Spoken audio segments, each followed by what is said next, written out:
Hello, hello, hello. What's up, what's up?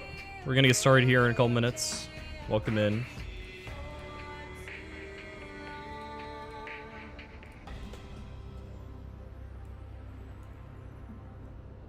Hell yeah, okay.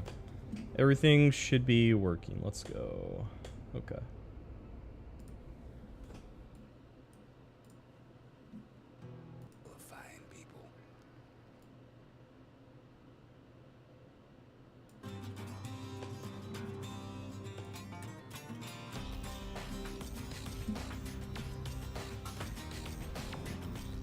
What's up, Arantis? What's up, Domcat?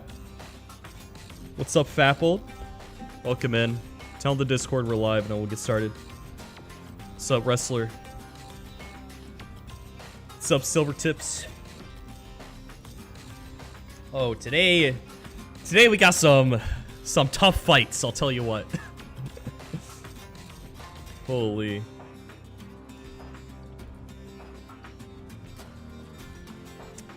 It's a good Wednesday. I went on a jog with my dogs earlier today.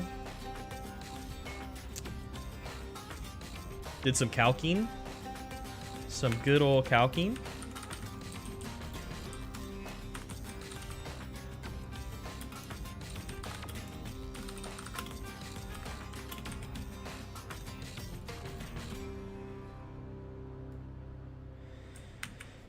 This is like, so Tain Liza Split, there's 4 hard parts of Tain Liza Split.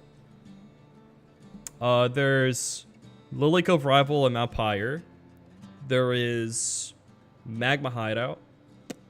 There's Aqua Hideout, and then there's Tain Liza's Gym. We're almost done with part 3. Part 3 is what we're going to be completing today. Magma Hideout went surprisingly really well. I'll show you my box in a second.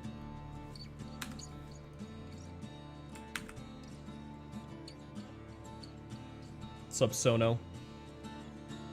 CPMC, what's up?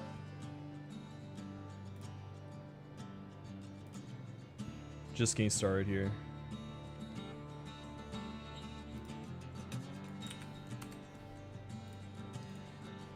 Yeah, so Magma Hideout went really well. Sketchy with the raid, my man. What's up, dude? Wonder if chat will be normal today? That only time will tell. Only time will tell.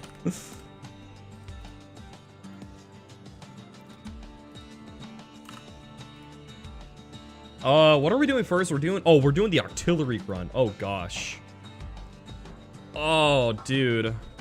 I hate this grunt so much.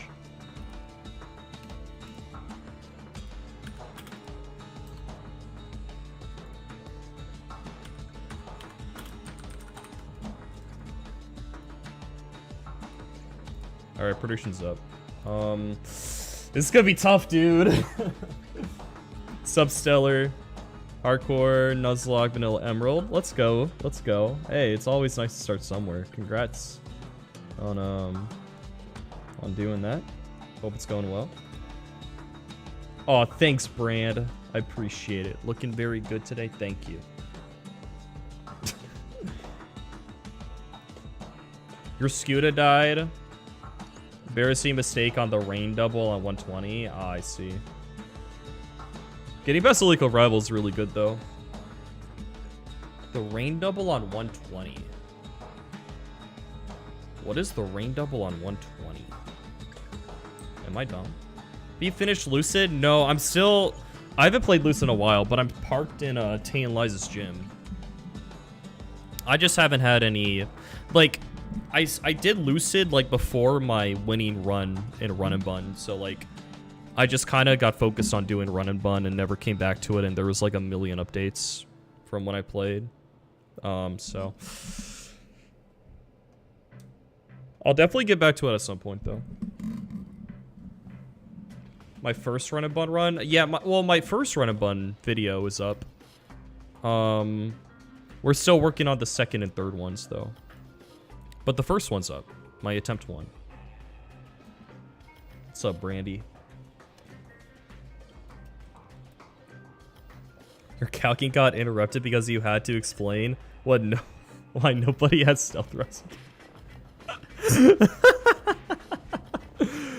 Alright, so the plan today is we're at least going to finish Aqua Hideout. At least. As long as we don't wipe, which is definitely possible. We have Grunt 7, we have Grunt 8, and we have Matt. This is all that we have left in Aqua Hideout, and we're going to finish all this. What's up, Charlie? We got these fights. Now, I do have some idea of what I'm doing for all 3 of these. But some of these fights, like Matt, I don't have an exact plan for, but I have like a pretty good idea of what I want to do. I did calc all these fights individually, and I was like, yeah, this works. Yeah, this works. Yeah, this works. So we're gonna like double check what I have, see if there's any adjustments I need to make. Really make sure we're not missing anything, and then we'll do those. Yeah, Matt does not look good. Matt, Matt, I'm at least gonna have to sack one thing. Like, at least. Probably we'll have to sack 2 things to Matt, but we'll see. And then maybe we could do some 124 today. If you don't know, there's a little stretch of trainers between Aqua Hideout and Finalizing. 124, this grassy terrain double is actually pretty annoying. And then there's Swimmer Cranberry, Triathlete Aubrey, who's actually really tough. And then you get to Moss Deep City. You can do the Shoal Cave double to get to Shoal Cave, and then you do Moss Deep Gym. So that's kind of where we are right now. Just watch my Redux video. Yo, sick. The absolute wild E4. Yeah, that. Oh man, I don't feel like I feel like I'm a guy who like doesn't forget stuff very often, but forgetting to set up stealth rocks on an Elite Four member, that is that's crazy. And then I just and then I swap in Infernape on random move 50-50 for me to just wipe right there. It's insane. Beat Run&Bun twice. We'll see. I still need a win first.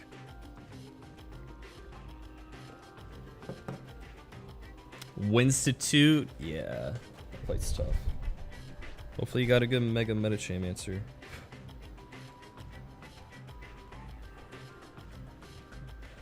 Yeah.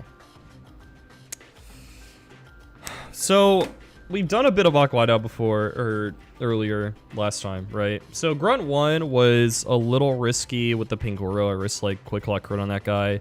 Everything else was like relatively okay. Yeah, this fight was like alright. Grunt 2, Bright Powder Superior. I had to my Escavalier was dead to a couple crit rolls on Superior because I had to switch into Leech Seed. That was like alright. Everything else was pretty easy. Grunt 3. What did I do on Grunt 3? Oh yeah, there's a little bit of risk on this guy. I mean, this guy has 3 hacks item ons. The Lantern specifically was kind of annoying, but we got through this one. Grunt 4, I think Grunt 4 was pretty easy. I think this one was very simple. I just had good answers for everything. Grunt 5 was completely free. We had Metagross who just destroyed Gyarados, then it was just free from there. Grunt 6, which you did at the end of last stream, I was really prepared to lose my Lantern, but Lantern ended up clutching up so hard. Lantern had like a horrendous matchup against Noivern, and I actually had a chance to wipe against this thing if things went wrong. Even like if Lantern just like, if it clicks double team and then it crits my Lantern, you know, like that sort of thing. Like it would be horrendous, but we ended up clutching against them. And then now we have 3 fights left in Aqua Hideout. And all 3 of these fights look very, very tricky. This first grunt that we're about to do is infamous. It's infamous for being very tough. And we'll get into why Grunt 7 is so hard in a second. But it's gonna be very risky. And it's a very annoying fight. Biogenic, what's up? What's up, Black Quill? Sup, Munch? How's the run? It's good. The only thing is, I only have one scale, I think, for the rest of Tay and Liza split. I thought that you get more scales after Aqua Hideout, but let me see. Okay, there we go. Item tracker. Yeah.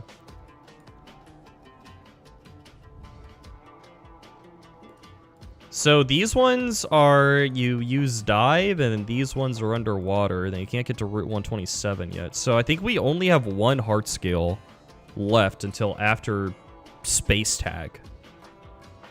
I thought I was going to have more scales, I'll be honest. I really thought I was going to be able to get more, but I guess not. That's kind of annoying. And it actually kind of makes me scared now, because I only have one scale for the rest of Aqua Hideout and for Tay and Liza Gym. So yeah. And in terms of candies, we only have 6 left in the game, so if I ever want to use a candy, I am bleeding into my elite, potentially Elite 4 candies, so that's a little spooky also. So the resources are pretty tight. My death box is kind of small, like relative to like regular runs, so I'm definitely willing to sack a lot of mons. So we're still in a pretty good spot, and obviously we have really good mons for the rest of the game. So there are a few things that I'm missing, like a really good fighting type for Elite 4, for example. The only fighting type that I really have a chance for is Sneasler, and then maybe like Megalopony, but that's it.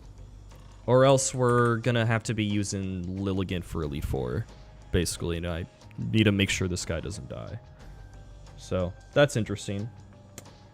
We have really good dark types for Tay and Liza Gym, which is good. We got Hydreigon, we got Drapion, we got Mega Sharpedo. We got Honchkrow with the Fat Sucker. Looking good on that front. We got Mega Beedrill, obviously. We got Archeops. We got Metagross, Gardevoir to do the heist. It's still looking good. Still looking good. Lilligant E4. Yeah, this is my best fighting type right now. It's my best fighting type. I don't think him on top's making the cut either, but yeah. So yeah. Because in my winning run, I obviously had Infernape. You obviously have Urshifu. Like, with no Urshifu, like, Urshifu clicks close combat a lot in the Elite 4, okay? How good is Megalopony E4? I am not sure. Yeah, I think it doesn't get fighting moves, right? So I don't think it really takes that role. But I really, really, really, really, really want to hit Sneasler, man. If I don't hit Sneasler, it's going to be a little iffy. But I don't know if that's my biggest worry. Smance Archeops has been a monster. Yeah, my Archeops has also been good. A difference between mine and his Archeops is that mine came with max special attack.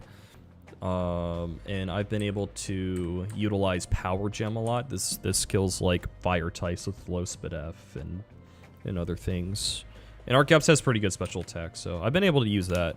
I think Smollance Arcanine is like max attack maybe.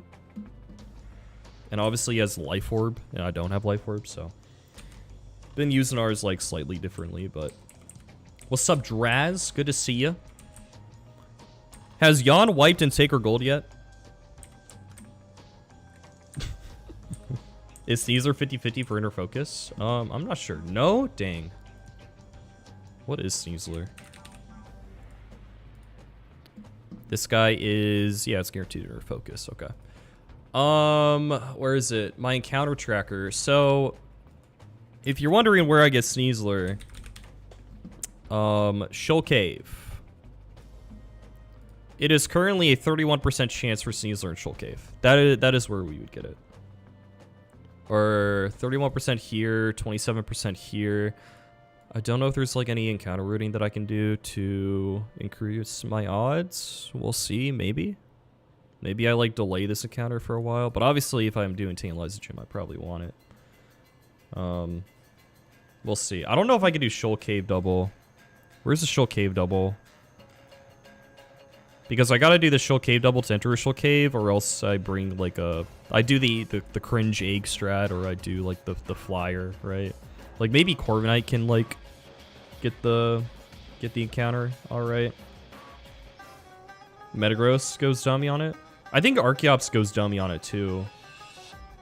Archeops seems amazing for this fight.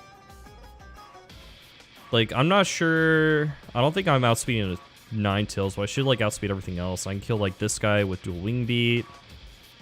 I don't know if I'm outspeeding Jinx, though. We'll see. Then there's obviously Slush Rush, Alolan, Sand Slash, which can outkill me, but... we'll see. Yeah, you get the Life Orb from a Gift Cast form, and I use that on my winning run, so I can't, so I don't get Life Orb. No Life Orb, no Urshifu, no second Shut Shell. What's up, Korek? Yeah, I mean, we'll see if I can do this, because gain a Sneasler, or just like any other encounter, obvious, for that matter, for Tane Liza's Gym would help a lot, so. I'll definitely calc this and see if we can do it.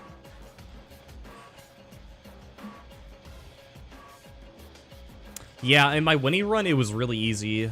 I used Hisuian Arcanine and Infernape, and they just went crazy. There was something else I used that I forgot, but yeah. We gotta get through Grunt 7. That is our priority right now. Let me get my plan up for Grunt 7 real quick. And see if there's anything we need to edit. Also, a cool little announcement. Well, not really an announcement, but well, I guess kind of an announcement, but Alpharad is going to be hosting a Mariomon VGC tournament. I think, let me see. May 17th. May 17th, I will be participating in Alpharad's Mariomon VGC tournament. I don't know if I'm going to be streaming it yet, but he will be streaming it. So yeah. I'll be participating in that. It'll be fun. Wild Jerry Boinkus? Oh my goodness. It's my goat. Yeah, I'll be participating in that tournament. Anything else? I think that's it. Okay. So yeah, Grunt 7. Aqua Hideout Grunt 7. This guy is very tough.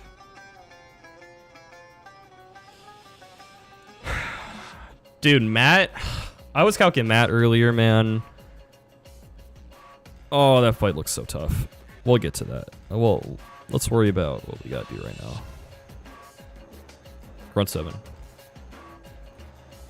This guy has Quick Claw, Cure, Castle Lead. Thankfully, this guy is sturdy, so you can like kill it with Rapid Spin. You like hit it with a super effective move, and then kill it with Rapid Spin. It's pretty nice. There is Quick Claw Octillery, who is the main threat of this fight. This guy is Sniper, so its crits are more than 2x, like 2.1x, while like normally it would be 1.5x. So. Yeah, crits are not good, and then obviously you can go Quick Claw and just outspeed you. This guy's a massive threat. There's also Life Orb, Starmie. There's obviously Analytic Bug, which can screw you over. This guy is actually really tough to deal with.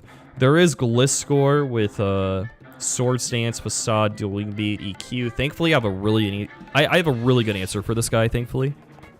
So this guy isn't going to be too big of an issue, but usually it is kind of a threat. And then we do have Goodra. Goodra, the idea is it can curse. It'll make you slower with Gooey. And then it can Dragon Tail and be annoying. But I have a pretty good answer for this guy too. So this is the first fight we're going to be doing.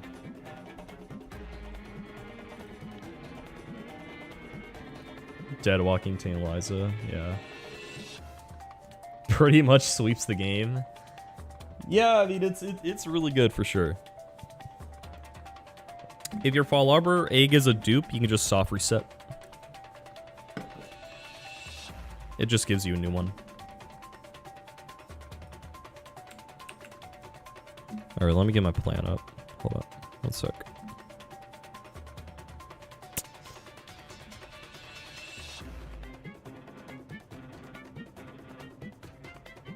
This is grunt 7, okay.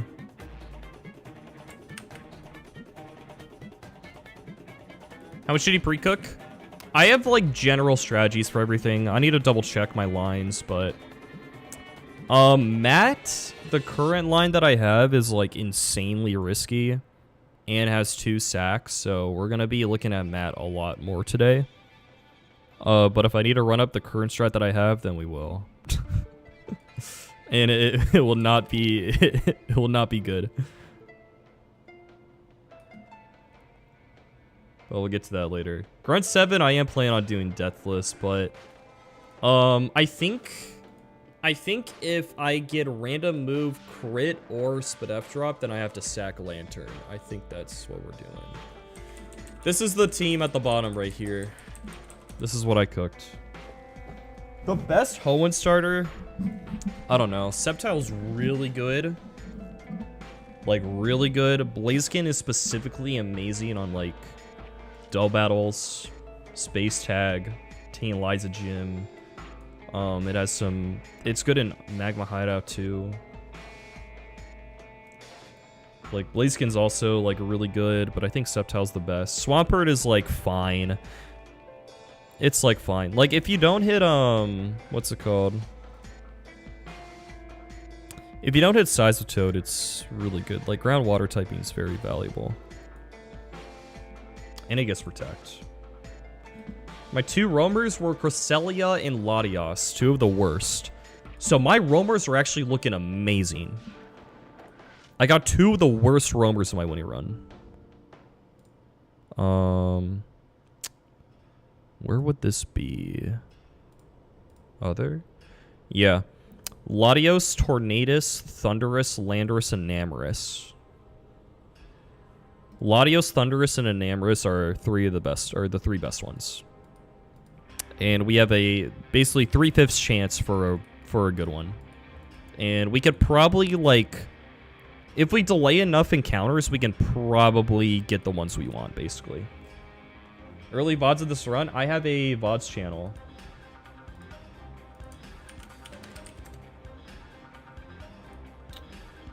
You can check out my VODs channel. It has all the info there.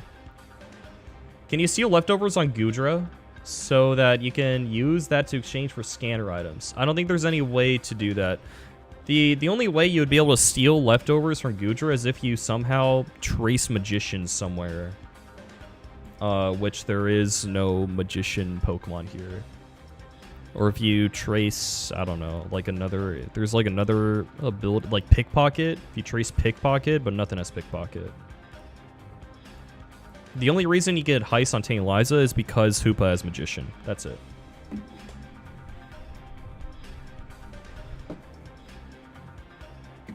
Five Tornaduses? That would be hilarious.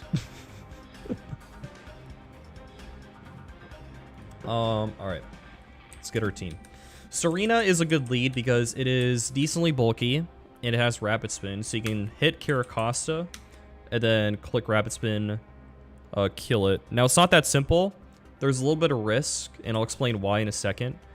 First off, it has Click a lot, but there's also like one other quirk that's a little annoying. Get to that in a second. Gliscor should be really easy for me. It should be extremely easy for me. Because check this out. Kingler, if I switch in on Swords Dance, I live, and I kill with Crap Hammer into Aqua Jet. And he just never kills me, basically. It's always free for the go. This is like one of the rare hard counters to this thing. I think something else would be like a Cloyster. Gyarados with Natural Gift is what I used on my winning run. Or like something else that's like faster and has Ice Beam and never dies to crit. Stuff like that. Some water types maybe. But yeah, Kingler is perfect Gliscor answer. So Caracosta and Gliscor are not too bad.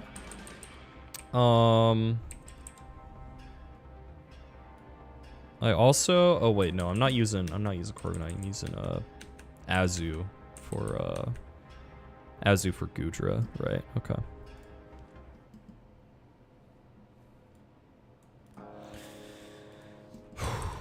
So the two issues for us are gonna be Starmie and Octillery. Those are the two massive threats. Octillery I just explained. It has Quick Claw, it has Sniper, which does like 2.1x with its crits, which is insane. And then Quick Claw to go faster than you. That guy's insane. And then Starmie. Yo, Felatime with the 4 months. Thank you, bro. I appreciate it. Yeah, Tornadus just does nothing on E4. It's been calced several times. It just does nothing.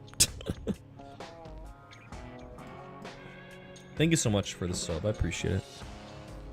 Thank you for the 4 months. Greetings, Mario. Yo, Jahish, you will never defeat T-Mock or Grunt. Hideout 7. What's up, dude? Random Sereno lover, what's up? Speaking of Sereno, we're going to be using Serena in this fight. So Starmie, I have no great answers for. This guy. This guy is analytic. It has an analytic bug. Serena's HP is going to be variable because of Karakasa Quick Claw. There's no way to like guarantee a specific move from the Starmie. Kingler, if Kingler's in, it'll bait random move. There's no way to root this Starmie easily. So I need to pivot. On the Starmie.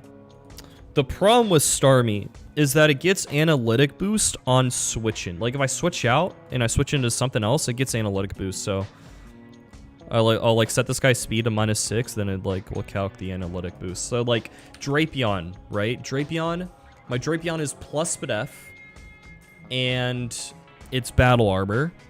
So let's see if we can switch into Drapion. Turns out we died a Hydro Pump. Okay, so we can't pivot that guy. Let's go Araquanid. Araquanid dies to T-Bolt crit and takes a bunch from Psychic. Let's calc Wall Rain. If I get Spadef dropped, then I'm dead to T-Bolt crit. There's just no good pivots for this Starmie here. What are the odds on Quick Claw proc? Let's look. Quick Claw is 20% chance to proc. Planestorm Silver, nice. How much harder is this? Are you asking how much harder Run&Bun is compared to Storm Silver? Oh god, I don't. Chat, someone tell him. Wait, what? What is that Nightbot command?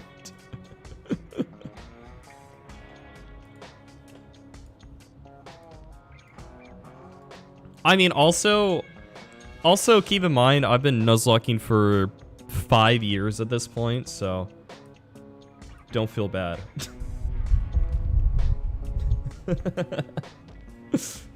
It's from 2021/22.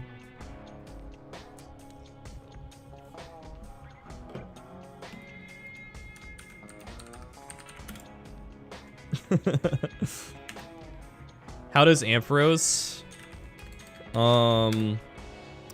It's just you're neutral to Hydro Pump and Psychic. You just, yeah.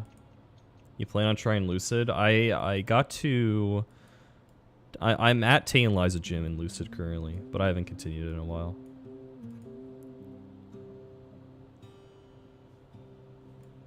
Alright. I got you, Jackie.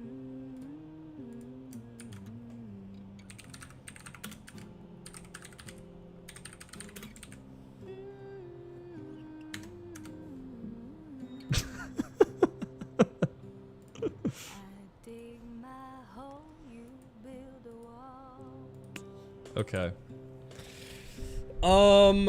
Yeah, so Starmie, it's just, it's not easy to switch into. Drapion dies a pump. I mean, let's look at our other water types who resist pump. Sharpedo! Yeah, Sharpedo. Oh wait, I'm not showing my calc. Yeah, Sharpedo takes quite a bit. What else could potentially pivot? Walrein? Yeah, it's a lot of damage. And we also, we got to think about, like, what are we switching to kill this? The two things that I can think of off the top of my head was, you can switch in Drapion on Psychic, and then he doesn't get the analytic boost, and then he, like, gets a big pump on you, but then you kill the knockoff after Life Orb, or you go Black Glasses. The one that think I'm gonna go with is Honchkrow. You can come in on Psychic, and then go Black Glasses, Sucker, then after Life Orb Chip, you kill with Sucker. That's what I'm thinking I'm gonna do. If you somehow get Beedrill in, where Ice Beam and T-Bolt can both status you, and I guess you can, like, pre-Toxic switch in on one of these and then kill with U-turn, and you're fine. But baiting Ice Beam or T-Bolt is, like, I think impossible to do consistently. Yeah. How much does Blastoise take? Blastoise, you take Psychic, you bait another Psychic or T-Bolt. Like, if there's something that could come in on Psychic or T-Bolt and always kill, that would be nice.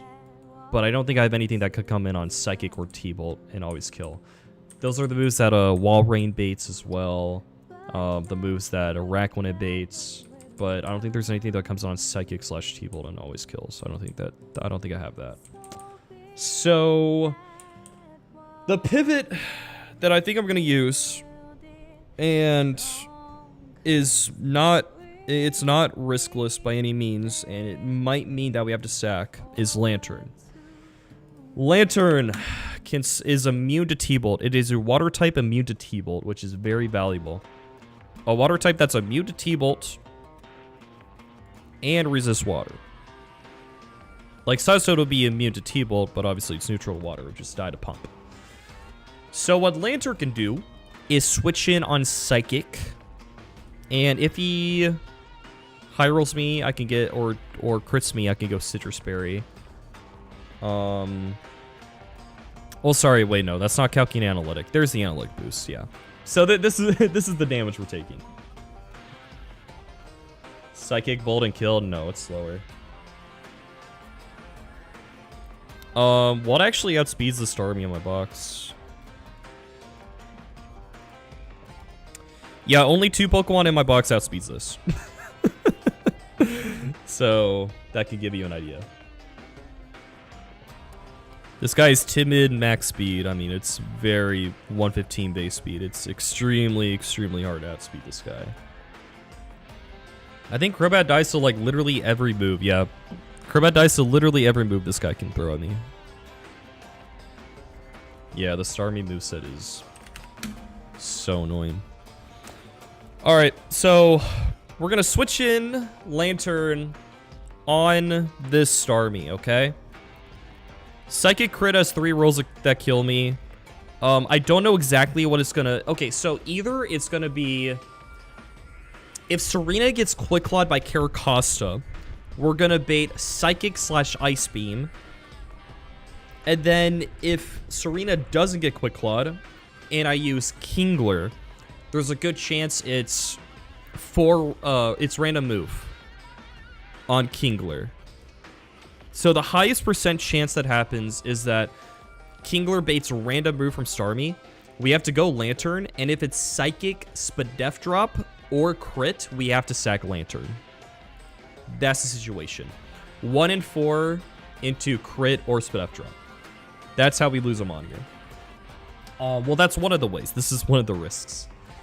But yeah, I can go Lantern, and then if all's good, and I only bait Psychic after, there's still Analytic Bug, so it's gonna see Analytic boosted damage. We go Honchkrow, and we go Black Glasses, and we kill Sucker.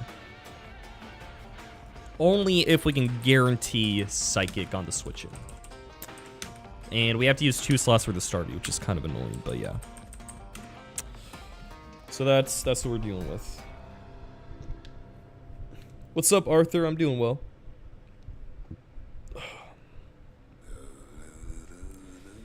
We only have 2 slots left, and there's still Octillery and Goodra. Okay, so Octillery, I am just gonna ball hard. That's all. That's all I'm doing.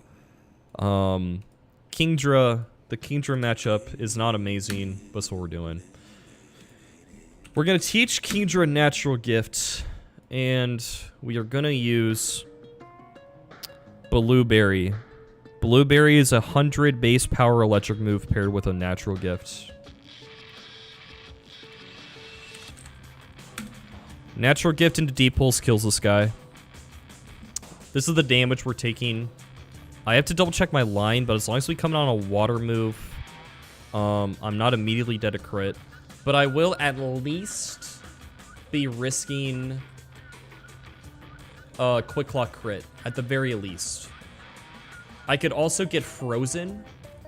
If I get Quick Claw frozen, it's looking horrendous, and I probably have to sack multiple Pokemon if I get Quick Claw frozen. Quick Claw into 50% chance to click Ice Beam into Freeze means it's probably over. So yeah. Nah, YouTube chat is doing very well today. I don't think I've seen one bad message in YouTube chat yet.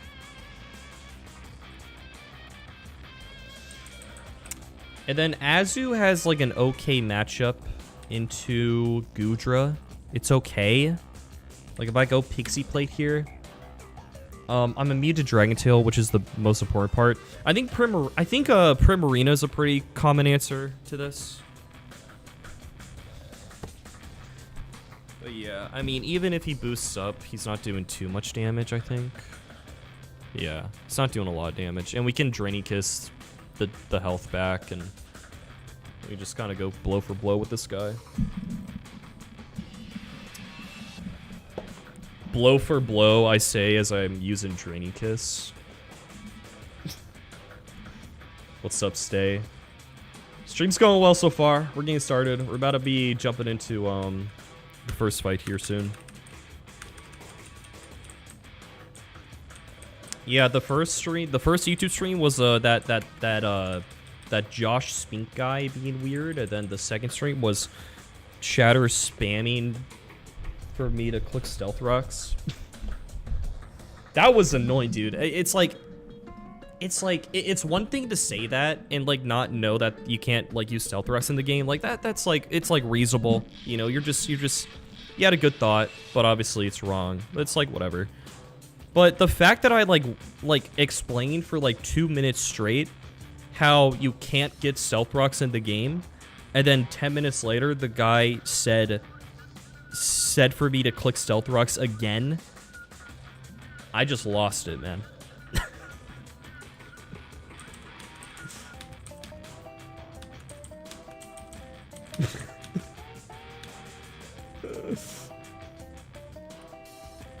Metagross Hydreigon sweep, they're pseudos.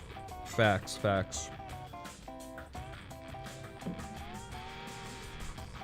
Now that I think about it, I could probably use Hydreigon for this guy. Right? Actually, no, I can't. I was thinking maybe I live this, but no.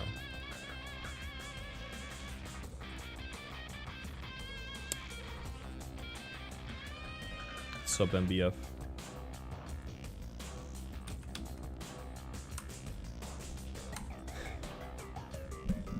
Okay, I gotta go teach this guy natural gifts.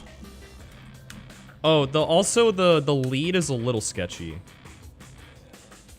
I'll explain that in a second.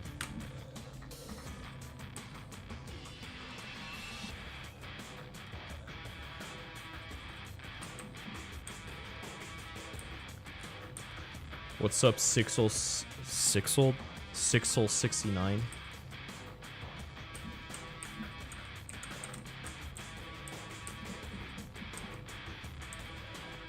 Serena time. Serena can die. Yeah, no problem, bro.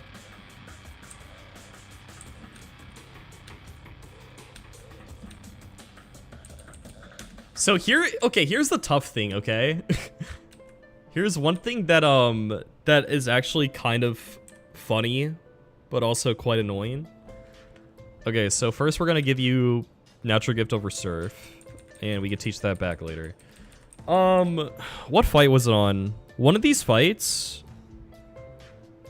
Let me see. Oh, it was Grunt 1. On Grunt 1, I also used Natural Gift with my Kingler against the Float Soul. And what I did on that fight was I used Natural Gift Blueberry. And I looked at this, and the only way we can get a super effective 100 base power move on Octillery is also with Blueberry. And what that means is that these are the only two blueberries that I get in the game. So after this, we have no more 100 base power Natural Gift Electrics. Which is like, whatever. We'll figure it out, but...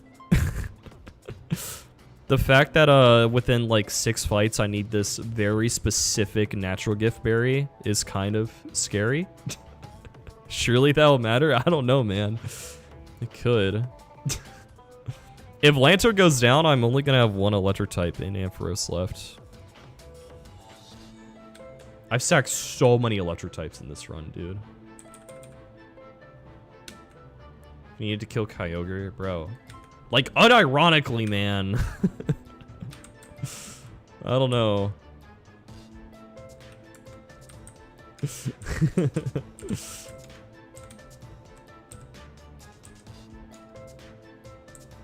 Blueberry, it does nothing in battle, but with Natural Gift, it gives you a 100 base power electric move with Natural Gift. I used it on Kingler to kill Float Soul on the first run, and now I'm using it on Kingdra to kill Octillery on this 7th grunt. The sad part is, even if I use this Natural Gift, I might have to sack anyways. When I don't know the exact date, but we are working on it. -1 blue, and we're gonna be out of blueberries. I think we're gonna be using Natural Gift on a mat also, but not with blue, obviously. Okay, so here's the annoying thing about Serena on the lead, okay? So if you look at the lead matchup, you could say, oh, you could just go Trop Kick into Rapid Spin. Well, actually, Trop Kick doesn't kill. And then you could say, oh, you just go Miracle Seed. You go Miracle Seed, Trop Kick, bring him down to Sturdy. He's like 90-something% chance to go for Stealth Rocks. Not bad. And then you click Rapid Spin. Pretty good. However, the only scary thing about this is if I use Trop Kick, I lower his attack, and then the next turn, he can Quick Claw, Ice Beam, freeze me. And obviously, if he does that, I would want to go Lumberry. But if I go Lumberry, then I don't kill Trop Kick. So the other option would be pre-Toxic. But if I pre-Toxic, I mean, I could maybe pre-Toxic, but would I bait and Stormy? No. I mean, maybe pre-Toxic is fine. Well, basically what I was getting at is the two options are going pre-Toxic on Serena with Miracle Seed, or going Wide Lens Power Whip. Those are the two options. Yeah, exactly, Maximus. Kingdra is my only 4x water resist, and obviously I want to use that for Dracovish, so... Like, if Kingdra's... I don't know, man. We'll see. Dude, like, this strat that I have for Grunt 7 is so risky.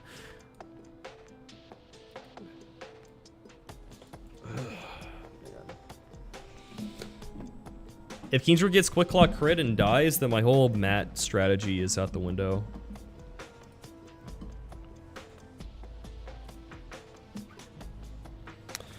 I don't know. It's like, I don't have anything else that beats Dracovish, and I have nothing else that beats Octillery. Like, that's the problem.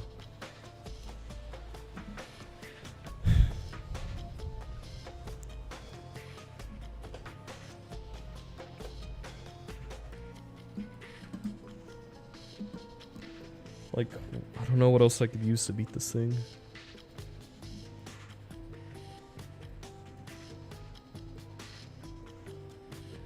This is the last Octillery in the game. Yay. Oh my god. I do have a Rakwooded, but I take Water Spout. I'm down to like 70%, and then crit has a range to kill me, and I do no damage. And then you can say, hey, what if I soak this guy? Actually, no one would say that because my chat is smart. They would realize that this guy's already a water type. Let's look at Sceptile. Sceptile, just dies to crit spout straight up. Risks freeze as well. Could go like Roat Berry and like do a little bit of chip to that guy, and then you could bait Energy Ball. Like that could definitely be a viable strategy actually. How many Roat Berries do I have? The reason you would go Roat Berry is to make him not click Spout the next turn, potentially. I'd have to double check the math on that, though. 3 Roaps. It's pretty good. Mike the Entei, thanks for the raid, bro. What are you playing? So Roat Berry does 12%, right? Yeah. So if he's down to like, let's just say 88%, he would still click Spout. Obviously it would be weaker, but wouldn't exactly die to crit. But then I would like Leech Life, I guess. And then the hope is like I would bait Energy Ball after that. Yeah, then I would bait Energy Ball and I can go somewhere. But I already need 2 slots for Starmie. That's the problem. I need 2 slots for Starmie already. And then if I use a Rakwooded, I would need another slot. Because this just doesn't beat it. I'll be in range of Energy Ball crit.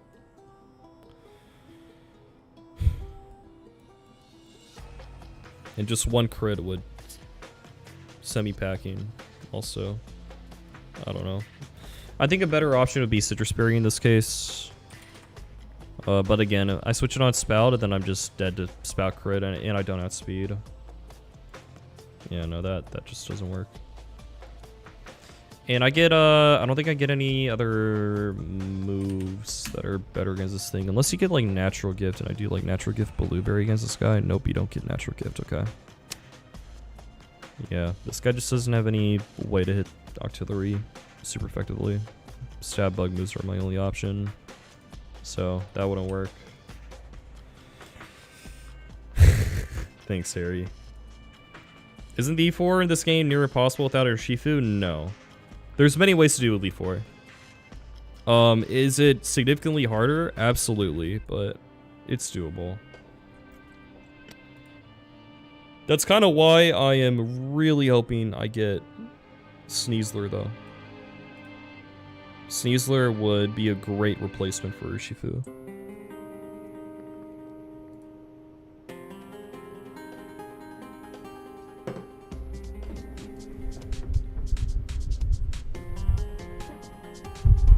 Yeah, I mean, there's a reason why Urshifu is like an automatic bring on 95% of Elite Four teams. There's a reason for that.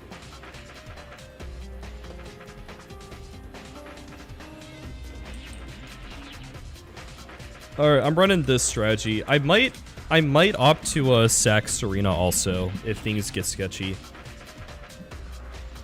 Like, if Kingdra gets crit and is merely just dead to Quick Claw, I might, like, Heart Switch Serena and just risk that instead. RBC with the Ray. What's up, dog? How you doing, bro? How was your stream?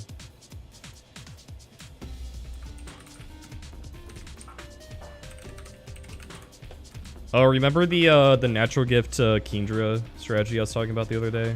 We're running that up right now. No, I haven't. Wait, RBC, link me the VOD and the timestamp of it. We'll watch it.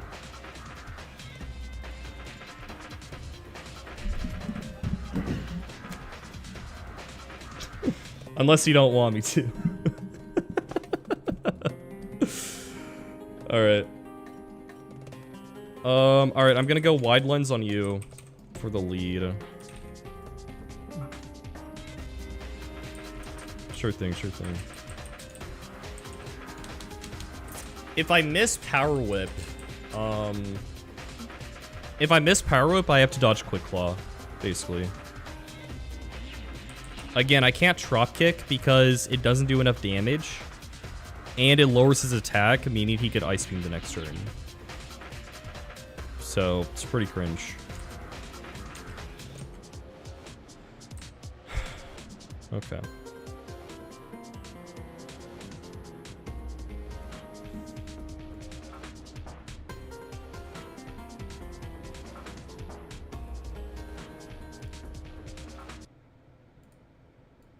Alright, RBC, my man who just raided, he just did this grunt. Let's see what he did for this.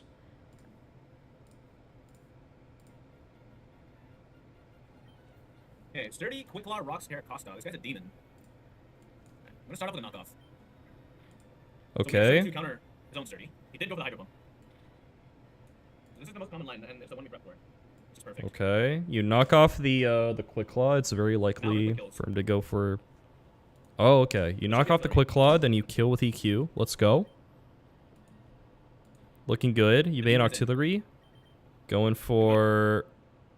Going Hitmonlee? Hitmonlee on Octillery. Okay, it's clicking... It's clicking Water Spout. It's clicking Octazooka or Energy Ball here. You are definitely not living a Quick Claw. Or sorry, you're not clicking a you're not living a Water Spout. I would doubt you're living an Octazooka. Maybe this is a planned sack. Yeah, he went for the worst move. He actually went for the... Okay, no freeze, nice. How is that the worst move? Big up CC is a decent range to kill. Okay, wow. Oh, jeez. Okay. I guess you probably have a backup in case that dies, so it's not too bad, right? There's a slight chance that we can save our Custap. Custap? Custap? Where is he going with this? Okay, so this guy is analytic bugged right now. It's gonna see pump psychic kill, right? And if you took more damage, you would bait random move from this guy basically in your plan. Okay, there's no way around this, I have to sack. Yeah. CC, okay, you got. Move and, oh, I was like, why do you have a cast for him? I forgot. Analytic bug means CC's kill with everything. Line to save cast for. Okay, or line to save Custap. Yeah, easy skill with Ice Beam and T-Bolt. This is just literally random move all over. So. Oh. There's a small chance if he lives. Oh, okay. So if Hitmonlee dies, you go to your Custap Berry guy. I forgot. Custap Berry guy and kill him. That's pretty cool. So if Laurels me into double-edged crit, I can live. I think it's still sus. Or I can bump miss, I guess. Oh, that's sick. Okay, yep. By Lee. Oh, you got okay. So you got Custap Sceptile. I see. So if Hitmonlee dies, you can go to Custap Berry Sceptile and kill Octillery. That's actually pretty sick. And then that ignores Quick Claw. Yeah, Custap Berry ignores Quick Claw. That's pretty cool. Okay. Then here you go, Beedrill. Kill with that. And body press crit plus Aqua Tail crit plus Big Gudra. So even if he maximum crits me, which he didn't, you go like there. And then... So yeah. We're gonna Moonblast this once. Then you Moonblast. I don't know why my shit's lagging, but nice. And then it's probably free from there because the 2 threats are dead. I don't know why my shit's lagging though. That's pretty cool. Well done. Wacko has competition. No, that was a good strategy. I liked it. Well done, man. We're doing something different. But yeah. Subtile Oko Gliscor. Oh. Casper with the Blizzy. Oh shoot, that's sick. I missed that part. Damn.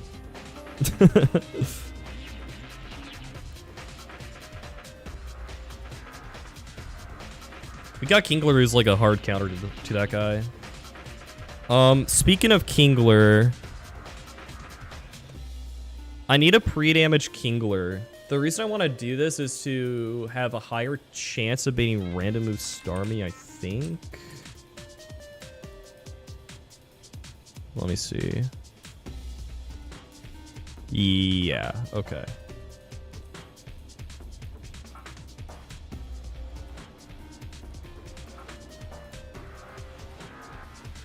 Yeah, okay. This pre-damage still means that we never die to Gliscor. It just means it has a higher chance of being Ice Beam from Starmie, which is good. We want to be a random move Ice Beam.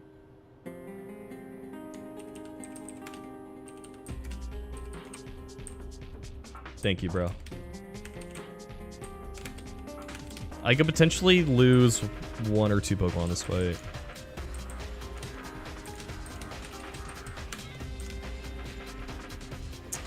Okay. Here's a funny item that we're given to Kingler.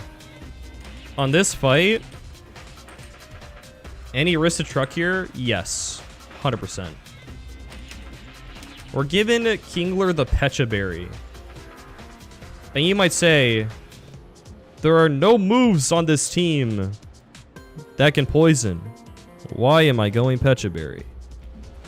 Well, the reason I'm going Pecha Berry is because I'm about to teach this guy Natural Gift as well. And this is basically a backup Natty Gift. Like, in emergency, I would, like, dodge Quick Claw and Natty Gift in emergency. I don't... It only comes down to this if Kingdra dies, Serena dies, and Lantern dies. That is the only way I'd ever have to do this. And it's not in range of, like, Sucker Punch from Honchkrow. Like, this will, like, should never happen, but might as well.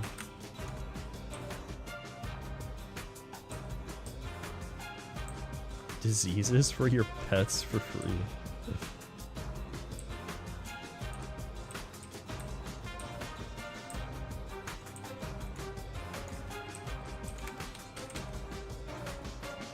Sub AG. I counted a little bit. I don't have an exact plan, but it looks like okay or doable. I think I need 2 sacks, but I don't think I think I need 2 sacks, but no candies or scales. I got Floatzel, who's a good lead. I got Kingdra, as long as I keep it alive. I got Azu.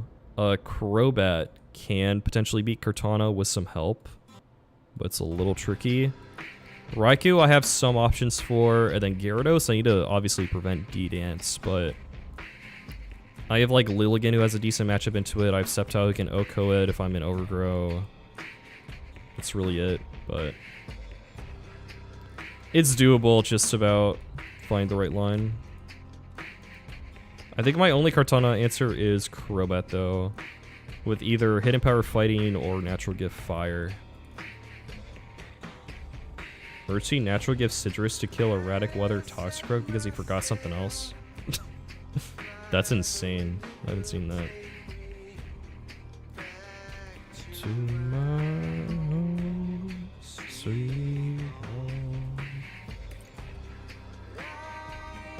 How's your run going? I was lurking the other day. Alright, Pecha Berry on you. Lantern is gonna go Citrus Berry. Lantern is our pivot for stupid Starmie.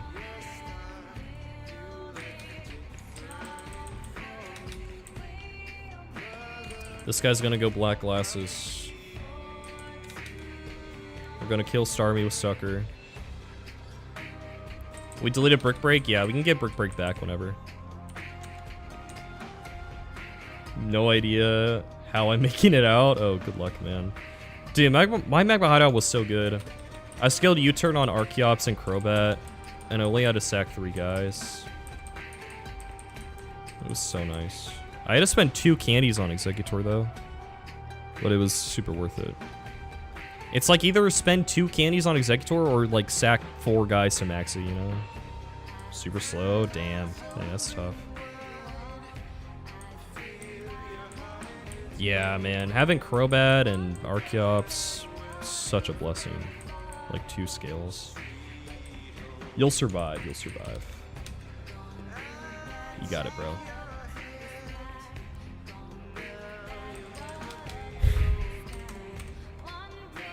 Blueberry, natural gifts. Will Octillery clutch up against me? We'll see. Archeops has been amazing. One of my best Pokemon for sure. Okay, you're going Pixie Plate.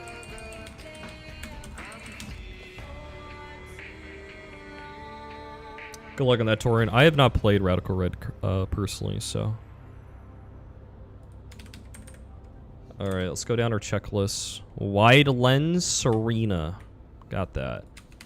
Kingler, pre-damage to 177. Pecha Berry. Got that. Kingler has natural gift. Good. Lantern has citrus berry. Do I need surf for any reason? I mean, I don't need shockwave, that's for sure. I don't think I need surf either. It doesn't, shouldn't matter. Maybe I need thunder, who knows. Octillery is the demon here. Octillery and Starmie, both. I don't have a consistent Starmie line. A lot of people are able to root the Starmie consistently, but I can't.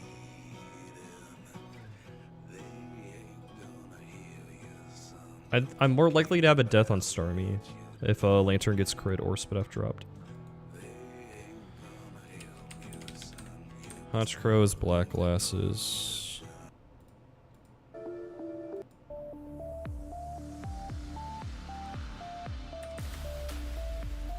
Sub Doc.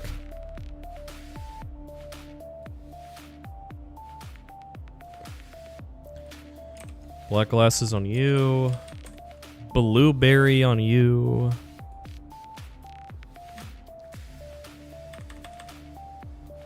With natural gift. Azu Pixie Plate.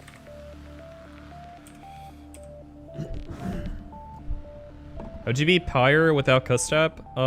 My Gigalith was able to just boom on turn 1 safely. And then I only used 1 boom.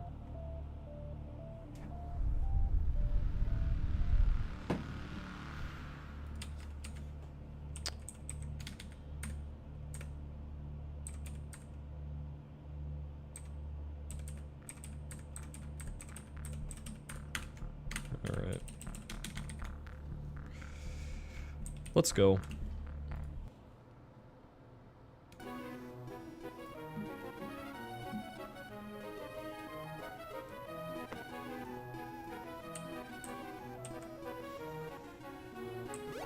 This is definitely going to be the single riskiest grunt. Single riskiest grunt. In Aqua Hideout. Which day is your Tabitha and Maxi? It was 2 streams ago. So there's the VOD channel that I don't know if it's uploaded to the VOD channel yet, but if you go to my main YouTube channel and you click on the live tab, you can see it for sure. You can also see it on Twitch too. What's harder in New Game Plus? A lot of things. No second Chet Shell, no Urshifu, no Life Orb, no Infernape. Hell yeah.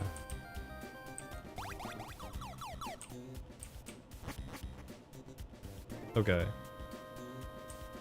So the bottom one is the one where I beat and then someone said, haha, go get the item, lol. So I beat you, and I'm on you now. Okay. It is on the bot channel? Okay, sick. Thank you. No ape game, dude. Turtle's just mid, bro. It's been fine.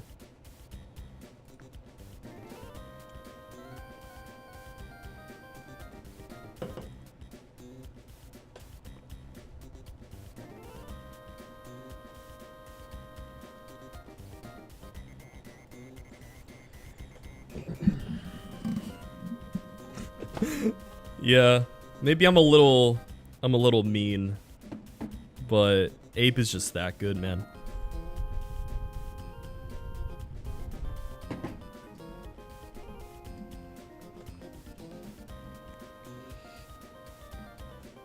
All right, so here's the line. I'll calc it out for you guys. It's not amazing. So Serena with wide lens. I'm clicking wide lens because Trop Kick into Rabbit Spin don't kill, and after I Trop Kick, I will lower its attack, and then I can get Quick Claw frozen. So risking the first 1% miss.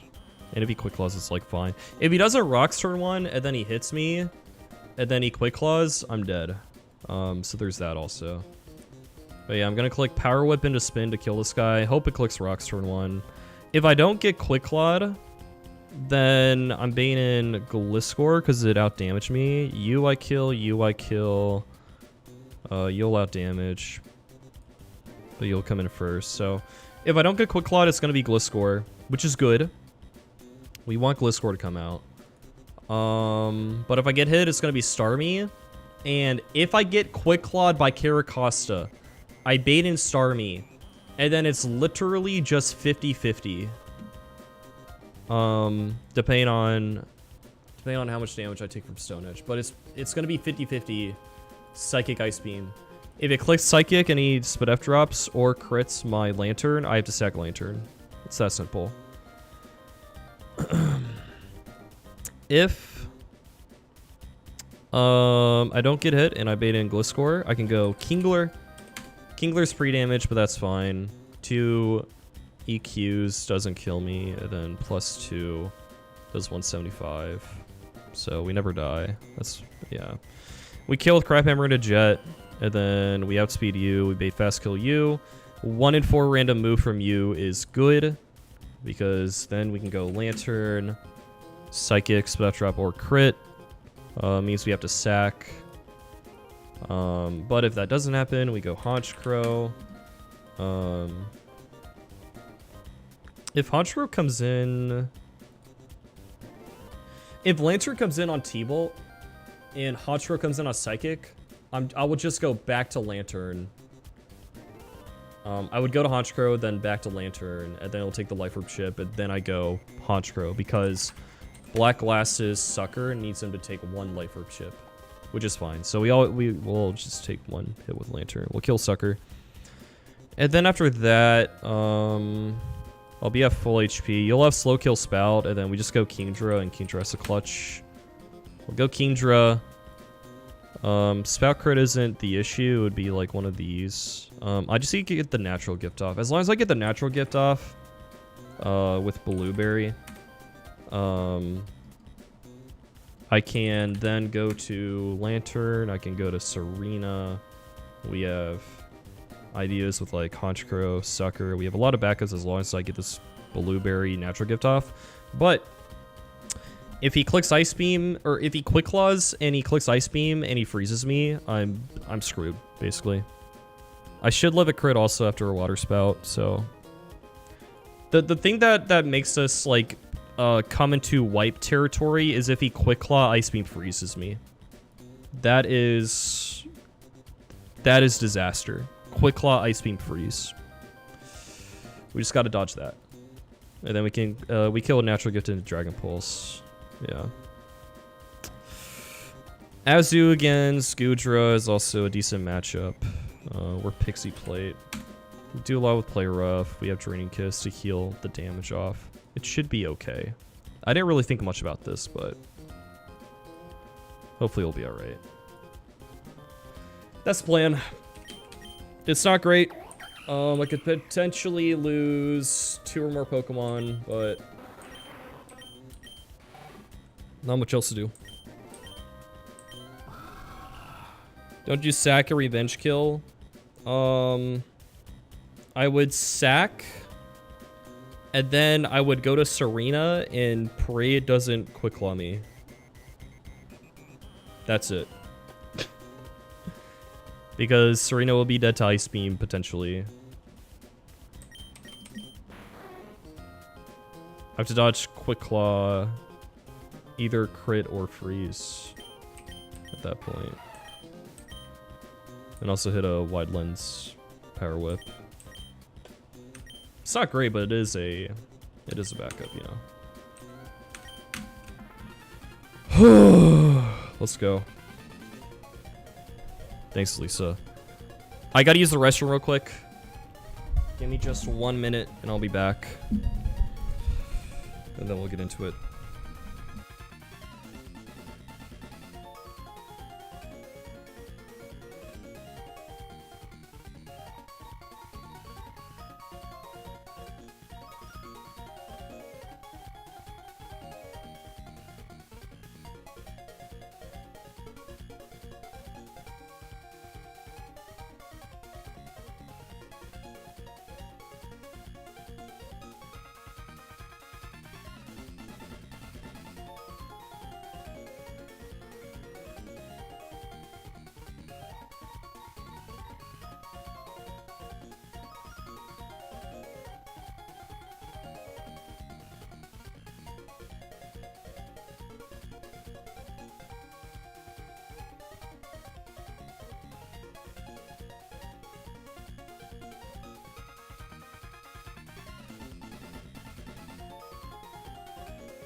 All right, time to lock in. Let's go.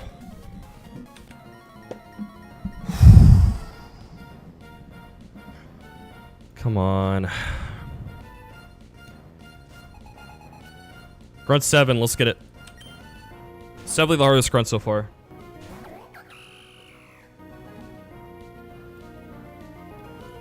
Alright, Quick Claw, Sturdy, Caracosta. Quick Claw on this turn doesn't matter. It's going to be the next turn that we want to dodge Quick Claw, hopefully, but we'll see. It's 90-something% chance to click Stealth Rocks. Like 97% chance to click Stealth Rocks or something. If it doesn't Stealth Rocks, it's really bad. We really want Stealth Rocks. We got a 1% chance to miss with Power Whip also. We gotta go Wide Lens Pump because Trop Kick into Rapid Spin doesn't kill. And if I Trop Kick, it'll lower his attack and then it'll Ice Beam next turn. If I get frozen, it's GG. So I gotta go Wide Lens Power Whip. And Toxic does too much damage. Okay, nice, we hit. Just set up Stealth Rocks, please. Please set up rocks. Okay, good. Good. Alright, this is the turn that matters. If he Quick Claws... If he Quick Claws and attacks me, then we have a higher chance for Lantern to die.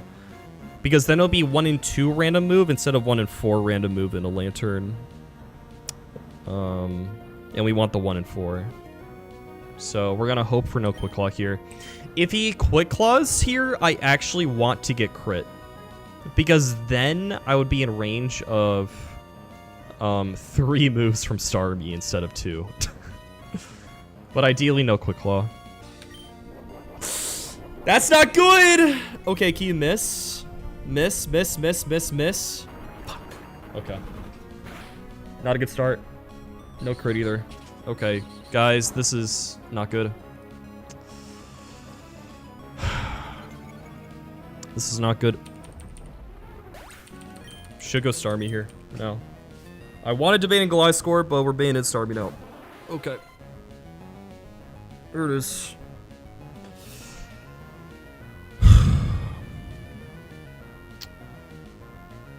The demon. Alright, well. This can click Psychic or Ice Beam. I'm dead to... I'm dead to 14 rolls of Psychic.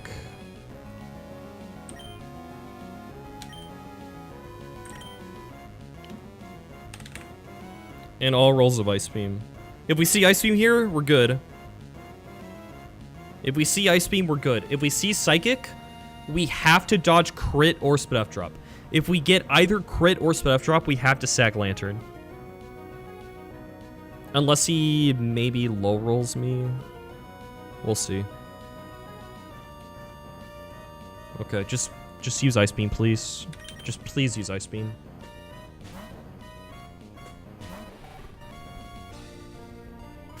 Don't do it, dude! Don't do it, don't do it, don't do it. Okay! I think we're good. Oh my god.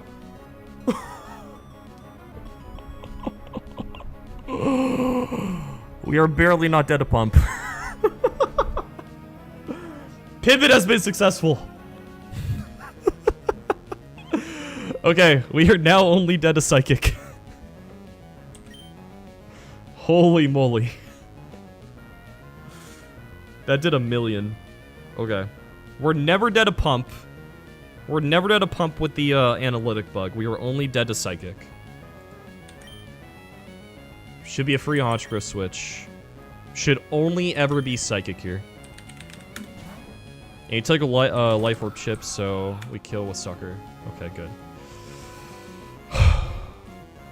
If we got crit or Spit F drop, we would be in range of pump and we'd have to sack. Alright. Get this guy out of here. I don't know who comes in next. Yeah, no, it's Octillery. Yeah, it's Octillery for sure.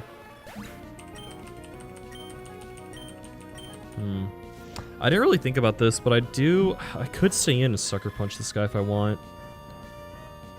Well, the thing about Sucker Punch is that it doesn't make it so that I don't die to Spout Crit. I'm still always going to die to Spout Crit, but I could just risk crit on this Honchkrow if I wanted to. I am only dead to Spout here. I'm never dead to Ice Beam. The problem with clicking Sucker Punch here is that A, I'm risking a crit on my Honchkrow.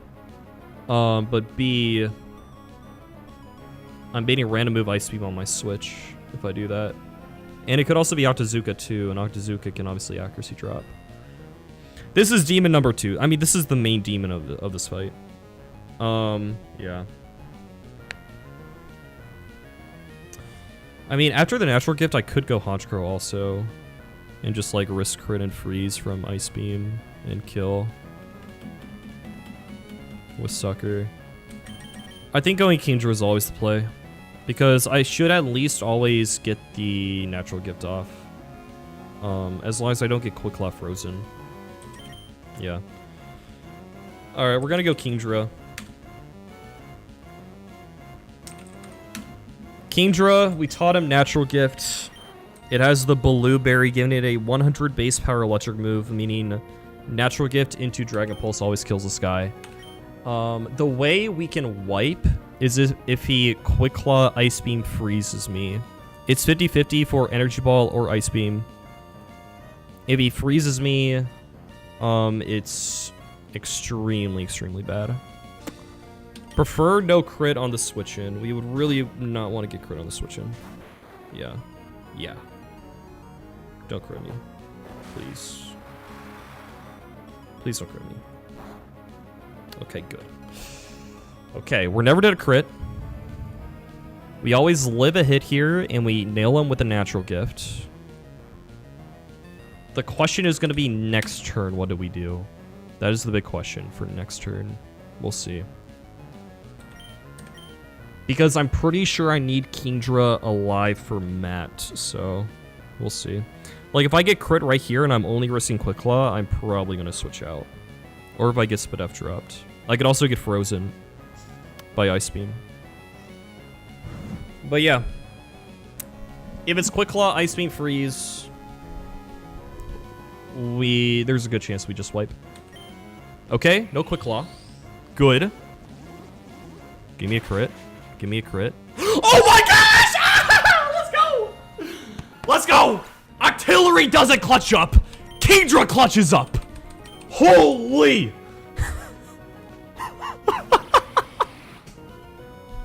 What the heck?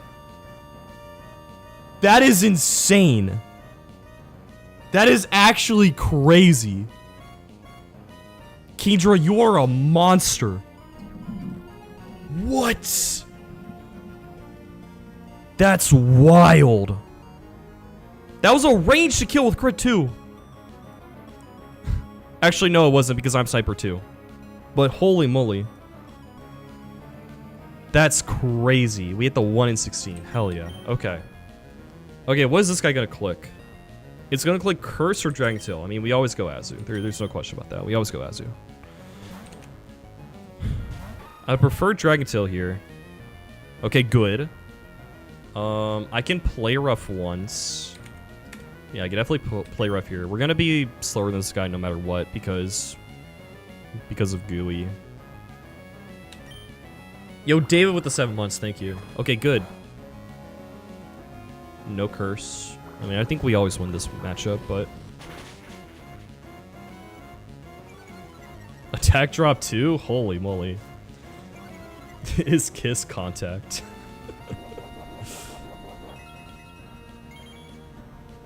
Draining Kiss, unfortunately, is contact. Alright, we got it. Nice crit. It's only one left. How can you kiss without contact? No, that's blow kiss. Yeah, this Gudra has Dragon Tail, Aqua Tail, Body Press. We are immune to Dragon Tail and we resist the other two, so I'm gonna kill Drain Kiss. Let me kiss this guy.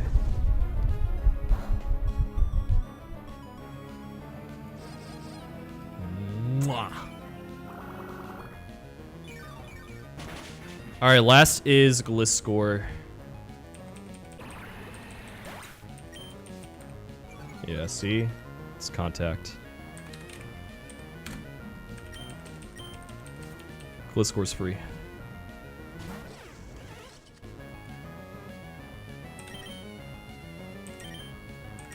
We go right to Kingler. We are Shell Armor. We never die in 2 hits. This pre-damage was for the other line where Kirakasa doesn't quick on me.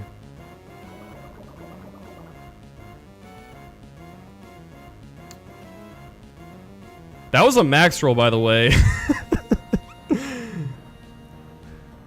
Earthquake does 88 max. That was a max roll. We're always good, but... Okay, yeah. GG. We got Jet. Alright. Well, we survived that one.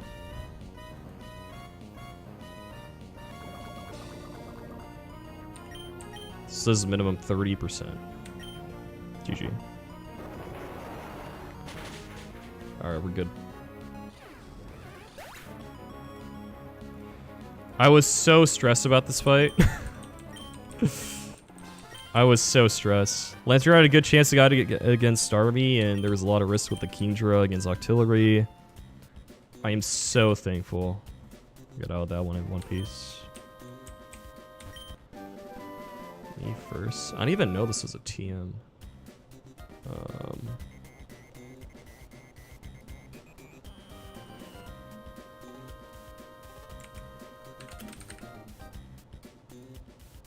Cool. Let's get out of here. We got 1 grunt left until Matt now.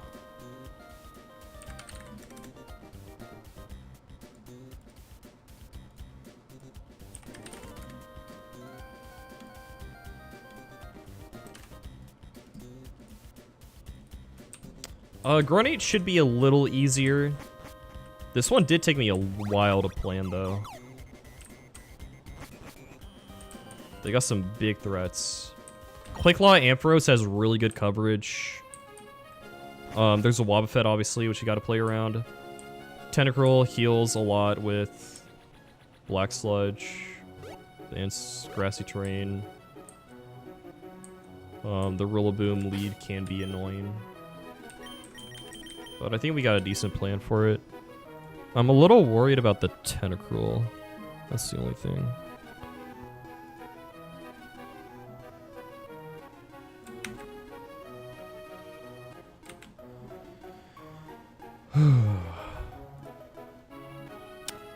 And then Matt, I have not made a complete line for, so we're going to be calcing that one a bit. Club Champ with the 30. Yo, thank you, bro. Appreciate that. Wobbuffet easy, as long as I bait it in properly. Because, like, I have easy answers to Wobbuffet. It's just about baiting it in. I think I can easily, but we'll see.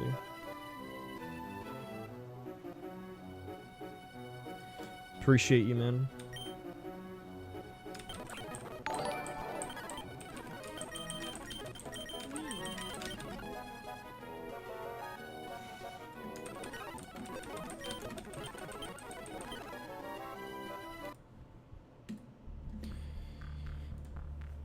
I'm gonna change out of this shirt, it's a little hot.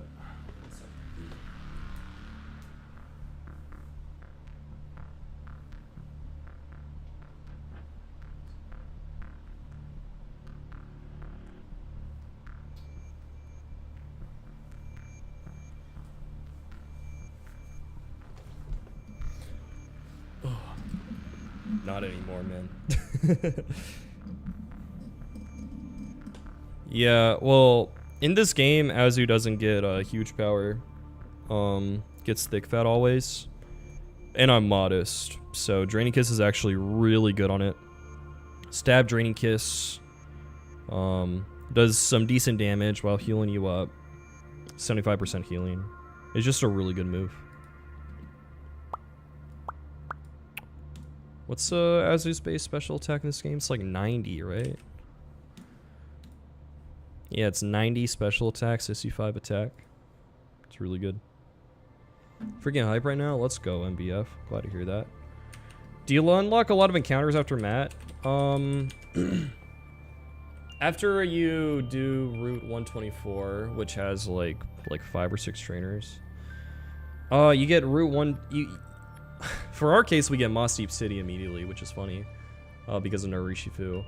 And then, if we do the Shoal Cave double, we get Shoal Cave, and then we might get 124?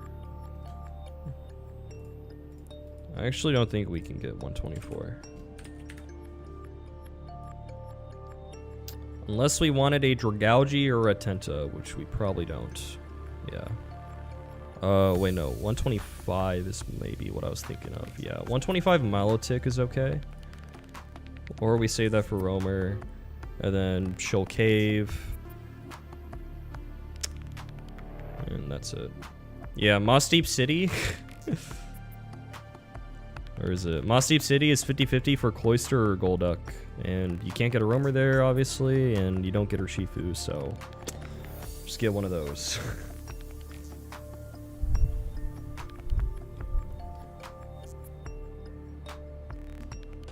Need this name off my screen. I'll just move over. I'm sorry.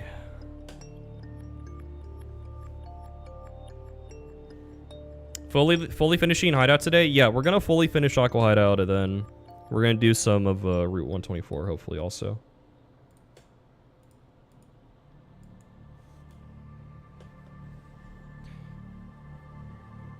The egg strat, I mean, I could do the egg strat. I mean, it's just, I mean, I'll look into it. Depends on how much I really want that encounter. And do I have a safe solo mon? I mean, we'll see.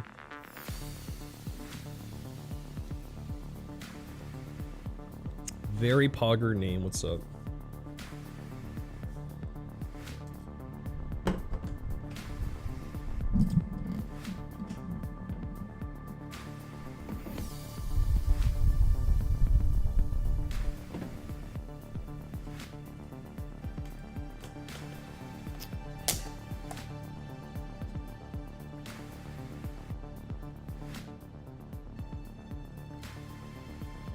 Alright, Grunt 7, grassy terrain fight.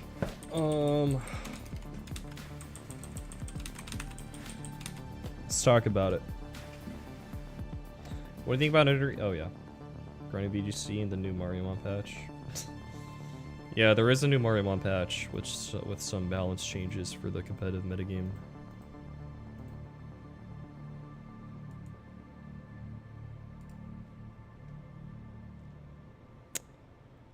I'll be playing that in the future. Oh, are you the person I talked to yesterday? Link the Mariamon patch. Check Alfred's Discord. I don't have it on me. Oh, sick. Nice. Excited to cook in that VGC metagame. If you guys don't know, Alpharad is hosting a Mariamon VGC tournament with a bunch of other creators on May 17th, so I will be participating in that.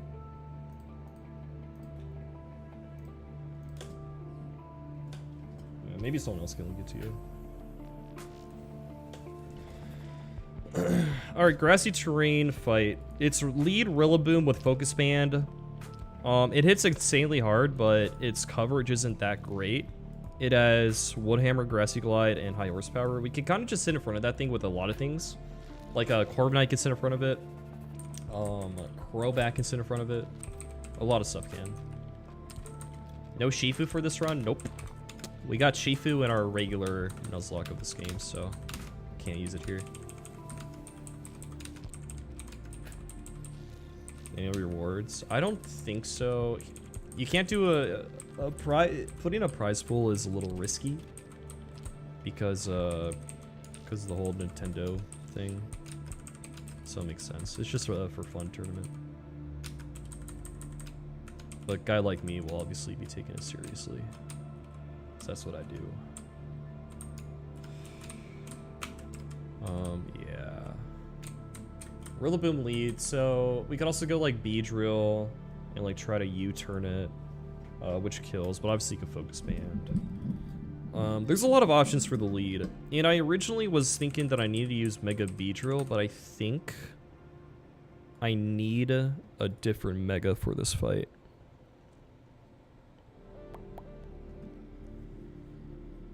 Not count as different species? No. The way I rule it is, here. Because Kubfu is part of the same evolution line, like it can evolve into either, then it's a dupe. If Kubfu didn't exist and it was just like Urshifu and Dark and Water, just like by themselves, I'd probably allow it. But like Kavu doesn't work. Bergmite, like both Avalugs, like we get one Avalug, the other one's duped. But something like Overquill, it's a single evolution line, so Quillfish I could still get.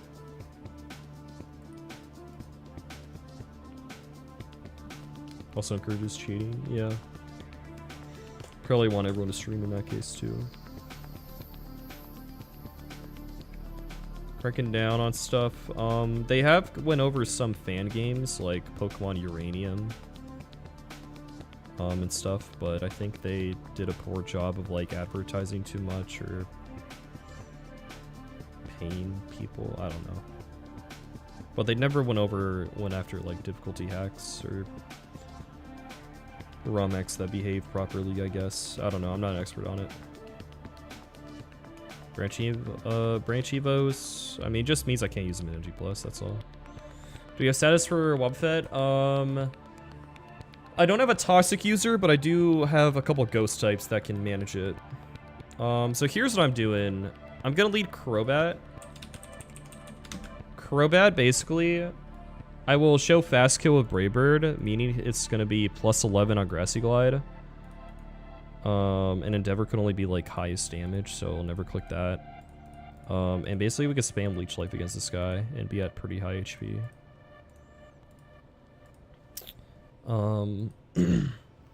So we can lead Crobat here. And if I go Muscle Band on Crobat, I have a killing roll with Brave Bird. And I'll force him to Grassy Glide, and then I can spam Leech Life to heal off the Grassy Glide damage, because obviously it's going to be priority. And then I could just click Leech Life until I kill him. He could theoretically like focus spam like 3 times in a row and get me low, but yeah. That's what we're doing against this guy. And then, assuming I'm like pretty high HP and I have Muscle Band, there's Wobbuffet. I will outspeed out damage you. I will fast kill you. You will have slow kill against me. And you are just maybe under speed out damage. But it should always go Ampharos, basically. There's like an insanely fiction chance it goes Tentacruel. If he focus bands like 20 times and I'm in range of Scald, that's the only way this will come in. Or if he outdamages me and I'm like at, I don't know, like 40-50% or something. But yeah, it should just be Ampharos. And what's nice about baiting Ampharos in is that it should be T-Bolt. It might be HP Ice if I get focus banded like 4 times, but it's usually just T-Bolt. And this Ampharos is like the biggest demon of this fight, so it's nice to bait this guy early. There's a few ideas. Torterra, unfortunately, because there's grassy terrain, I can only use Woodhammer. If I came in on... Yeah, I would just decide to recoil with Woodhammer. I wouldn't want to do this. So Torterra doesn't work. Excadrill would die to Focus Band, Quick Claw, Focus Blast crit, which honestly is not the riskiest thing. Can Endeavor? It shouldn't be able to. Because I have killing rolls, it gets plus 11. Grassy Glide gets plus 11, right? Endeavor is nowhere on this dock, and I'm pretty sure it just goes to highest damage, right? So it's only going to be like plus 6, plus 8. While Grassy Glide is plus 11, right? Yeah, and you obviously can't see a kill with Endeavor, so... Yeah, we should be good. So let me look at other guys that can beat this. Sceptile. Would risk Quick Claw crit. Camerupt is what I want to use. Now, Camerupt, unfortunately, doesn't kill this guy with Earth Power. However, this is why we want Mega Camel. Because Mega Camel, even if I switch on HP Ice, I can live Focus Blast crit and kill with Earth Power. It's like the most perfect answer for this thing.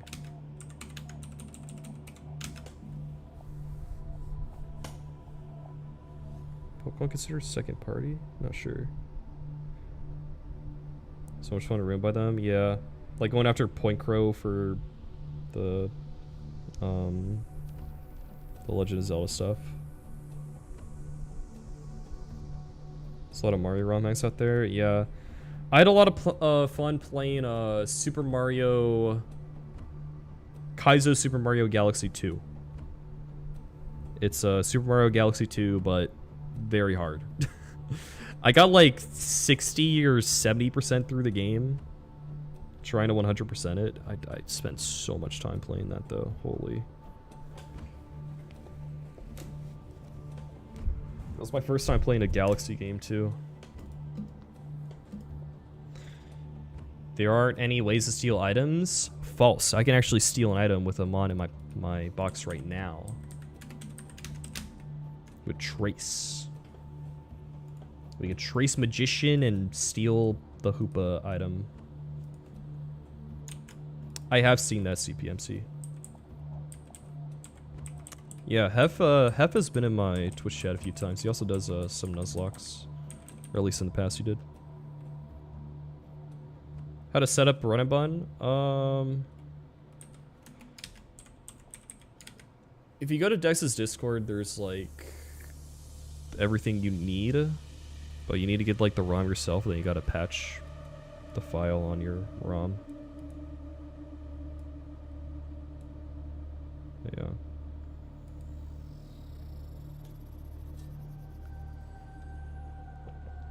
Alakazam, Claydol, and Delphox, yeah.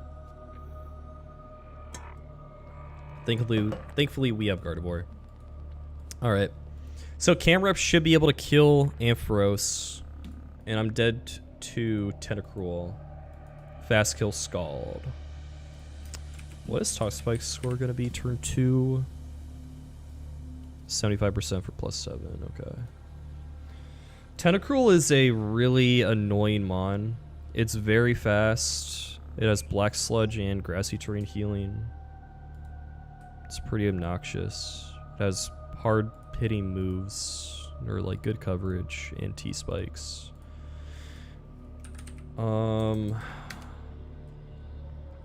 Basically what I'm gonna do is I'm gonna go Hydreigon. I should be baiting Scald. And what I should be able to do is click Draco, then U-turn. I don't think I can kill with Hydreigon, but I want to damage this guy.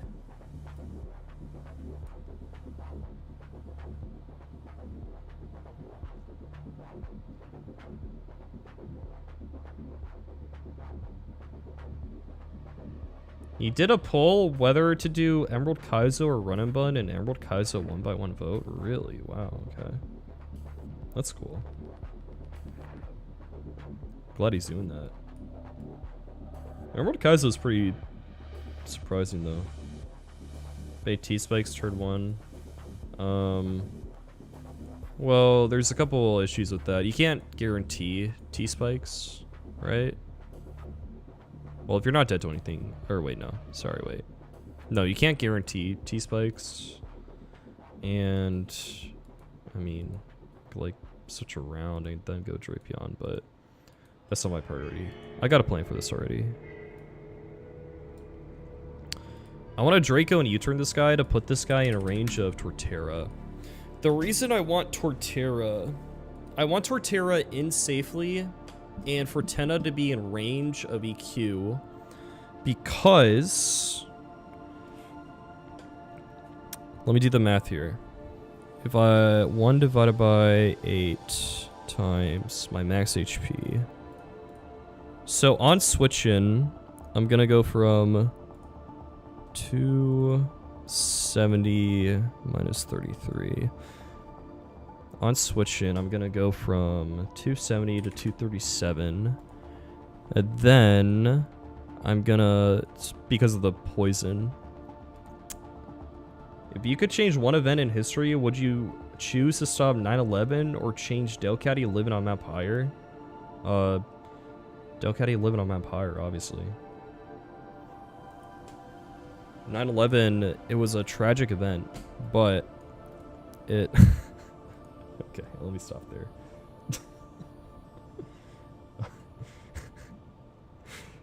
No, I take it back. I would stop 9/11. Now that I give it a second thought.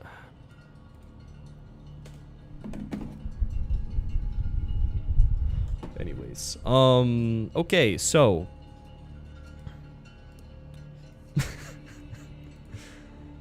237 minus 84 would put us at 153. And then we take another round of poison. 153 minus 33 put us at 120. At 120, and then we also get a grassy terrain healing. Let me not forget about that. 1 divided by 16 times 270. What happened on the 9th of November? Bro, I don't even know. Bro, the Delcatty... Okay, I get that 9/11 was bad, but Delcatty living on Pyre Tag was... It was devastating, okay? I understand from your position you would have a different answer, but you gotta realize I have my own personal bias and my personal trauma, okay? Thanks for not being a coward. Yeah, of course. Do you remember the 21st night of September?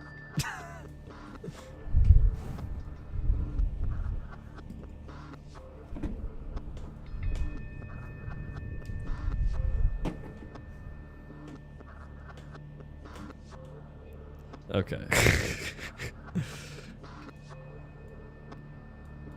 Okay, I would heal 16, so I'd go up to 136. Okay, so long story short, this is the lowest HP we can be.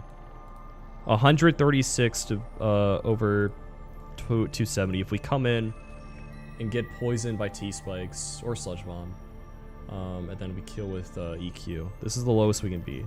So, if this is the lowest we can be, We have Woodhammer kill against Ludi, so he can never outdamage me. Or never be in range of that. And then Obstagoon.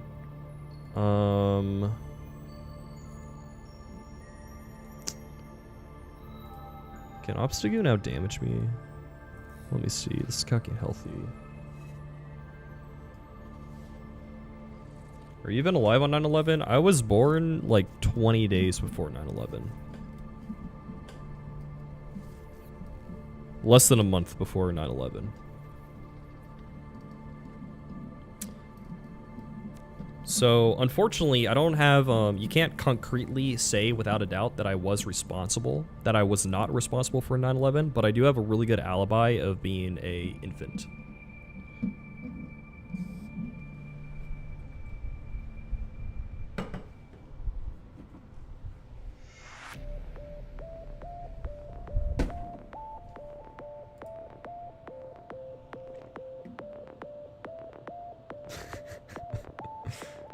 All right.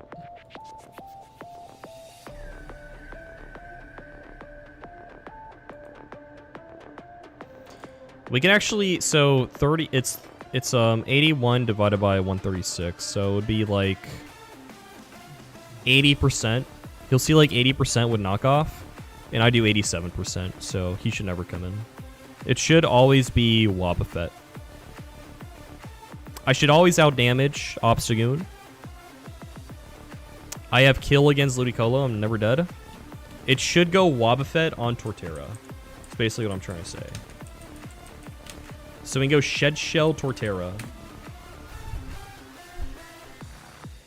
However, T-Spikes could be up. But we got a plan. Did you see my guy Drygon? No, I haven't. How good is it?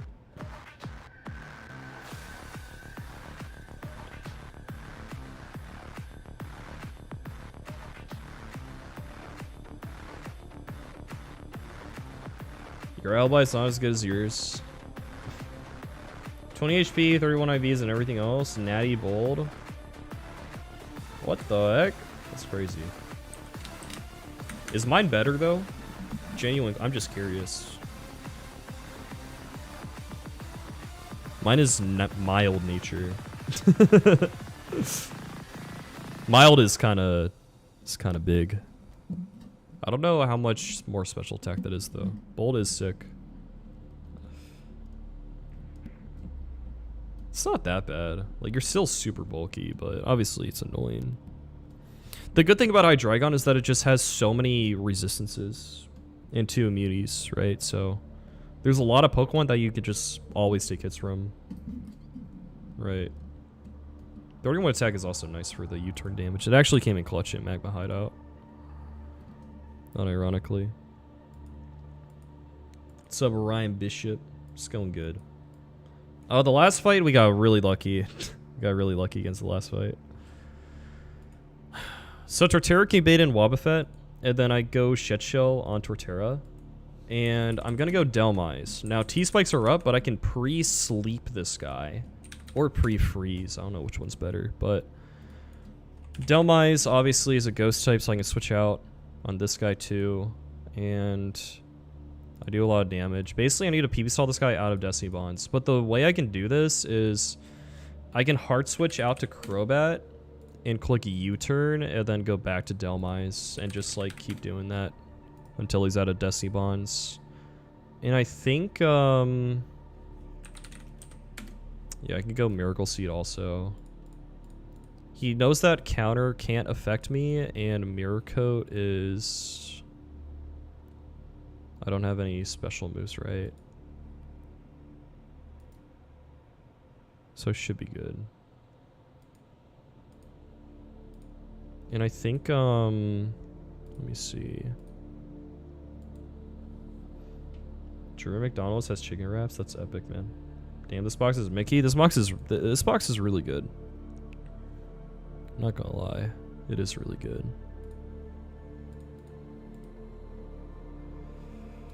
We should be okay here, I think.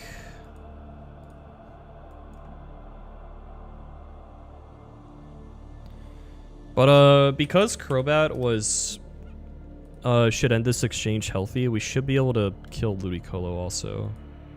We show fast kill, so a grassy glide, and we can like leech life if we switch it on Zen Headbutt. Or we just Brave Bird and kill him.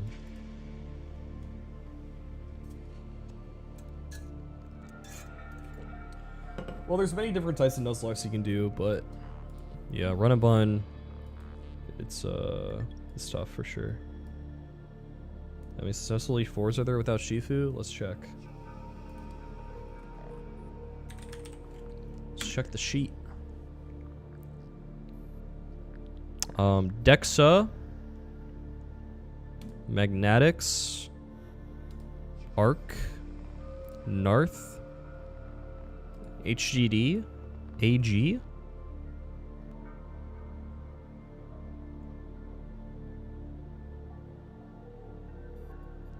Six. Plus two or three people of being NG plus. Scrum before Matt, that is where we're at, yeah. So yeah, Crobat can kill Ludi, and then Obstagoon. I think the only safe guy I have for this is Halucha. I can come in before its Flame Orb activates and live any hit and kill with CC. Yeah. Any world records for NG plus? No, I mean I went for like the Death's world record on my winning run. This one I'm just focused on winning. I don't know. Like I naturally I will be bringing new guys to my New Game Plus Elite 4 just because like there's not a lot of people who have beaten the game, but you know. The Hall of Fame sheet. Solution point 8 shield left. There you go. Alright, this is the team. I'm not super confident in this strat working, but we'll see. We'll see. I know Crobat needs Muscle Band to show kill to Rillaboom. You are obviously the Mega Stone. You need that to kill Ampharos. You are gonna be Citrus Berry. I think there's like some risk if Tenna doesn't click T-Spikes. We'll see. Torterra is going to be Shed Shell because we can, again, kill Tenna and outdamage both Ludi and Obstagoon to bait in Wobbuffet. I don't show a kill to Wobbuffet, right? No. I do 82% with Woodhammer, though.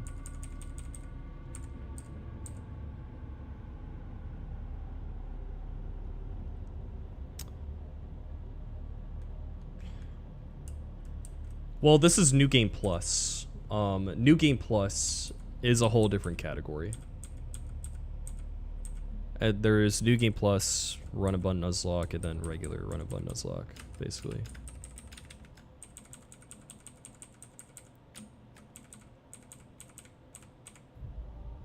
Yeah, no problem. What happened to your Celebi?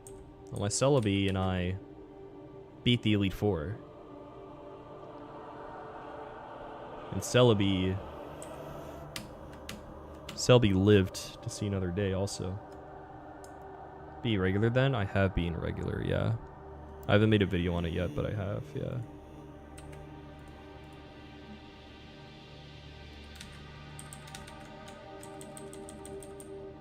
Okay, the way we don't get poisoned on Delmise is by pre-sleeping him.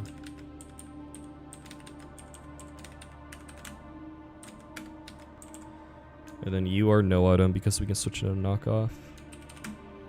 That should be it.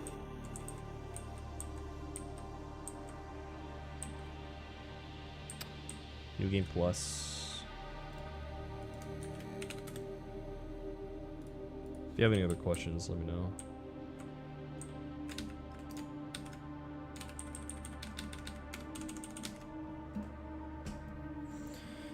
Crash the casino?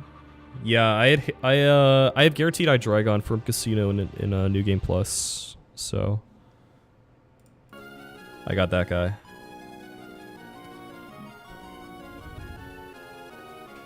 I am not passing up on that. The funny thing about Casino Mythicals is that there's like it's extremely rare that going for the mythical is the most optimal play for your Elite Four team, because the mythicals are just like not that great for Elite Four. Most of the time, like the only reason people go for casino encounters for Green Corner is to flex. That's the only reason. That's what I did, so. Yeah, they are hype, but it's kind of funny.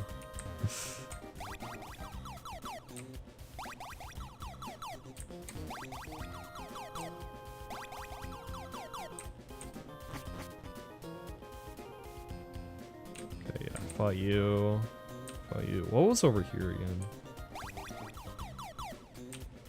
Oh, it's just the best? Yeah.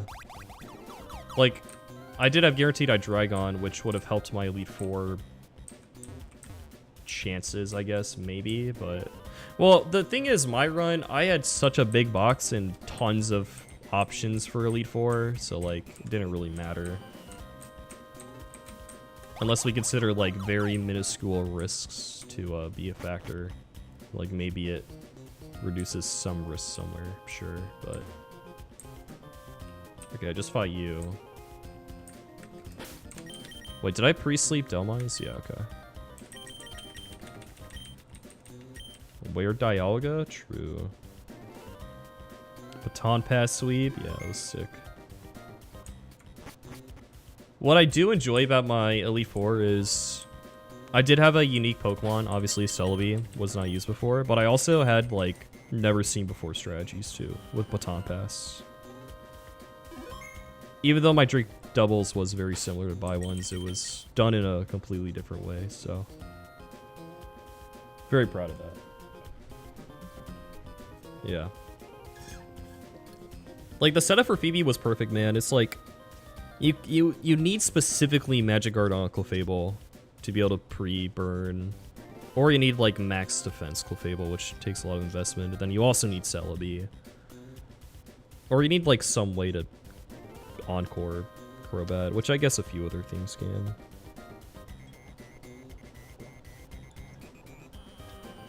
Well, there's only two Pokemon in the game that get Baton Pass. It's Celebi and Mew, which are both mythicals. So it's very rare. And obviously no one has brought either at that point.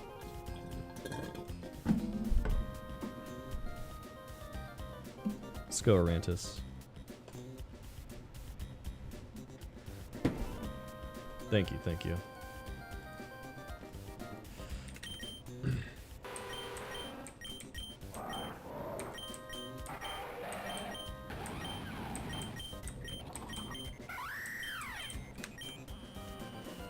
Alright, let's go over this again. Crobat. Muscle Band. We show one killing roll to Rillaboom, so we should just spam Grassy Glide on me. I will spam Leech Life myself. We should end the exchange at high HP unless we get Focus Banded like 3 times in a row. Go kill this guy. What's up, Svein? Good to see you, dude. Kill that guy. The only thing with a kill on me should be Ampharos unless we get insanely unlucky. On Ampharos, we can go Mega Camerupt. Kill with Earth Power. And then you have Fast Kill. Scald. We go Hydreigon. We want to get one Draco in. We're going to hope he T-Spikes once. If he doesn't T-Spike once, I think I could probably just Draco, then go Crobat. Like, if I'm in range of a... Like, if he doesn't T-Spikes and he, like, crits me and I'm in range, I could probably go Crobat and U-turn.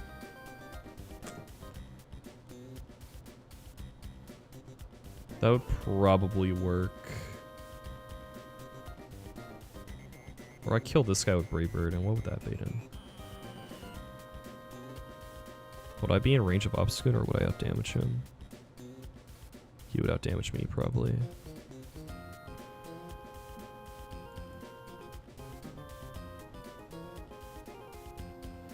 We'll figure it out. I think I need to always just stay in, then. I think, I die to double crit, basically. Double crit or crit and no T-spikes. That could be bad.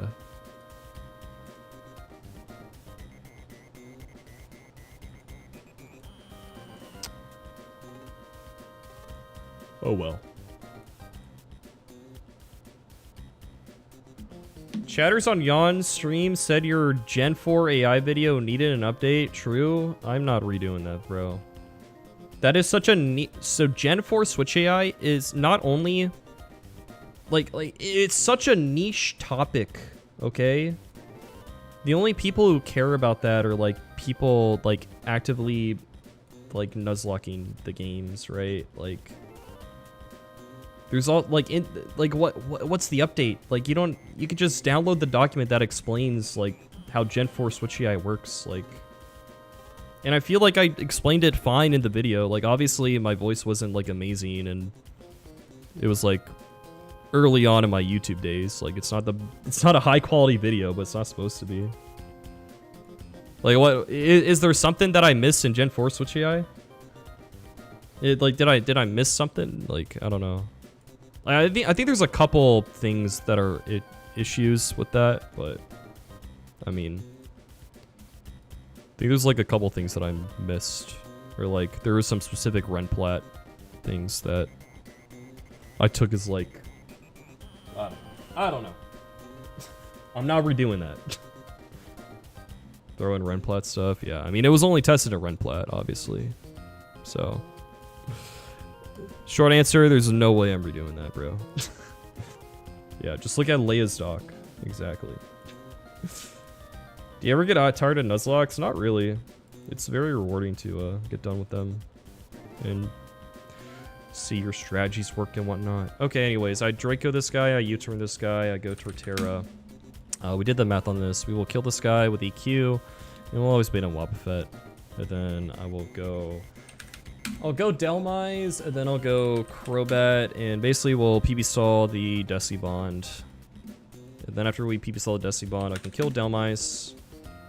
I'll have Miracle Seed. And then... just gonna go one of these two, but doesn't really matter. Like on this guy, just go back to Crobat.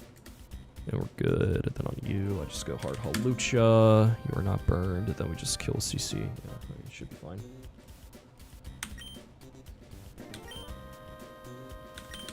If I ever get tired of Nuzlocks, I will let you guys know.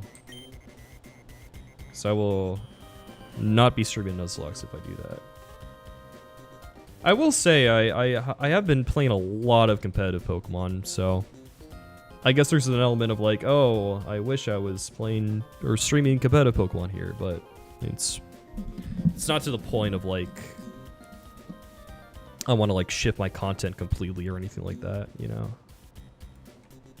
Just something I like to do.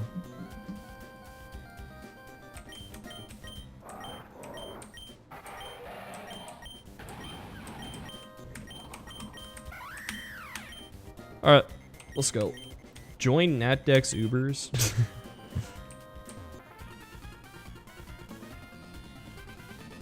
We'll see. Alright, last grunt. Let's get it. Bump, bump. Bump, bump.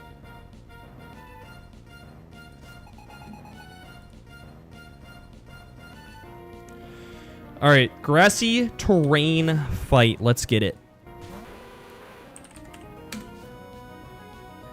Alright, this is Focus Band, Rillaboom lead.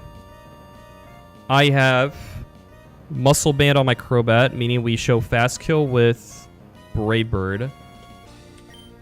Meaning he should just spam Grassy Glide against me. Good. And we will heal ourselves up with this Leech Life damage that we accumulate.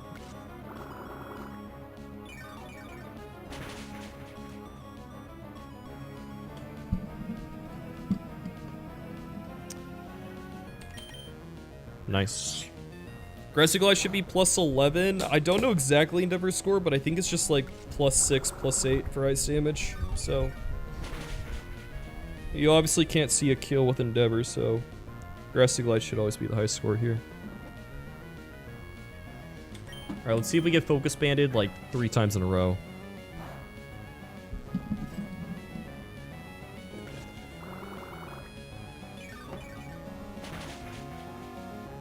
No focus band, okay.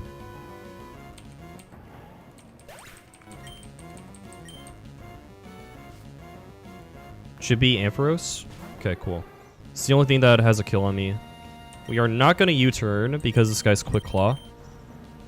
We just go hard Camerupt. It has a low chance to counter, but it's probably going to be T-Bolt. Okay.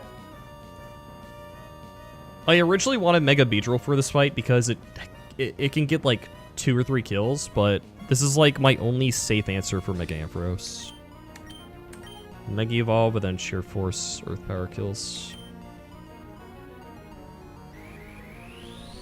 So all my ground types get hit super effectively by its other coverage besides Camerupt. We should always bait in Tenta for fast kill Scald. With that spit F drop, am I dead to anything else? No, I'm not dead to anything else. Okay.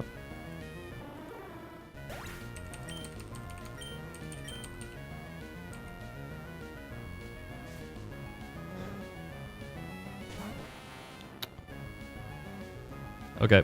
Should be Scald. Do I want to go straight Hydreigon? Let me see. I could pivot Delmise if I wanted to. No, that's worse. Yeah, that would be worse. Okay. No, we just go hard Hydreigon.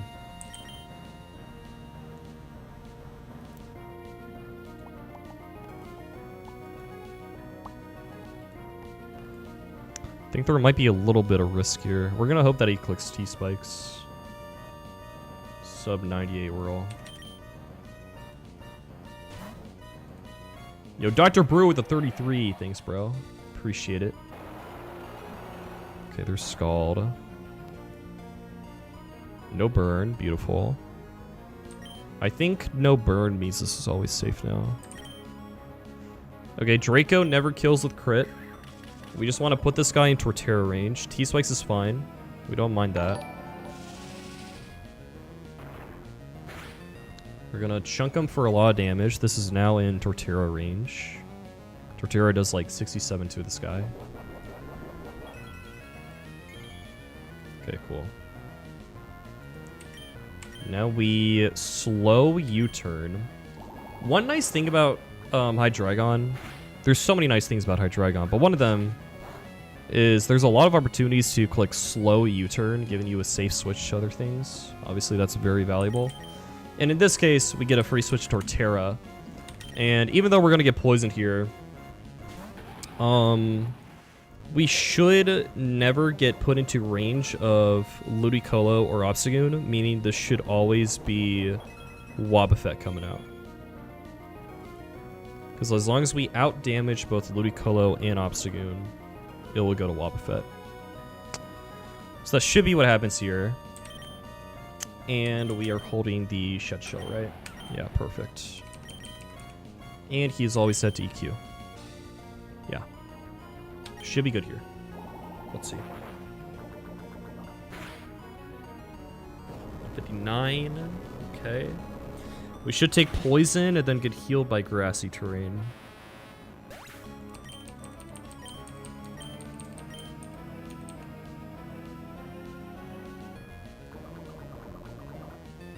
.142.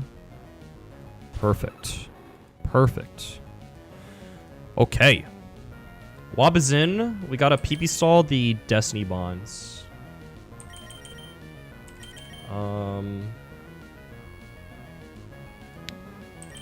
We are pre-slept on Delmise because we don't want to get poisoned on the switch in. Okay, Shed Shell lets us switch.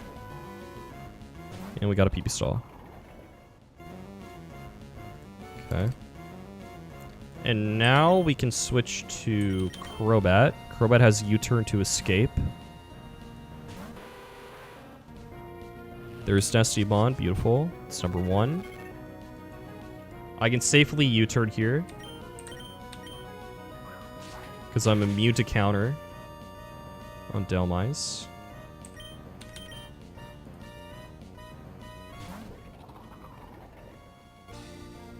Okay. No Death Spawn yet, that's fine.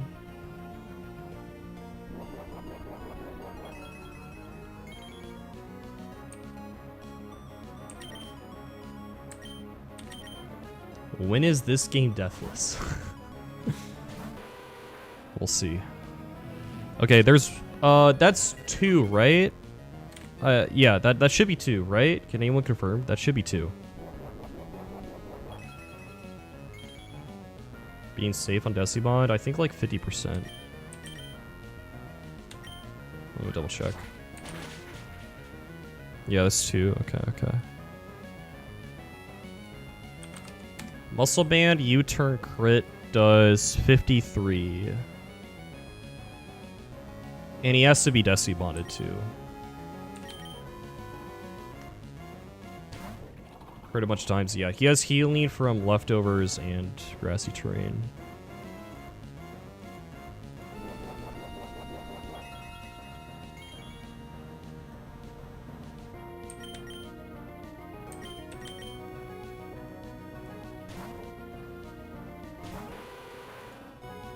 That's number 3.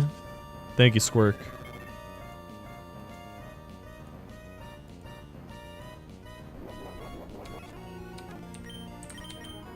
He has 2 left.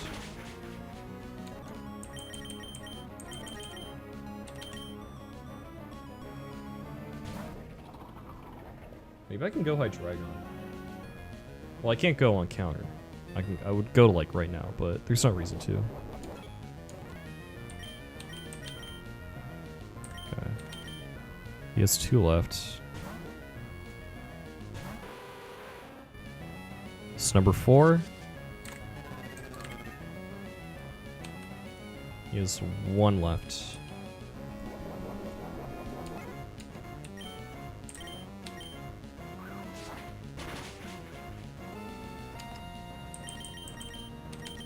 Go you.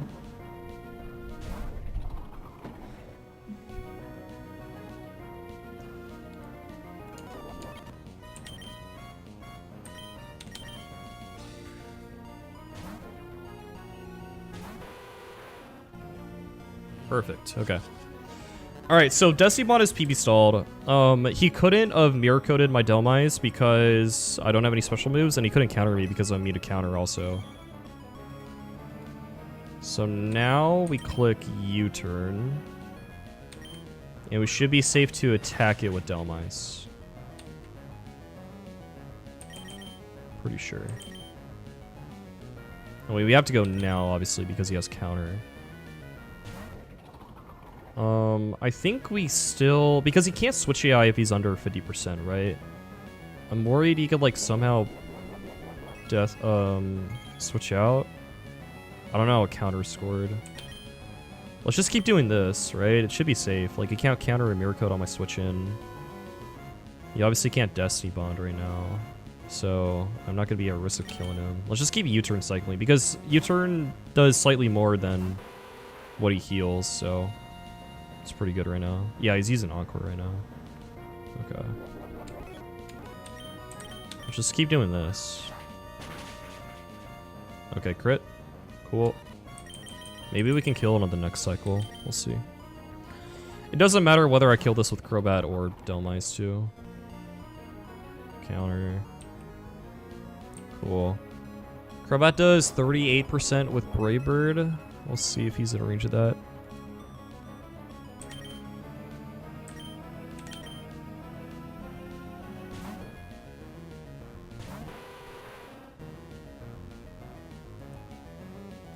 Okay, what is he at?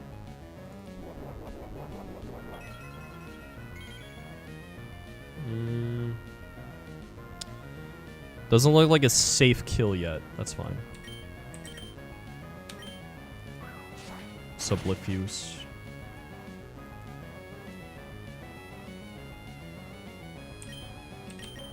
We'll just keep doing this, it's fine.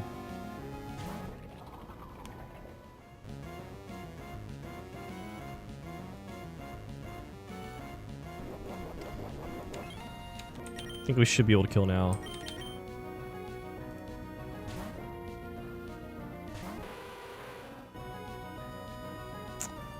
Yeah.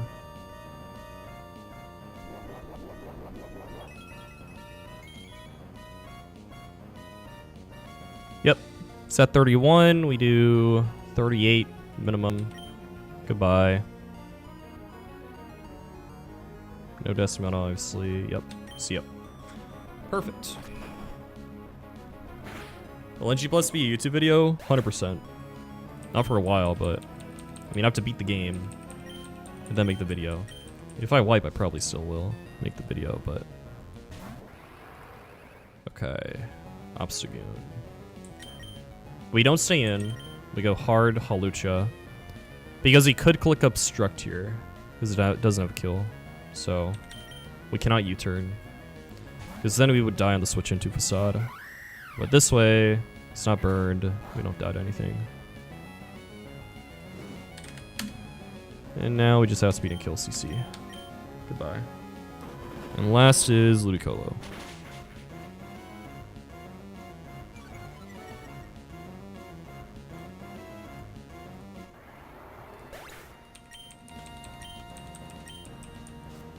The regular be on YouTube much before that. Well before that. Grassy Glide crit does 193 max, and I should always kill with Acro. I got no item. Acro should just always kill this, so I'm never dead a crit, right? Not missing anything. Grass Gem, Grassy Glide, 193 max with crit. Yeah, we should be good.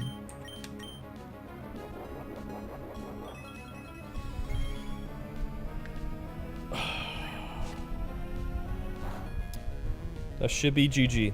Cool. Alright, we're at Matt now. That was script writing for the next Run&Bun video so far. The second Run&Bun video is...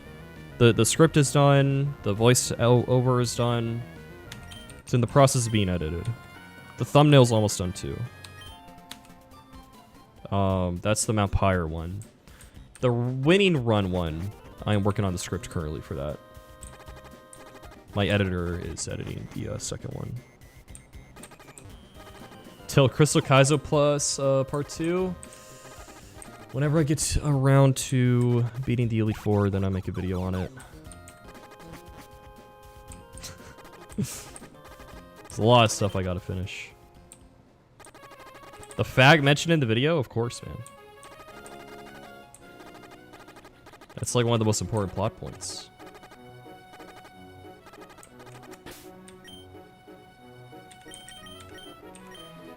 Alright, well, we're at Matt now, and I'll come clean to you guys. I do not have an exact strategy for Matt yet.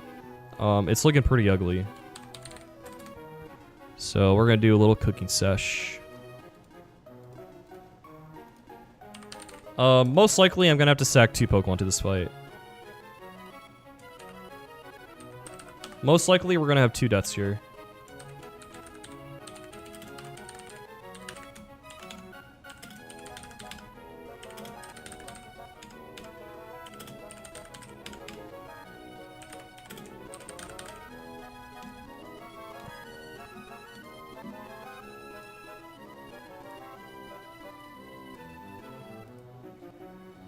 Homie's got homework? For sure.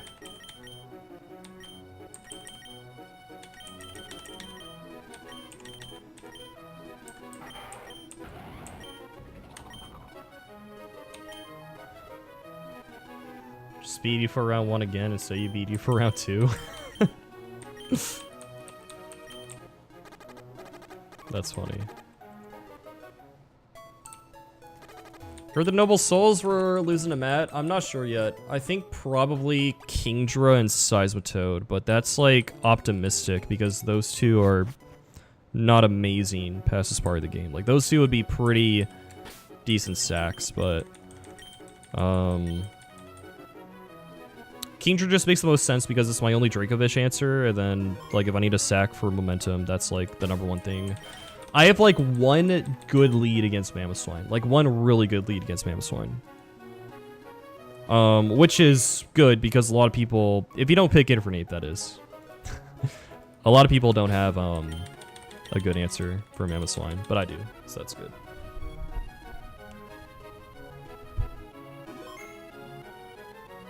Imagine not picking Infernape, but then wiping to the Mamoswine lead, messing you up.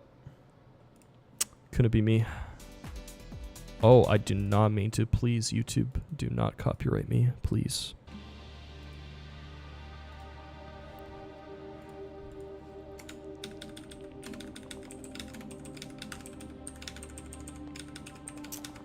NG exclamation point.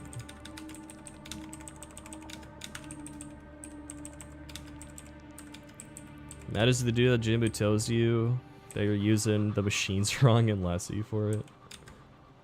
How's the box? The box is very good. Matt is gonna be very tough though. So I planned this a little bit.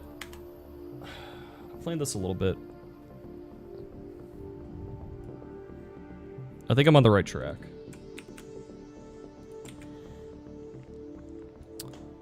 Alright, I got one good lead against Mamoswine. Can anyone guess who the one good lead is? Anyone want to guess?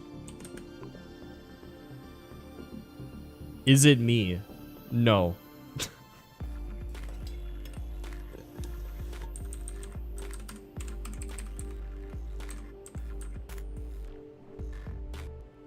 Okay, yeah, it's not that hard to guess.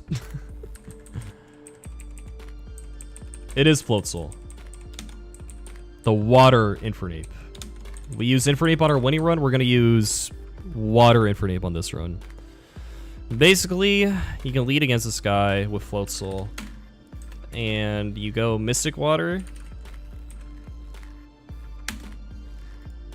You click Fake Out, and then you have killing rolls with Liquidation, so Ice Shard you.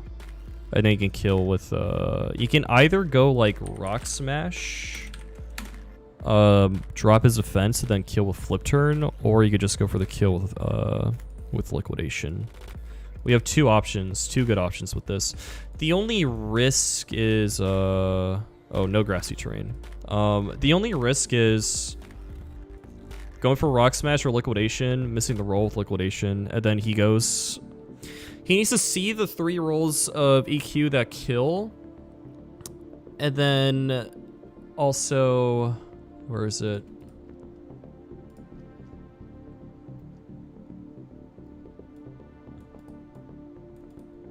Well, I guess he just has to see the 3 rolls that kill with EQ, huh? Because Ice Shard will be plus 11.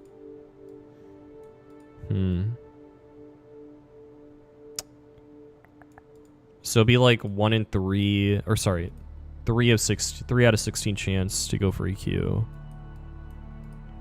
But he has to go for EQ.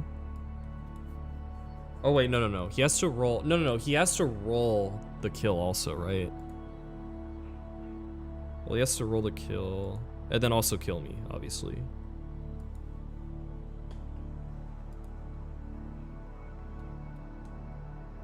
Yeah, but I guess the problem is, if he does go for EQ, then I'm in range of Ice Shard, right? So I'd have to switch out on that, and then my whole line could get screwed. But, so it kind of is just like 3 at 16 chance that it goes wrong, but I don't know. We'll see what we can do. Because, yeah, I'm just set to Ice Shard the next turn. Submaster Pooking. I'm doing well. But maybe if Floatzel dies, we have like an easy revenge kill. Obviously, Floatzel dying would be bad, but didn't realize it was that risky. Is there any other lead? I mean, you can go like this guy. You may fast kill, then you U-turn, but I mean, either way, something would have to take a hit, right? And also, like, you just need all the slots kind of for this fight. You just kind of need all the slots for this fight. It's just annoying that Floatzel is dead to EQ from full. Like, that's crazy.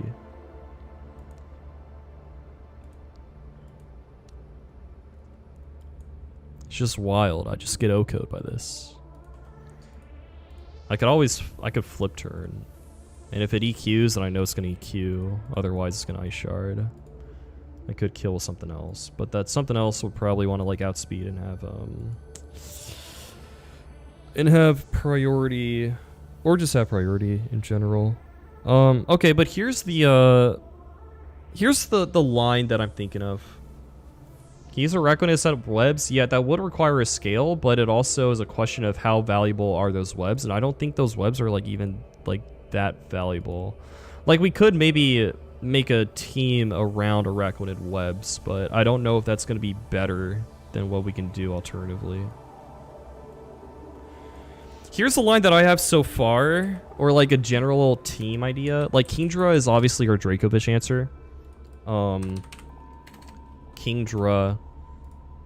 You can go Citrus Berry and two-shot this guy with Dragon Pulse. Obviously the only question is like, what do you do after that? Dragapult, I only have like one answer for this, and that's going to be Azu. Azu can go Pixie Plate and click Draining Kiss. Obviously, you prefer if you come in on darts, but even if you come in on Shadow Ball, it's still like manageable. Heal 38 with Draining Kiss. Like if you switch on Shadow Ball and you get Spit F dropped, you just have to dodge 2 crits. If you come in on Spit F drop and crit, I think you're just screwed. But I don't think I have anything else that's better. Like this guy just dies to Shadow Ball. Wall Rain takes way too much. Maybe there's another answer somewhere, but those are my 2 fairy types, Azu and Gardevoir. Escavalier. Yeah, it's got Fire Blast. We got a Honchkrow Sucker Punch. That would probably, it would require me not switching on darts, which is hard. Then also it would require a Dark Gem, which I do not want to get rid of. So, yeah. I could, like, go this guy and sack him, but, yeah. I probably am going to be using Azu here.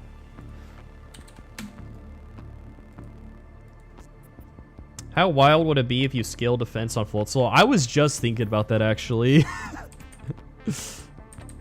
It wouldn't be the worst thing in the world. Let's just say that. Ground Funny Fire attacks for Raikou and Mamoswine. Well, Raikou, I have like 2 answers. 2 potential answers for Raikou, I think. It's not that bad. Maybe Dome Ice could work too, but... But yeah, Dragapult, it's probably just always Azu. Kartana is one of the hard ones. Because I don't have the greatest pivots for this guy. He just like, his coverage is nasty. What I'm thinking is, we can go Crobat on this guy. Crobat and Beedrill and Archeops, I guess. Those are the only 3 things that outspeed him. Archeops can't switch into any move, by the way. Dies to everything. But Crobat can switch in on Leaf Blade, Sacred Sword, or Night Slash. And we can go Natural Gift with Wattmel Berry, giving us a 100 base power fire move, which is 4x effective. It doesn't always kill, so we'll need a chip before that, but... This is one potential answer we could do. How much does Corviknight take from this guy? Let's see. Corviknight takes 56% from non-crit Sacred Sword. 32% from Smart Strike. Yeah. It's a lot.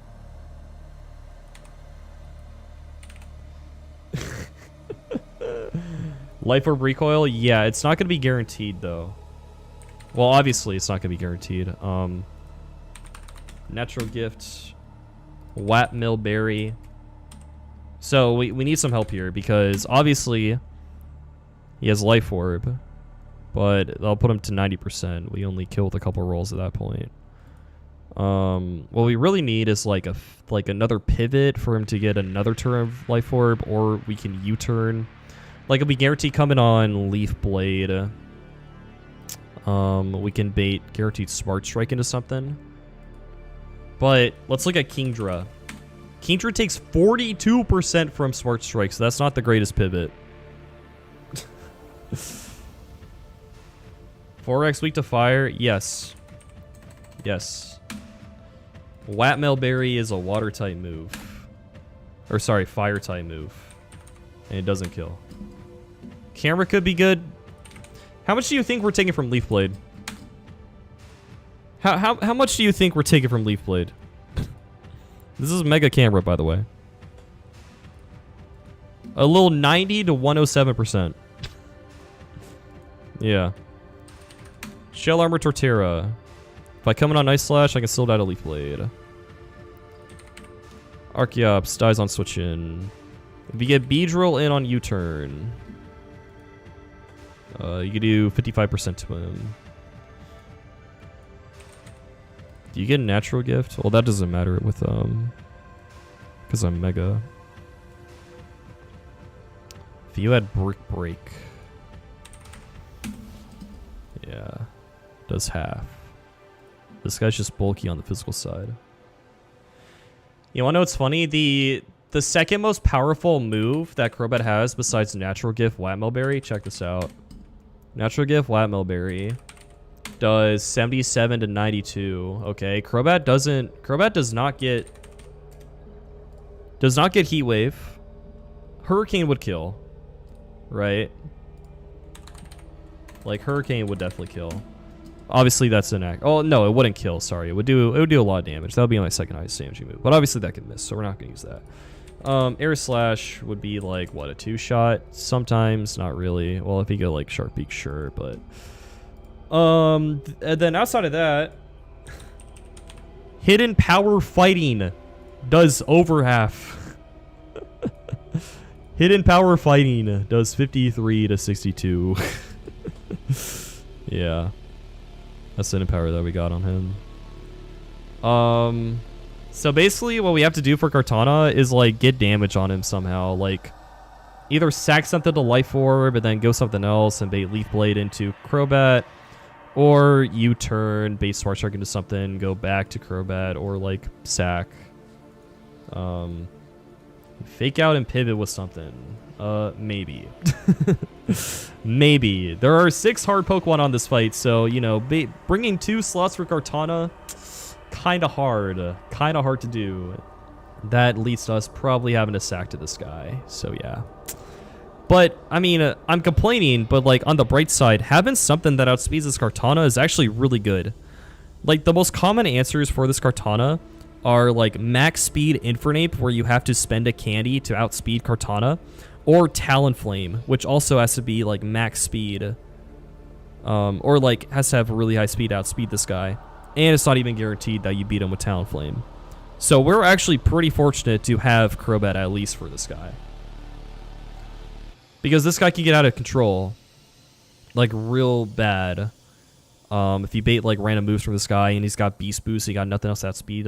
There's also, like, some Vacuum Wave Pokemon that can kill this. Like, maybe, like, I don't know, like, Lucario maybe with Vacuum Wave. I don't know. How much does Centiskorch take? Centiskorch just dies to Leaf Blade into Night Slash non-crits. As you jet plus 1 hit of Life Orb. That doesn't do quite enough.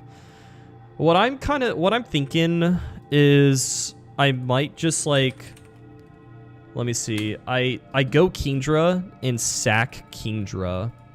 And then I go, like, Floatzel. If Floatzel's healthy enough, we can maybe be out of range of Smart Strike. It depends on how much we take from Ice Shard here. Like, we can maybe be in range of, like, some Smart Strike rolls, but if we bait random move, that might be, like, worth risking.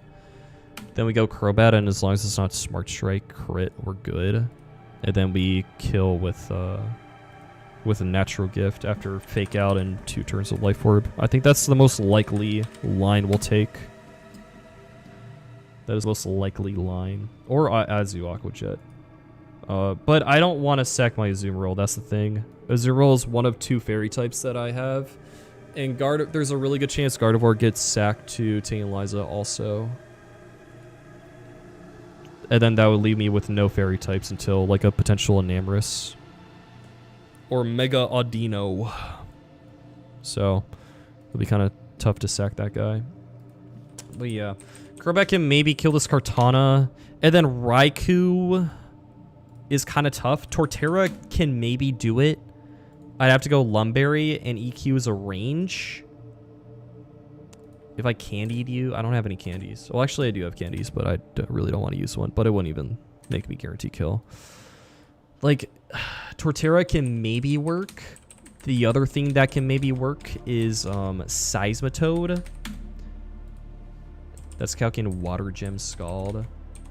This guy can maybe work. Yo, Zem with the raid. Thank you, bro. I appreciate it. Welcome in, guys. We're calculating Matt right now. It's the boss of Aqua Hideout. How was your stream? Thank you so much. What were you playing?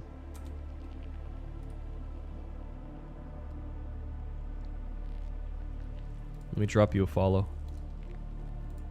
We're doing Run&Bun right now. Any battles today? We've done 2 battles today. The first one that we did was this really tough Quick Claw Octillery trainer. We beat him, thankfully. We got a crit with our Kingdra against the Octillery too, which is clutch. And then we just beat this Grassy Terrain fight. And now we're calcing Matt. Was forced to do pre-Roxanne back-to-back for the rare candy. Oh, you're doing Run&Bun. Nice. Oh, yeah, that fight is definitely tough. Before Roxanne, yeah. I've been there too. I've actually wiped because I tried to get the rare candy, but then I lost. Oh, I removed the Umbreon 1Z redeem because my AC was broken, but it did just get fixed, so I can add that back in the future. Matt is a demon. Matt is a big demon. We got pretty good like individual answers for stuff, but we're definitely gonna have to sack to keep our line intact. Like there's a lead Mamoswine that I can maybe use Floatzel here for, but there's 3 out of 16 chance that he can go for EQ, which is really bad. I might have to like scale defense on this guy, which would be a little cringe, but I have 1 4x water resist in Kingdra who can beat this guy. And then Dragapult, I'm gonna have to use a Zoom Roll. There's a little bit of risk if I like come on Shadow Ball though. And then we go like Pixie Plate, Drain Kiss to 2-shot this guy. Kartana is definitely going to require a sacrifice or either a sacrifice or 2 slots. Because the only thing that really can deal with this guy that outspeeds is Crobat. And I'd have to go Natural Gift Whatmilberry, giving me 100 base power fire move. But that doesn't even kill. So I need like U-turn chip or 2 rounds of Life Orb or something. But yeah. And then there's Raikou. Raikou, I have 2 answers for this guy. Maybe more, we'll see. Torterra can maybe do it. It's a range with EQ. But then there's also Seismitoad. So I can use one of these guys. Obviously, I don't have speed after a Mud Shot, but if I get 2 Mud Shots, I will. The thing that I'm trying to see, though, is how do I deal with Mega Gyarados? Because Mega Gyarados, if he Dragon Dances on my switch in, I don't think I have anything that beats him. Like, Hisuian Lilligant is the closest thing to it. That is, I think, the one thing in my box that resists all of his moves. And even if I resist all his moves, I get Flinch by Waterfall. Defense Drop by Crunch. And if he Dragon Dances on my switch in, I could just Speed Dead to just, like, low roll Waterfall into high roll Crunch. So that would never work if I switch in on Dragon Dance. And the most cringe thing about Lilligant, okay, I am 105 base speed, he is 81 base speed, but because he's jolly and I'm relaxed, he outspeeds me by 1 point. It is insanely cringe. He outspeeds me by 1 point, and he can flinch me. So yeah, if I used a candy, I would have to use a candy and go like, I don't know. I guess like candy plus like citrus berry can maybe work. But if I go even if I go candy and eat Dragon Dances on my switch, I still just lose. This is water dark type. Thank you, Zem. I appreciate the raid, man. The other option, so I'd have to prevent Dragon Dance from this guy. The other option would be Sceptile. Sceptile in Overgrow with Marigold Seed can kill this guy. Again, I cannot bait Dragon Dance because obviously if he Dragon Dances, he is faster and kills me. But what's nice about Sceptile what's really cool about this guy is that I can go Sceptile. If I bait Waterfall or EQ, then I can click Endure the next turn, take the Crunch, and then kill with Leaf Storm after. But obviously this doesn't work if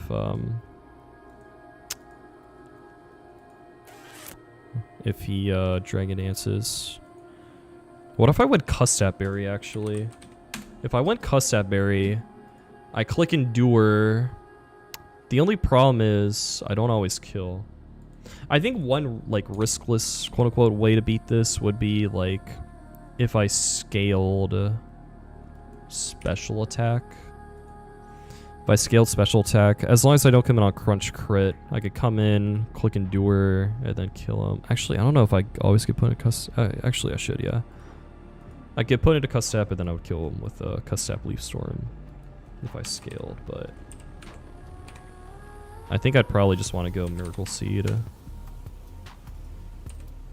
Miracle Seed, and then kill him that way. 0 deaths to knock one out so far, but I am 100% gonna have a death on this fight. 100%. There's like almost no way I do Matt Deathless. Azu for Gyarados. Azu takes 54% from EQ and does 35% back, and I'm slower. Lead Arachnid, Webs, and just deal with rocks. Possibly I could do that. It would require a heart scale on Arachnid, and I still have Dragapult issues. Maybe something else can beat Cortana, maybe. Gyarados is still immune to Webs. Like, I don't think Webs would even help me that much. Like, I know there's a lot of bias because, like, Yan used Webs on this fight, right? But keep in mind, Yan also, like, sacked 3 or 4 Pokemon. He, like, sacked... He had, like, 4 deaths on this fight. And he clicked Sticky Webs, and he also set up Tailwind. Like, that guy was insanely desperate. Like, I'm not that desperate.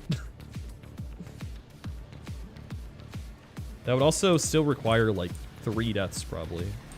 Like, 2, at least, like, 2 deaths still. Like, I don't think Webs even help me. Like, one easy way to do this would just be, like, sack Floatzel, sack Kingdra, Crobat kills Kartana, then, like, my Raikou answer, sack my Raikou answer, then, like, Sceptile chains Raikou and Gyarados. Like, I can easily find a way to do that has, like, 3 or 4 deaths, but, you know. And that's probably something that I'm gonna do, like, similar to that. This is quite possibly our 6 right here. Floatzel, Kingdra, Azu, Crobat, Sizetos, Sceptile. This is the line that I came up with right before I streamed, but this line is not complete. There's a lot of there's some big risks on this fight, and it would be 2 or 3 deaths. Yeah.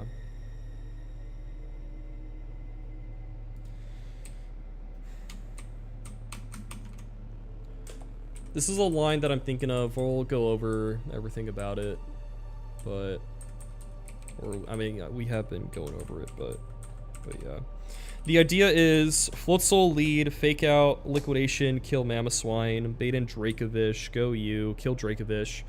As if I don't get crit at all, I'll be baiting exactly Dragon Darts from Dragapult. And if I do that, it's a re-switch to Azu. If I come in on Shadow Ball, just hope it doesn't spit after upper crit me. I click Draining Kiss twice on Dragapult to kill. Then I bait in Kartana.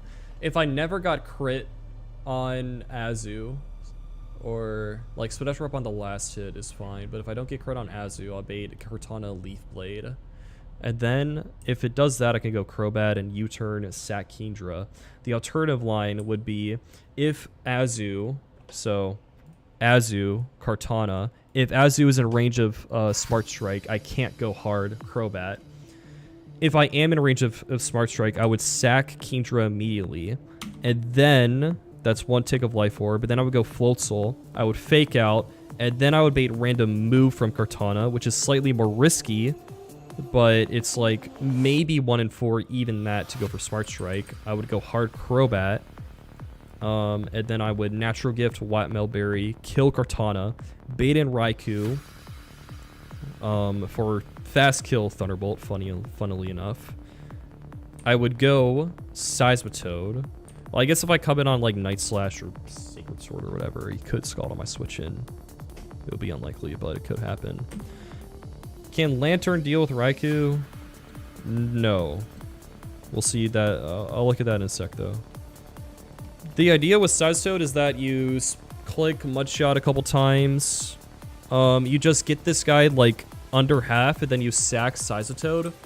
And then Sceptile can chain kill Raikou and Gyarados. That would be a 2-kill line, or 2-sack line. Does Lantern beat Gyarados? Or sorry, Raikou. He does 22 to 26% to me.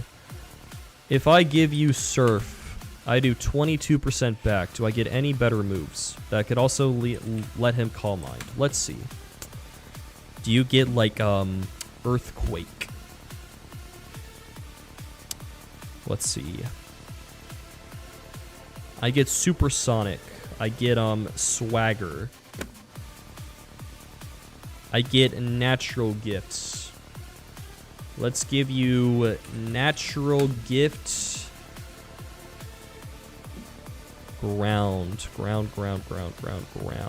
Hondu Berry. Natural Gift Hondu Berry from my Adamant Lantern does 30 to 36%. Keep in mind that is a one-time use move. And I can get confused and I can get scalded. So yeah, this is a horrendous answer. How much does Drud take from Fishes? How much you want to guess?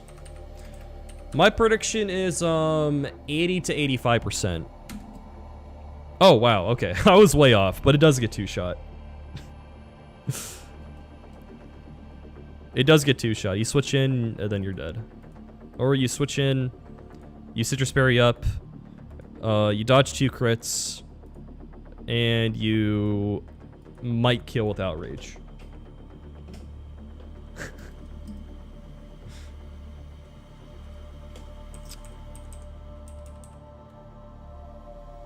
Matt is bigger threat than Archie.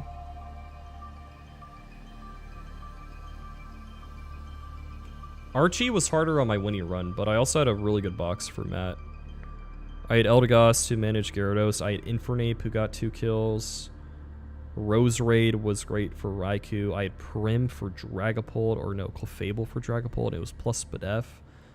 Dracovish, I used something, I don't remember. My box for Matt on my Winnie run was so good, but I struggled so much against Archie. Archie required 2 sacks and 3 scales. It's insane. I don't know what it is on average. On average, maybe Matt's harder. It's definitely very hard for me right now. When will I make merch? Not sure. Yeah. This fight's gonna be very hard. Yeah, I do have Mega Blastoise.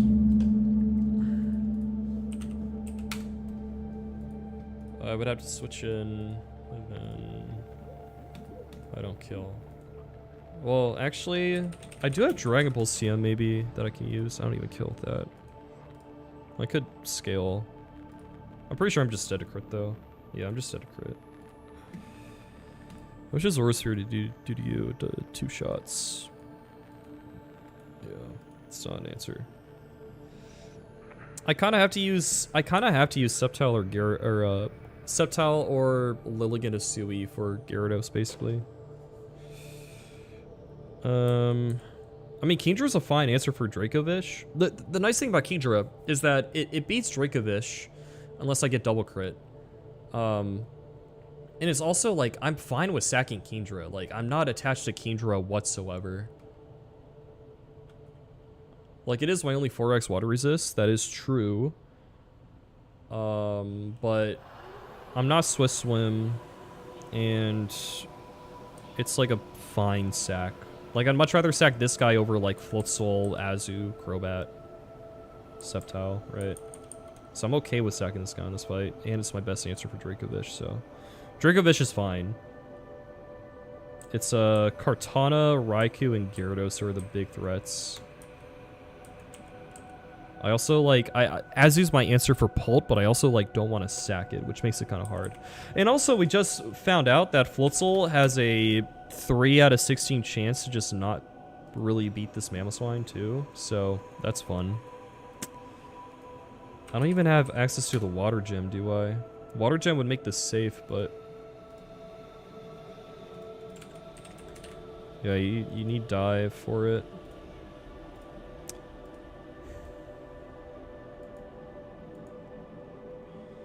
Or I go normal Gem Fake Out? No, then I can't hold Mystic Water. Are you fighting Matt today? As long as we find a line. Yeah, which I think we're pretty close to. Just gonna be very bloody.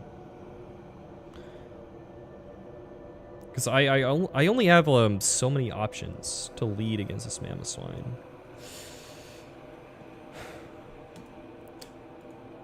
So the thing is, I click Fake Out.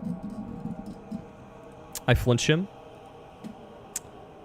The fact that we're dead to EQ from full is like insanely cringe. Let's go, Septembers. Congrats, dude. Pre-damage a little, flip an EQ. I could pre-damage a little to guarantee EQ. I could do that.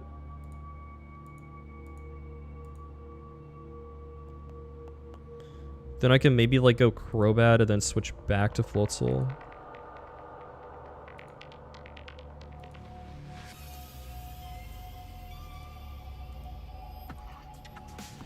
If I crit kill him, I would just do something else. I could maybe do that. Like if I go Crobat.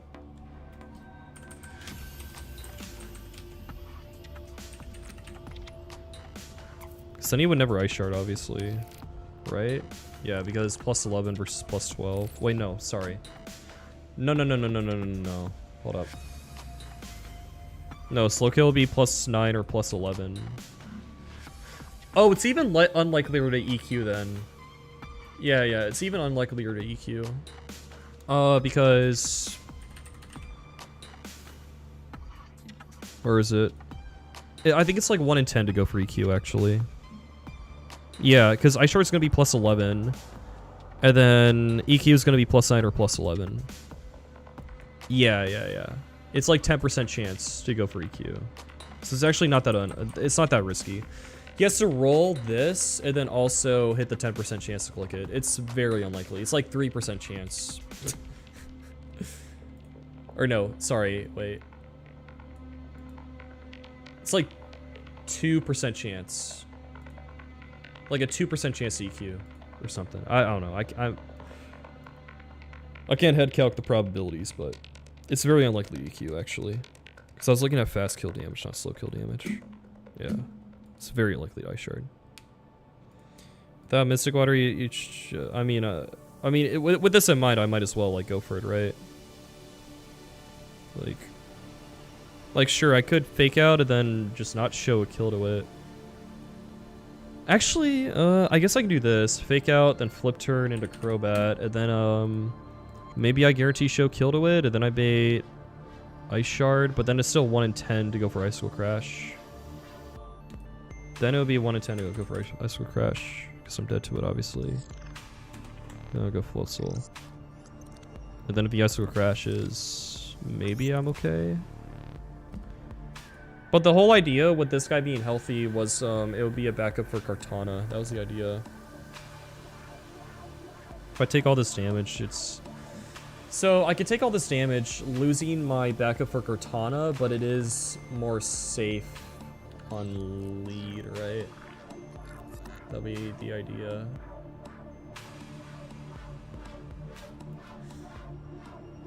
Wait. Yeah, I would pre-damage and not go Mystic Water, so I guarantee bait EQ. I would take more damage on Float Soul, which means I can't really... Or the back for Katana is a little riskier, but then the lead would be safe. If I scale defense, it's safe, but I don't know if I need to scale for Tantaliz's Gym. Tantaliz's Gym is going to be horrendous. Like, I think I would take this risk, like this 2% risk, over scaling. Because I only have one scale for the rest of Tantaliz's split, I'm pretty sure. Let me see. Dive, underwater, Route 127. Yeah, I only have one scale.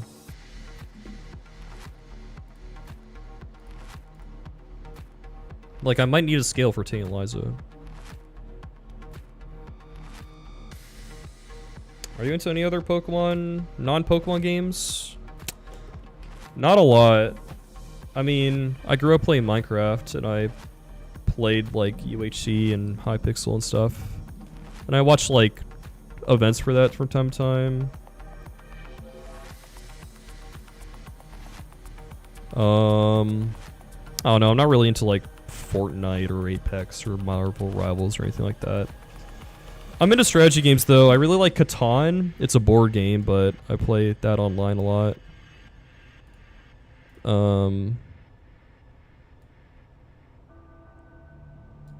I like chess. Oh, I like Bobble League. It's this niche, like, Discord turn-based soccer game.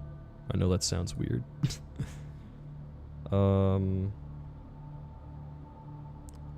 Played Fall Guys for a little bit.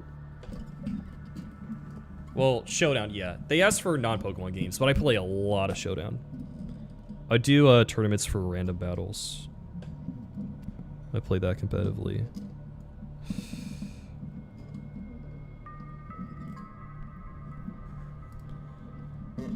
Your opinion on the chicken jockey meme? Thank you for asking. I think it's so cringe. I didn't laugh at it once. I've never once laughed at a chicken jockey meme.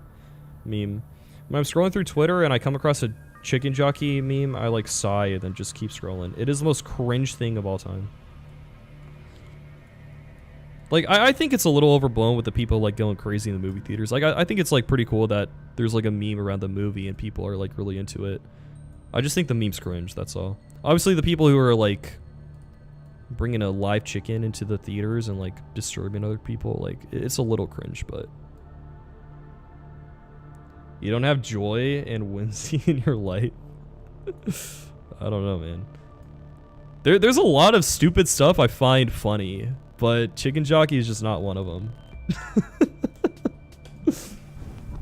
How was the Dallas Stars game? So, the game that I went to on, was it Sunday or Saturday? The Saturday, right. We kind of got smoked in that game that I went to on Saturday, but we had another game that was, I think, last night. That went to overtime and we clutched it up. We were like down 3-2. With like 5 minutes left and we scored and then we won in overtime. So it's 1-1 right now. It was not looking good after that first game though.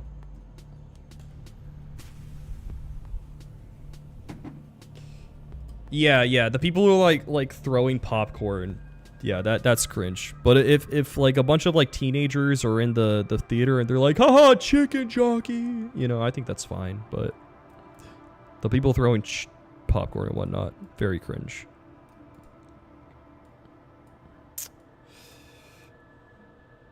They lit up fireworks inside a theater? I did not hear about that. That's insane. What? I wasn't aware of that.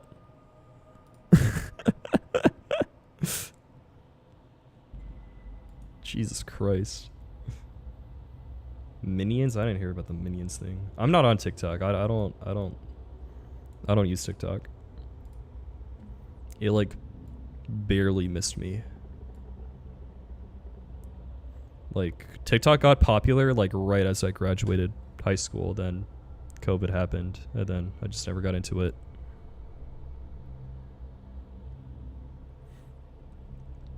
Thankfully.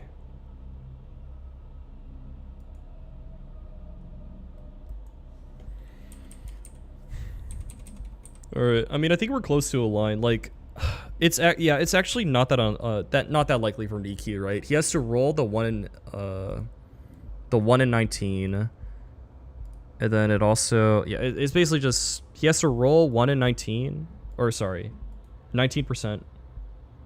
He has to roll the 19%, and then it's also 1 in 10 for him to click it. So it's not that likely. So I think I'm always fine with just risking this Floatzel lead. It really is like my one... It's like my one lead that can prevent rocks and kill Mamoswine, basically. It's the only thing in my box that can do this, I'm pretty sure. Like, Corviknight just, like, gets flinched, right? Yeah. I don't have Scary Face. Like, yeah, there's not a lot of, like, multi-hit moves that I have, either. Excadrill obviously just ICQ, and I'm slower, so, like, that obviously wouldn't work.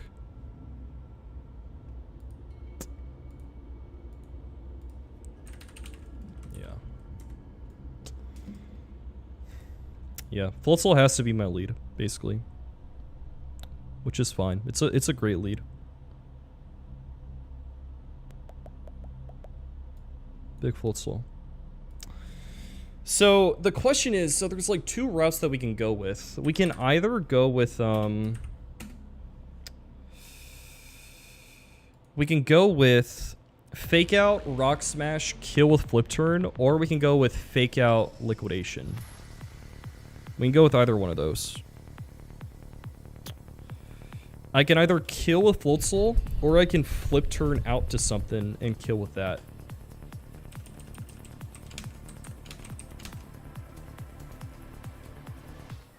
Actually, wait, would this work?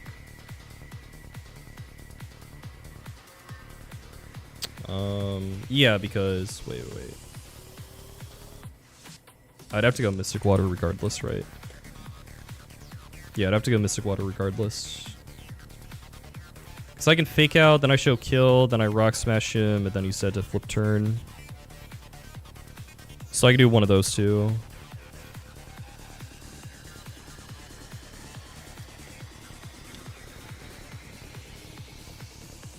And the question is, if I kill a Flip Turn, what do I want to do? Like, the goal would be, like, being a consistent move from Kartana, or removing Raikou early if I wanted to do that. Or making Dragapult safer. Like, if I kill a Flip Turn, I go Azu, what happens? Pixie Plate. I'm not dead to you. Not dead to you. I would bait in Kartana Leaf Blade, and I could go Crobat at that point. The only problem with going Crobat is I can't sack Kingdra yet because Dracovish isn't dead. I can only sack Kingdra once Dracovish is dead. The alternative would just be sacking Floatzel, which is worse than sacking Kingdra. Right. So I don't think I want to bait in Kartana earlier.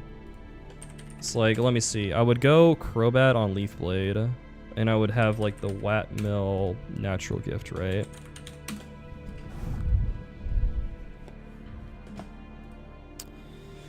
I would bait guaranteed Smart Strike. I would bait that. But I don't think Floatzel can take it. Would risking Floatzel death from EQ ruin the plan? If I go with Fake Out, Rock Smash, Flip Turn, then it can maybe get screwed up. Let me see. Kingdra doesn't outspeed. Yeah, that would be really bad if that happens. Like, if it goes for EQ and it kills me and I go for that strat, then it's like over. But if I go with the line where it's I go Fake Out then Liquidation, if I do that, then I could just clean up with like Aqua Jet Azu and it's fine, and then I could just continue from there. So like,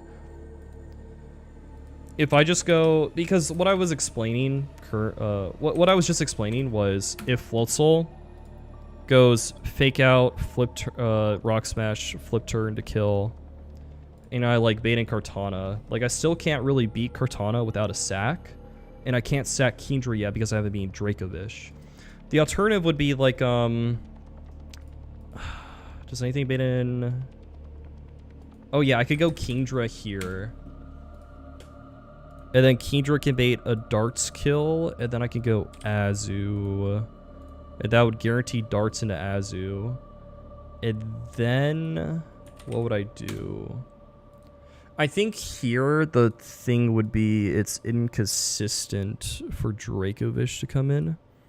Because, well, maybe not. It depends on what happens. I think, like, if I Drainy Kiss crit him, and then he crits me with Shadow Ball, I won't heal enough to be outside of Dracovish range, right? I would also just be baiting random move Kartana, potentially. Or, like, I would be baiting Kartana, and, like, even if it's Leaf Blade again, I'm still in the same situation, right? I would bait Leaf Blade from Kartana, assuming I could do that even, into Crobat.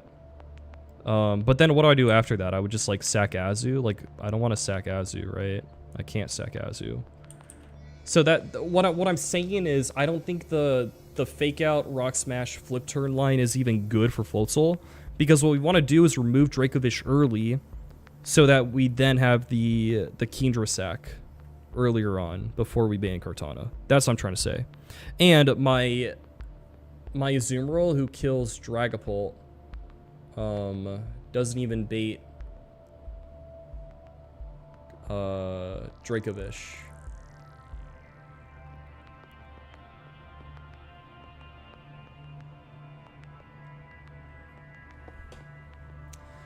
And if I go with the line of Azu killing Pult, then bait in Dracovish, and then Kingdra killing Dracovish, Kingdra, if I get crit once, I'm baiting random move from Kartana, so I can't go Crobat.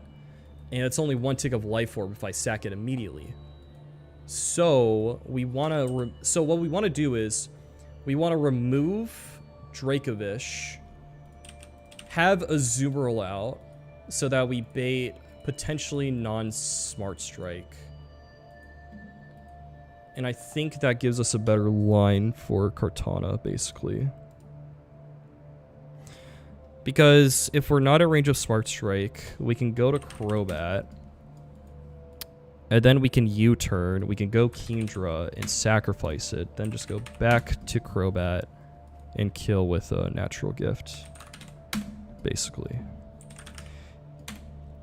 And the backup here would be if Azu is in range of Smart Strike, we would sack Kingdra immediately. Then we would go Floatzel. We would fake out, and then we would go Crobat on random move, but unlikely to beat Smart Strike. Unlikely to be Smart Strike. Because 2 Ice Shards to Floatzel does 40% maximum for assuming high rolls. And he does 53 to 63 with Smart Strike. So it's unlikelier to beat Smart Strike. Worst case scenario, it's 1 in 4 Smart Strike into crit that kills us, which is like, I'm fine with risking that. And then we would go Natural Gift Watt Melberry and kill this guy. And then after that, it will be guaranteed Raikou because he has Fast Kill on me. +1 crit from Kartana. Oh, true.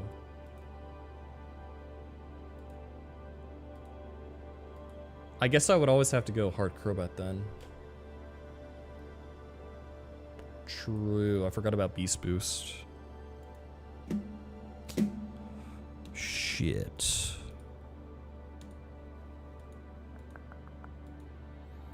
So I guess then I would have no option but to go from Azu into Dragapult. Right.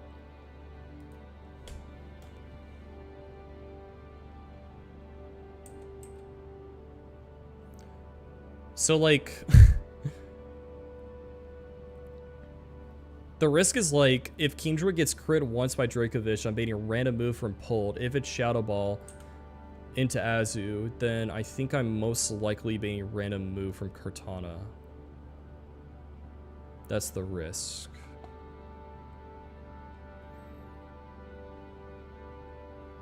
I guess would I immediately sack Well, I would still need the Life Orb chip from Cortana. That's the problem.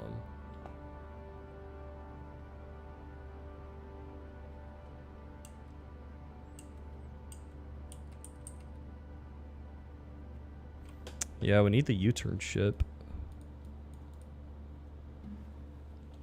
I would definitely need the U-turn chip. Because, yeah, if I sack Kingdra, then go Floatzel, I would obviously bait a random move from you. And then Crobat obviously just dies to +1 Smart Strike. I would live +1 Leaf Blade. Well, actually, wait. Can I... maybe I can, like, sack Kingdra. Because I'd like Floatzel because I get the little bit of Fake Out chip. Put him in range, but... I guess maybe the backup could be I sack Kingdra, then I go Seismitoad. At +1, I bait Leaf Blade or Sacred Sword, and I can actually live those +1 hits with Crobat. The only problem with this is that I don't get the Fake Out chip, and what is the range after 2 Life Orb hits? 0.1 times 211 takes 21 from Life Orb, so 211 minus 21 minus 21, 169. If he's at 169, I have a 81% chance to kill him.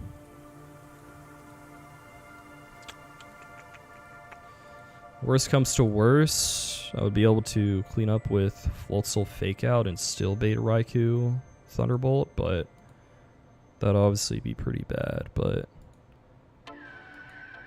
that is if Azu switches in on Shadow Ball, or Azu gets crit by Shadow Ball. This is what it could lead to.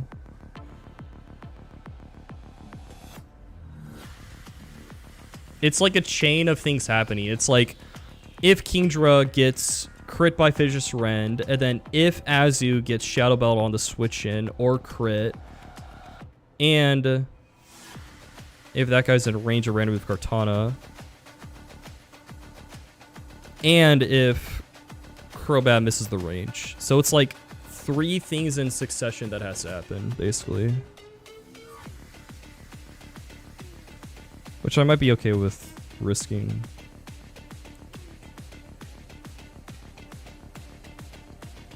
And then, like, independently, Floatzel would also have a chance to die, but that wouldn't affect the line, I think. Let me see. If Floatzel dies, Mamoswine would be at, like, 2%. I would kill with Jet, and then I bait in Cortana early, and Floatzel's dead. Ooh, that's actually really bad. I would maybe have to, like, YOLO go Seismitoad, or just dodge a crit. I'll probably just have to dodge a crit on Crobat if that happens. Yeah, I'd have to... Yeah, if you died, I'd go Azu and Jet. I'd bait Cortana. I'd go you. Can I live? Leaf Blade into Smart Strike? Yeah, I can. So I'd just have to dodge crit if that happens.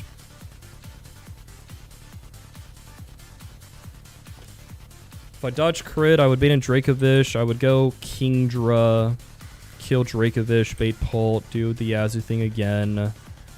Bait in Raikou, then same thing.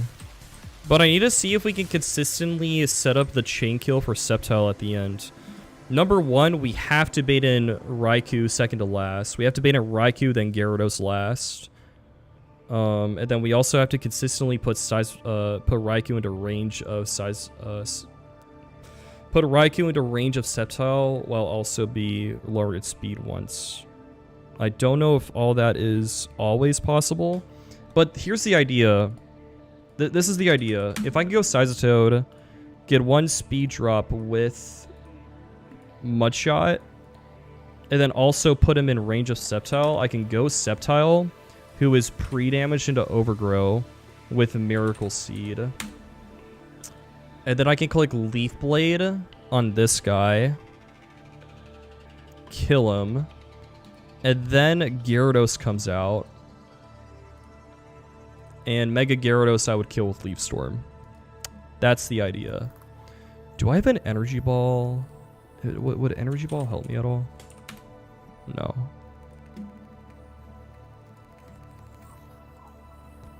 Because if I'm not Miracle Seed, even though I'm in Overgrow, I don't kill, I think.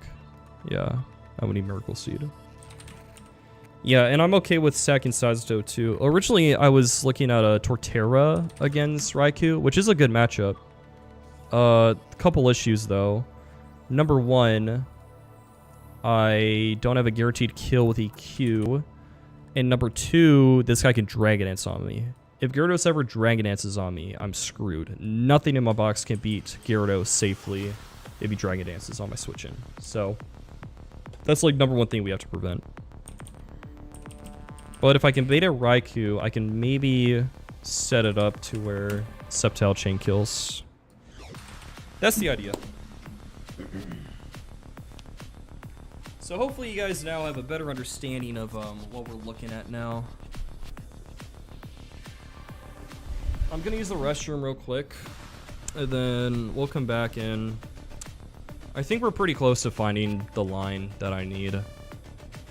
But yeah, I think we're pretty close. You beat Run&Bun without Togedemaru on your first try? Or the first time, yeah. Granted, I had like 80-something attempts, but yeah. I did not need Togedemaru.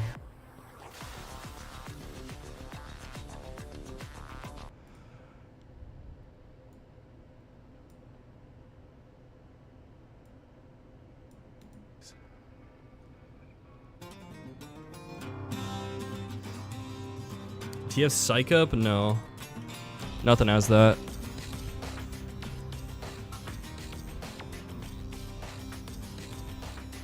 Infinite ramp, yeah. Alright, I'll be back in a couple minutes. I gotta use the restroom, refill my water. BRB.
Yo.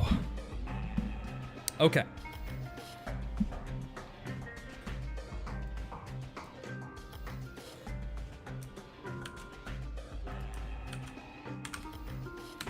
Alright, hopefully that gives you some more info.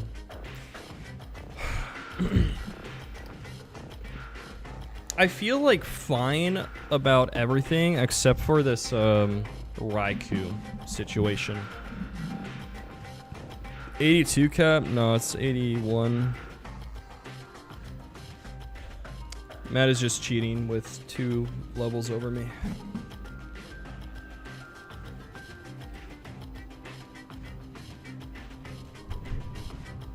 He's just a cheater.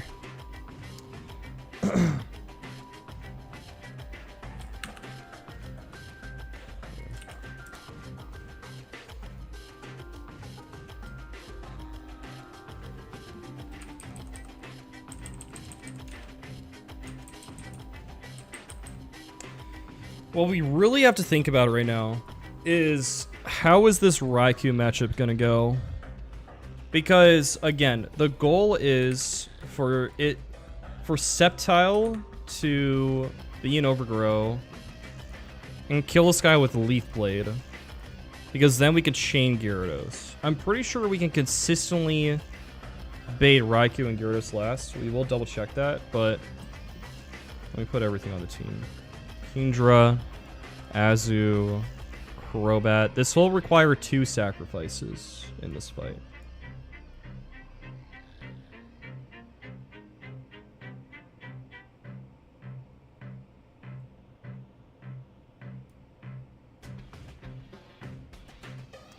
Excadrill not a viable choice? No. I take 80 to 94 from Raikou. The only things that like the only things that really like matches up okay into Raikou are Seismitoad, Torterra, who I don't want to sack. I guess I could sack Torterra.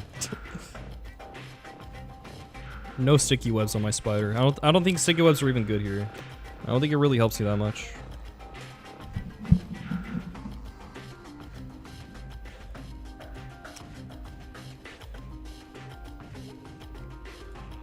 Delmise is also okay.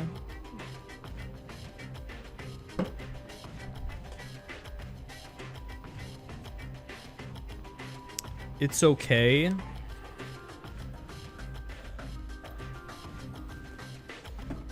And then I also have a Beedrill. The problem with Beedrill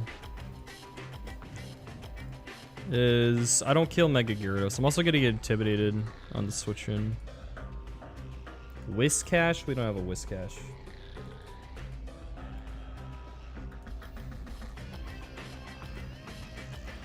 Like, I can get a fat Uther on this guy.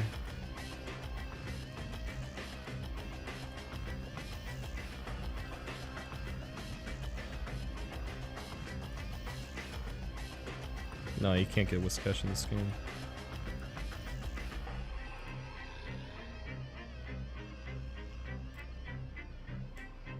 What is that left to Kingler? Araquanid.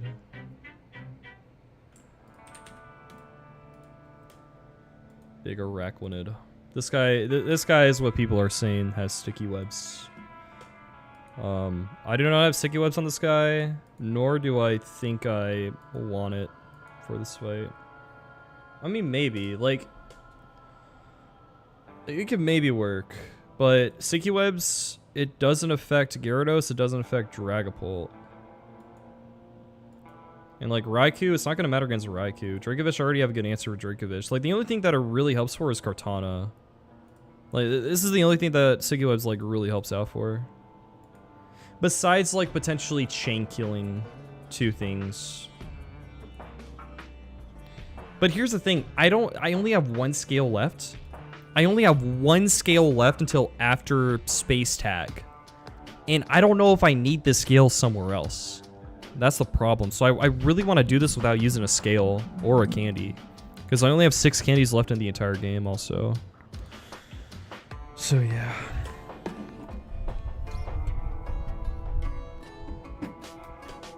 That's where we're at.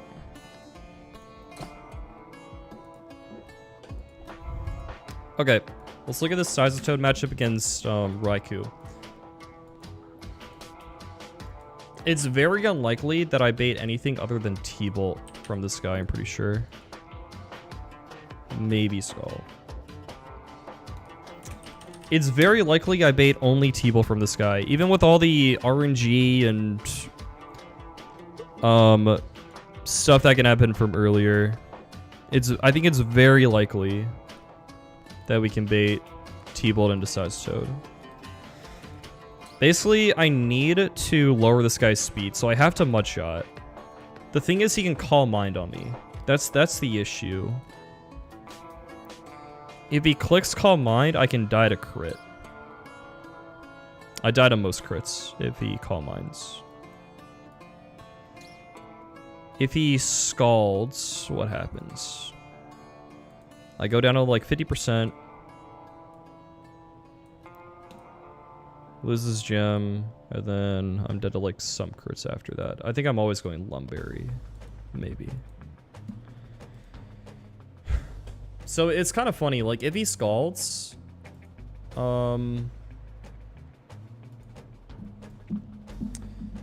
if he Scalds, then I could usually live 2 hits from this guy. But if he Calm Minds, I only get 1 hit off, basically. Usually. If I get crit. I don't know. I can only rely on getting 1 hit off, basically. But, I think I need Mud Shot. I need to Mud Shot this guy, right?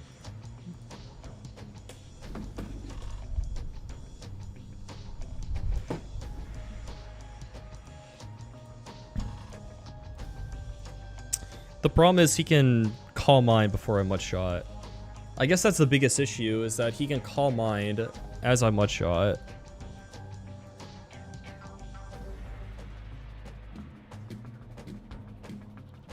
And then my Mud Shot does a lot less. But also, like, more importantly, he can kill me with Scald the next turn. And if he does that, he's not in range of Sceptile. How much is Sceptile? Well, then he's plus F, so I can't even Leaf Storm to kill him.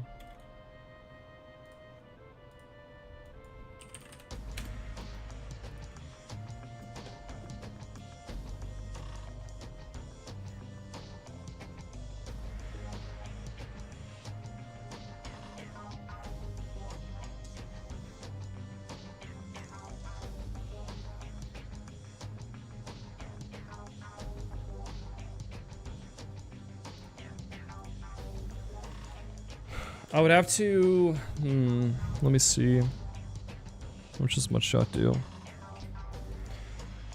So if he Calm Minds, I would do, let's say we go Soft Sand. Let's just say we go Soft Sand.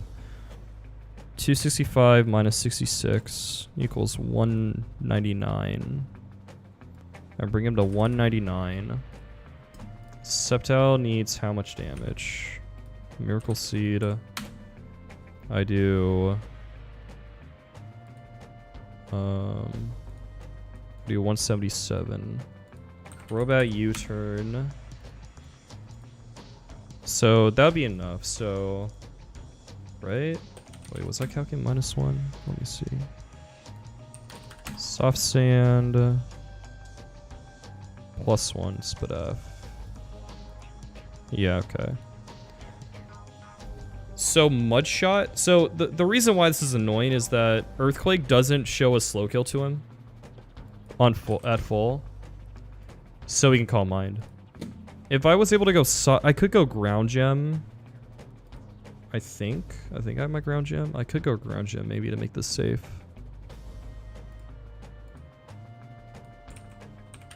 Ground Gem. Yeah, I do have my Ground Gem, which honestly I might be okay with using here.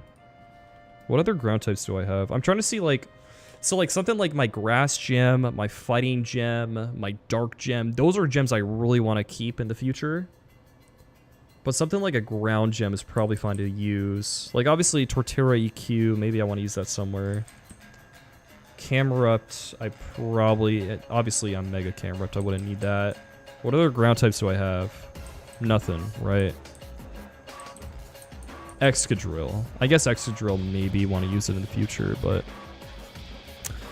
I might be okay with using my ground gem here. Let's just say we go ground gem, Seismitoad. If we do this, we would show slow kill to this guy, forcing him to not Calm Mind and always Scald me.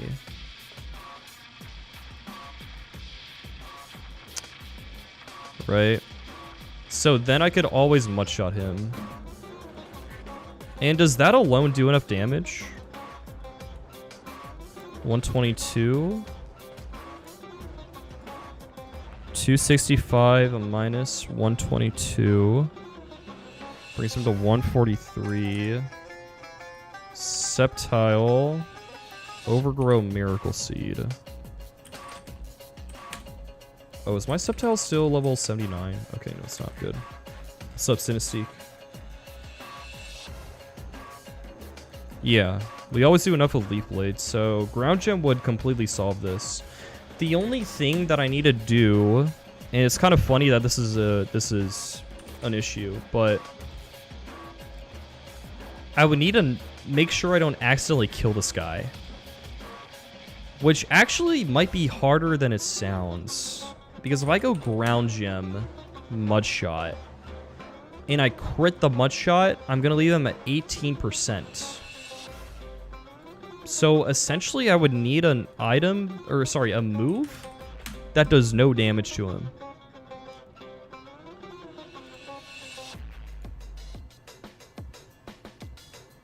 At the bottom I got Secret Power, Poison Jab, Ice Punch, Hydro Pump, Hidden Power.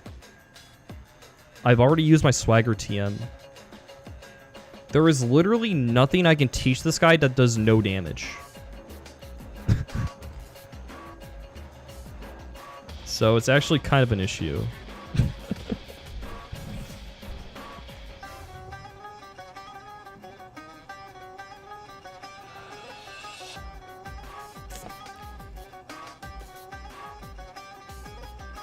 I think I checked my hidden power earlier. Let me see.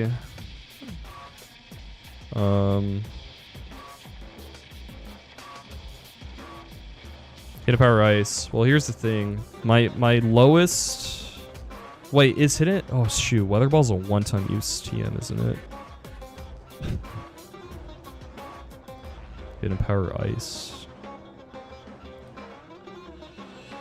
Let's fight that. Wipe my PB. I might wipe to this fight also. Let me see. If I have hidden power ice... That has a really low chance to kill him after Mudshot. Crit. And then see, like... Rock Smash. I'd click like Rock Smash, I guess. I also have a chance to get burned by Scald, which is good. Donde está la biblioteca Pedro? I took Spanish in high school. I feel like I should know what that means.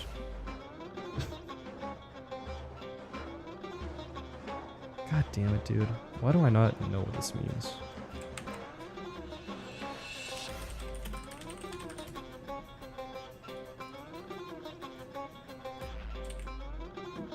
Where is the Pedro library?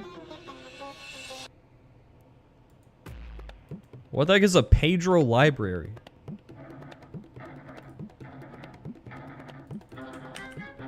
I'm listening to a Bastion OST.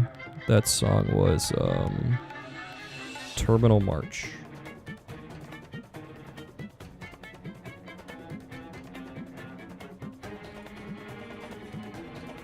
You just trying to stack size to for chippage and speed drop? Yeah. Speed drop and put him into a Sceptile range. The Sceptile can Leaf Blade Raikou and Leaf Storm Gyarados. In Spanish, instead of saying I love you, they say preferira castrarme antes que volver a hablar contigo. And I think that's beautiful. That's sick. Oh, missed the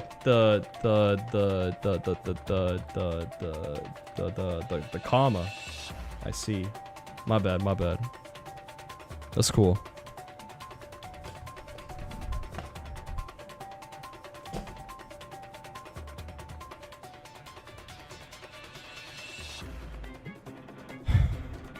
The only question is, am I willing to use my ground gem here? I think 100% yes. This requires 2 sacks and a ground gem to be used. I think that's fine.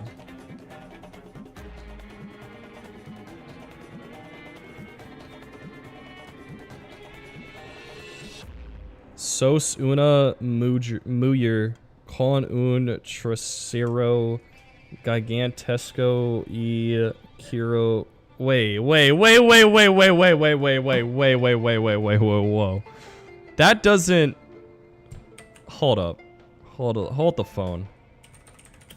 That sounds... Okay. Oh, yeah. Oh, okay. Let's calm down. let's calm down.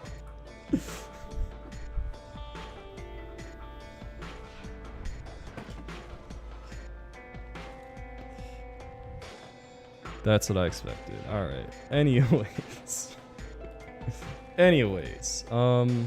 Okay. I'm definitely fine with using my ground gem here. 100%. Can't you use Drxx here? Holy moly.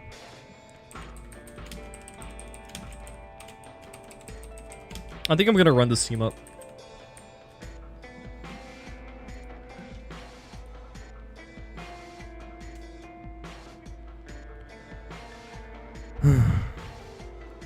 It feels bad because, like, this is so much riskier than my winning run.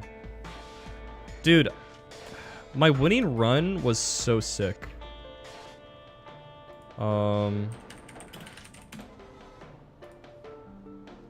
Where is it?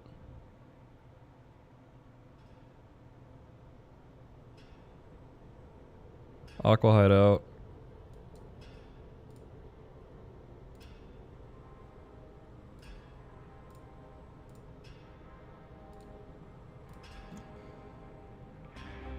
My mat was so good on this.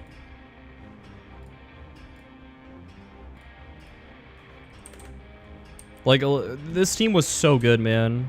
Lead Infernape, Fake Out, Overheat, kills Mamo, Bait in Dracovish. Oh, I had a freaking Dragapult that just outsped and killed, never died to Fidget Ren. That's crazy. Okay, then I do the little Pult Dance, then I kill that guy, then I bait in Dragapult, then... Did I use Clef or Primarina? Okay, I had Clef. I go Clef, you dodge Status, Magic Guard. You just kill with Moonblast, you bait in this guy. Oh, I got really lucky, actually. There was a chance I had a sack against this Kartana. Or wait, do I still have to sack? I got the Flame Body immediately, which is amazing. The next fight is Matt, the boss of Aqua Hideout. Just checking what I did on my winning run. Okay, I set up Tailwind, and then I killed that guy. Then I bait in you. Then I pre-burn Rose Raid, who had Hidden Power Ground, which just 2 shots Raikou, which is insane. Alright, then I bait in Gyarados. I bait Kill into Eldegoss, who drops his speed. And then, because I didn't come in on Crunch, Crit, or Defense Drop, I was able to just go hard Infernape on Crunch, and then kill CC.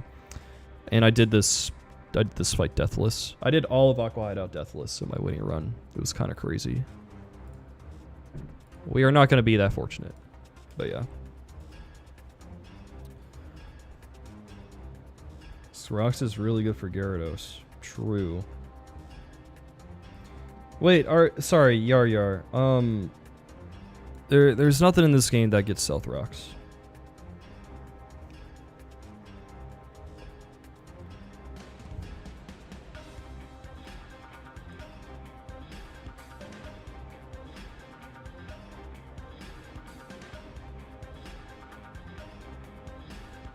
Okay, let's just say Stealth Rocks, or sorry, at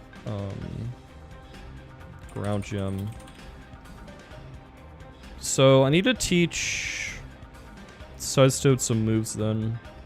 Because if I crit with Mudshot, I need to not kill him. I think so Rock Smash and HP Ice look like my the two moves that do the least amount of damage.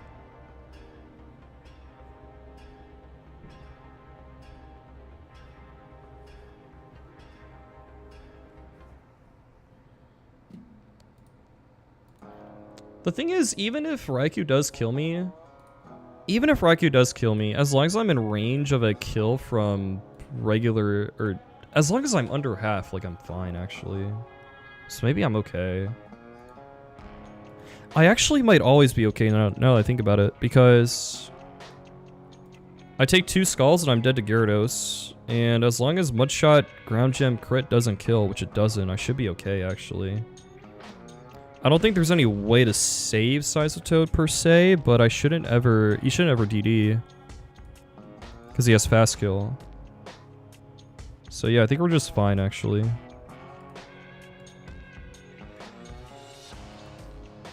Like, there's no way to save this guy, right? No, I don't think there's any way to save Toad. Unless... can I go like pre-toxic ground gem, EQ and kill? No, right? I'm gonna be too low. Bait randomly from Gyarados.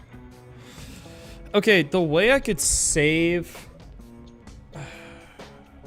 why it's new on the title, because this is a new game plus. It's not a regular Run&Bun Hardcore Nuzlocke. It's new game plus rules. There's more info in the description. Okay, here's the way I would save Toad. I would go pre-toxic Toad. I would go Ground Gem Earthquake. And then I would go Sceptile on random move. And then I would just risk Crunch Crit. Because then I could just endure the next turn. But the thing is, like... would I risk a 1 in 3 into crit to save Toad? I don't know if I would. And also, wait, no, this is just terrible, right? Wait, no. No, I mean, I guess that would work, but... what happens if I don't get crit? If I don't get crit, I'm gonna be down to like 38. That could maybe work, actually. Wait, this could maybe work. So if I'm not in range of Crunch, I can go Sceptile.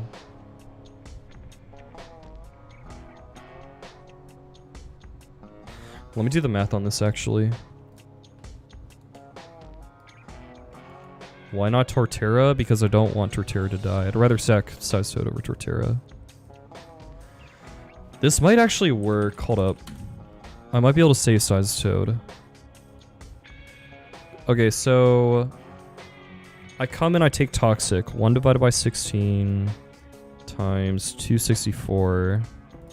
16. So let me write this down. We take 16 on switch-in. And then 1 divided by 8 is turn 2 at Toxic times 264. We take 33 from the second turn of Poison. And then let's say he does Scald non-crit max roll. 134.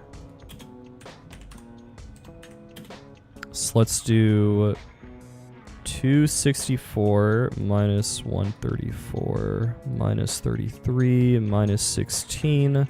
That put me at 81 HP. Oh, that's always in range of Gyarados, actually. Never mind. I would have to go, yeah. So that would never work, actually. I don't have Earth Power, but what if I had Earth Power? That wouldn't work either. Okay.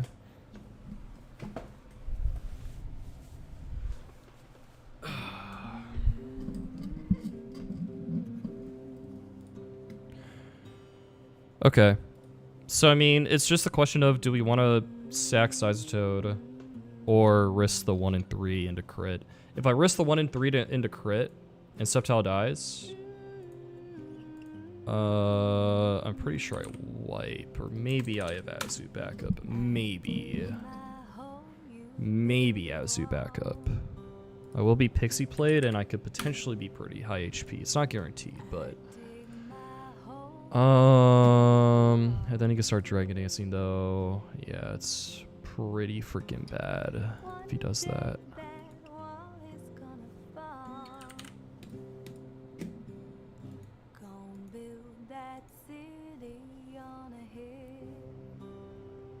Yeah, this is accounting for if Septile comes in and dies.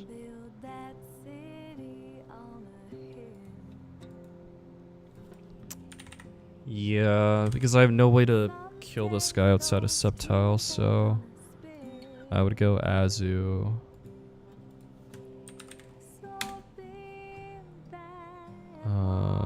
I would just have to risk this like range to die, right? Because I would click Draining Kiss, play rough. I have no revenge kill. So yeah, if the thing, yeah, if I do the Sizeto thing where I pre-toxic, ground gem, kill Raikou, and baiting Gyarados, and I switch in Septile on 1 and 3, or sorry, random move. If it's crunch crit, I wipe. Straight up, I wipe. 2 to 16 rather than 1 and 8.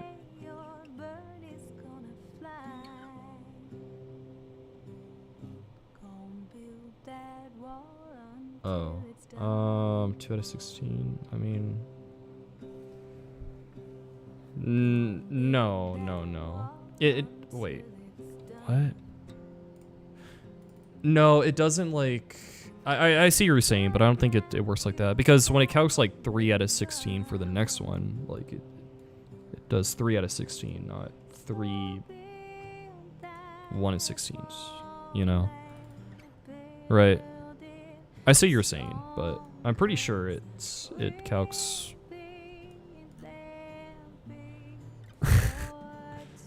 like the decimal of 2 divided by 16 times your HP, right? I think. I could be wrong, but pretty sure that's how it works. I mean, I could literally go in the wild and test it if I wanted to, but I don't think I'm gonna risk the entire run to say Sizeto. I don't think that's smart. What encounter do you think is the best overall for Run&Bun? Glisspod.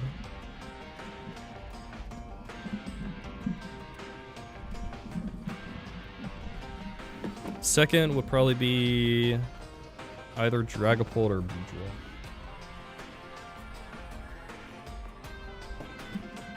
I think I'm gonna run this team up though. I think we're gonna ball. We can easily wipe with this team. 2 guaranteed deaths.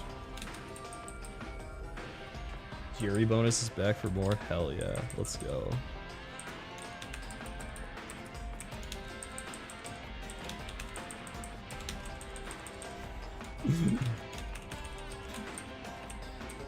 Wild Jerry Blink, this is so funny, dude.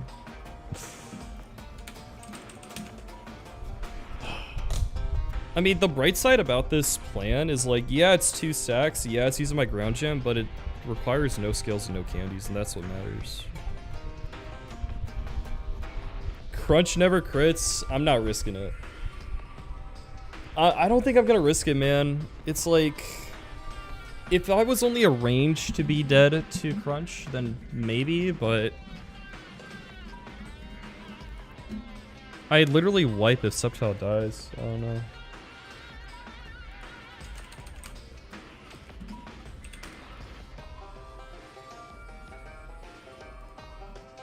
I don't think I'm gonna risk it.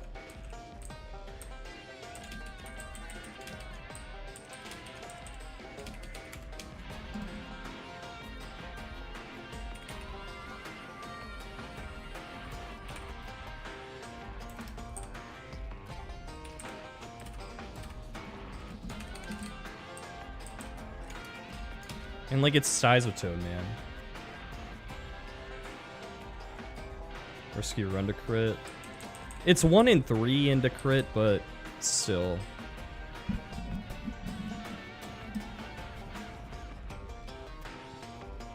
And that's not even the only risk on this fight. Like, I can wipe under other scenarios to this fight. as well, I think. Like, I need to double check everything, but... Still here, huh, mate? Do you realize the average prep time for these late game fights is like 4 hours for me? Do you understand what we're doing here? And the fact that this run has worse Pokemon than my Winnie run, so it's gonna be on average more.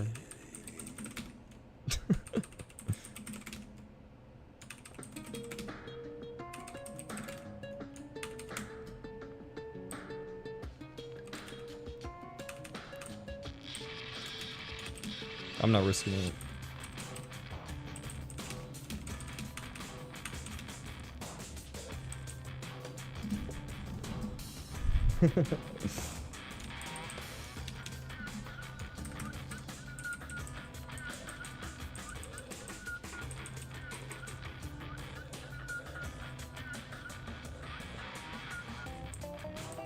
Yeah, I pre-planned for this fight for a while also. Sub Sand Eats Me. All the progress for a Toad, yeah. I'm not going to.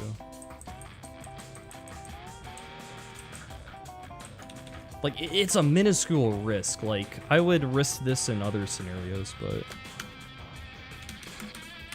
This fight's already risky enough, you know? Alright. Mystic Water on you. Okay, so do we not need... Do we not need... We're not going with Rock Smash, right? We're going... Kill with Float Soul, Bait, and Dracovish. That also is better because if he does go for the unlikely Q, we don't automatically wipe. And we can clean up with Azu.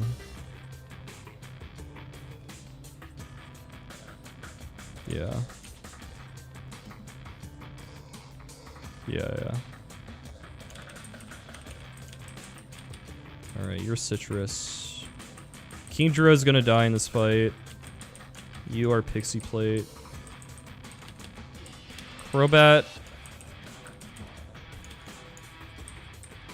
Okay, the big question is, do I get rid of Cross Poison or Leech Life?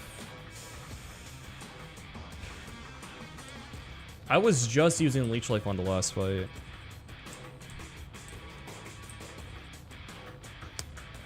I don't know, man. Cross Poison is only 70 base power. It's obviously, I mean, it's my only poison move. It doesn't get Poison Jab. I guess I got rid of Sludge Bomb earlier also.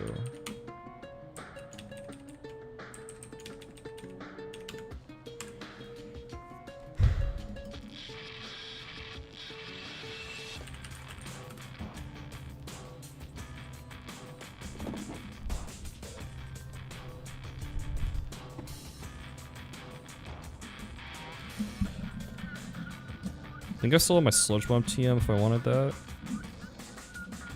Do I have my X's or TM still?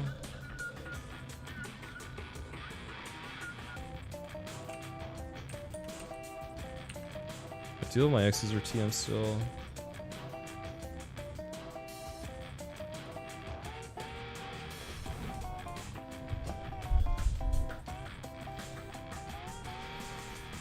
I mean, having two non-stab bug moves does seem kind of weird, I won't lie.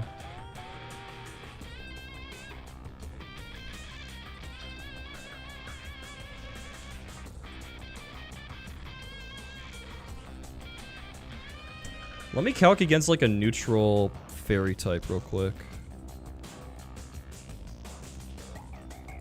Crobat. Cross Poison does do like slightly more than Brave Bird against like a fairy type. Grass types I could already hit with Brave Bird. What else is Poison super effective against?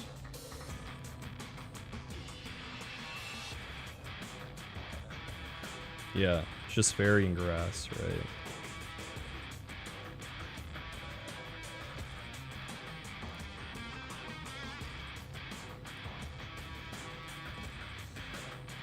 So like, and then Leech Life is, so like, the reason why Leech Life was so good in the last fight is because this Rillaboom had Grassy Glide, and I showed Fast Scale to it, and I was just able to keep like taking Grassy Glides and like healing up with Leech Life. It is nice, but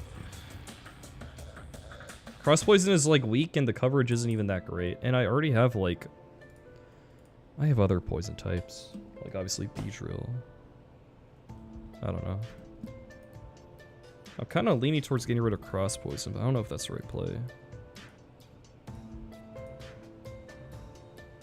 I still have the Sludge Bomb TM, right? So I think that does more than Cross Poison anyways. Sludge Bomb. I do have the Sludge Bomb TM that I can use at some point if I want to. I think we just go Natty Gift, honestly, over Cross Poison.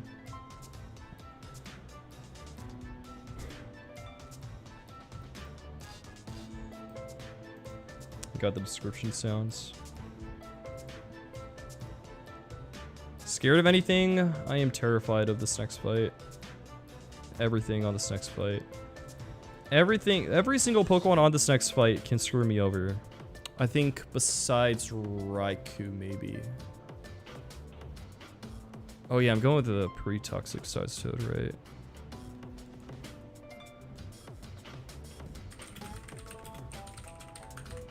Yeah, I'm going with pre-toxic size Toad, okay.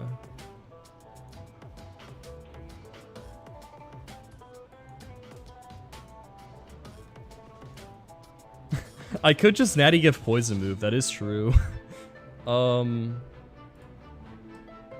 That's funny. Do I have like Qualot Berry? Let me see.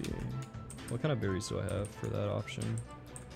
Do I have a Qualot Berry? I do have Qualot Berry, that is funny. So I got 90 base power poison move right there. Oran Berry, 80 base power poison move. Let's go. Oh, that's Pataya Berry. Okay. Obviously, we wouldn't use that. Funnily enough, that is a good point.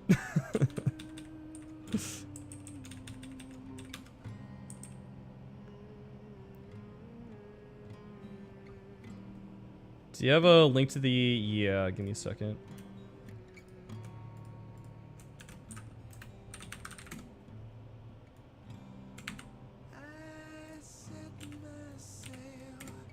There you go.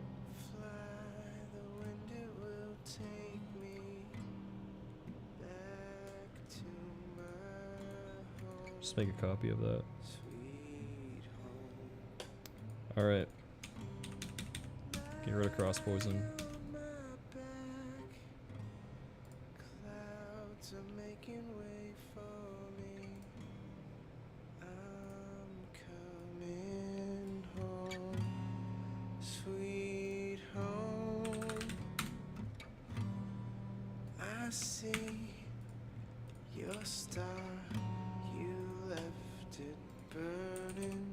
Favorite item in the game? I don't know. I think Jaboka and roll-up berries are pretty cool in concept.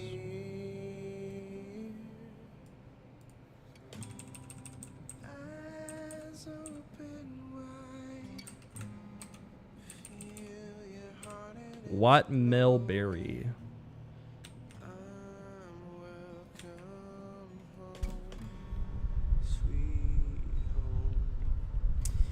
Crobat might have to dodge a Smart Strike crit against Cortana.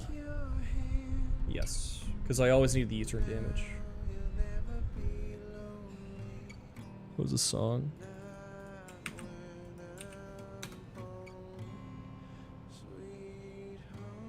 Mother, I'm Here. I think.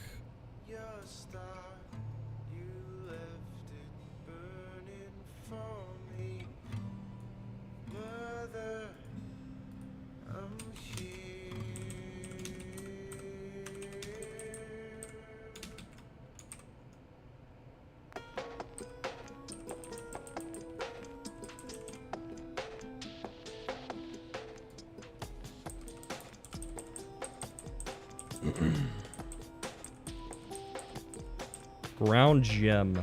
Let's go. So KBU go beyond the cap, you get a limited rare candies. Yeah. They're designed to make you go above the cap. It's a limited resource that you have at your disposal.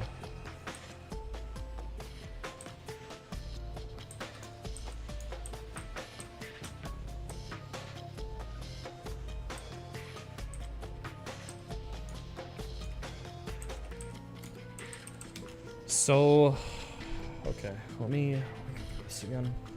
Let me go through our checklist.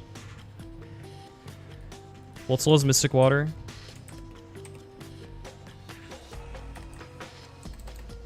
We are not going with the Rock Smash line, I'm pretty sure. I'm gonna double check that. Kingdra Citrus Berry. Azu, Pixie Plate.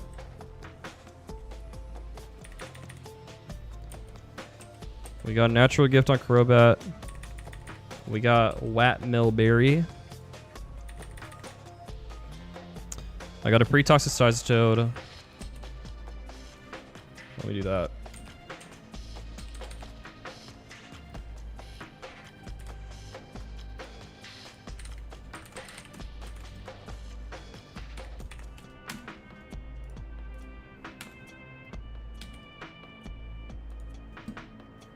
Once you win this run, will you do a new one with no damage calc? Nah, I'm not interested in doing no calc. Not for this game. Maybe for other games, but definitely not this one. That just doesn't sound fun.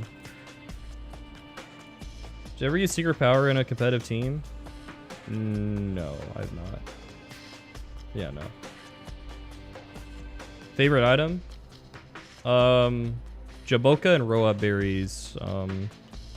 You get hit with a special move. With Roa Berry, you deal 12%. You get hit by physical move with Jaboka, you do 12.5%. It's like a one-time use Rocky Helmet or special Rocky Helmet, kind of. But you don't need contact.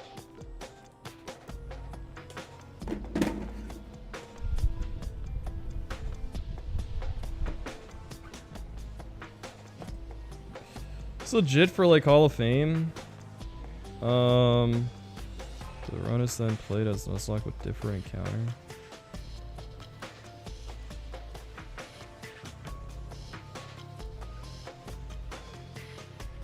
Yeah, that's fine.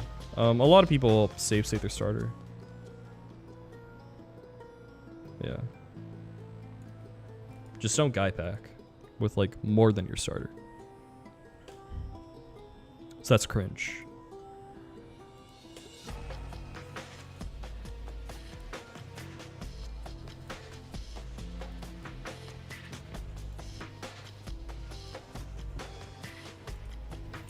Okay, let's go down the line. So, Floatzel, lead.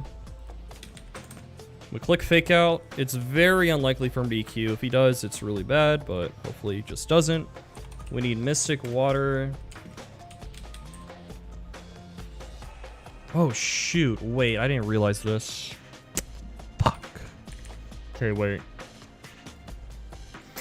I might have to scale attack on Floatzel. Shoot. This does 30, leaves him at 260.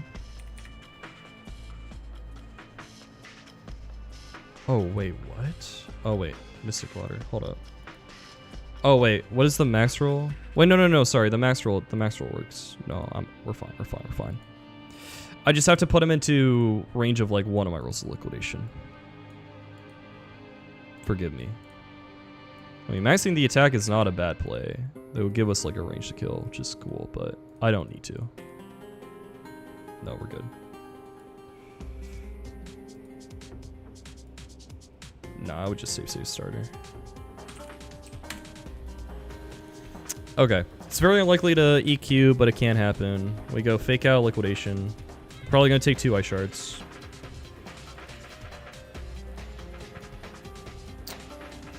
We're gonna bait in Dracovish. Yeah, we should, unless he EQs, and let me see. I guess here's one annoying thing. If he like goes for EQ, but then I also hit the range with Liquidation, I'll be at full. Meaning it's gonna go to you first. How bad is that? I think if that happens, I would just go Azu and then like intentionally play rough. It would be a lot riskier, but I can like intentionally just play rough twice. It's gonna be ugly, but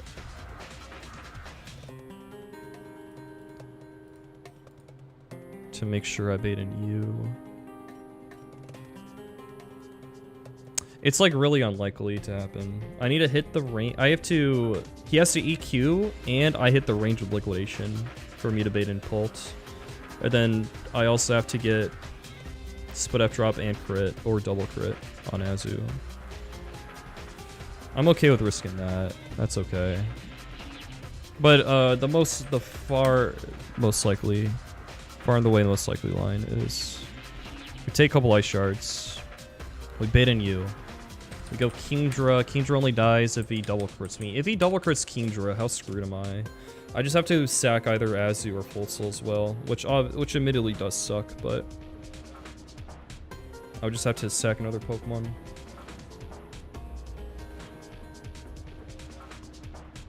Can it set up rocks? Not after turn 1, no. I'm clicking Fake Out, and then after turn 1, it won't.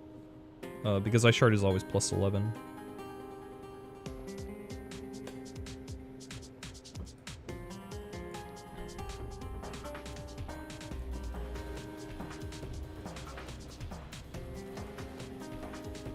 Alright, well hopefully Kingdra beats the sky, then I bait in you. I go Azu. This is the most important thing. If Kingdra gets crit once, and we go to Azu on Shadow Ball, it's gonna be really tough. We can't get split out dropped, and we can't get crit if that happens.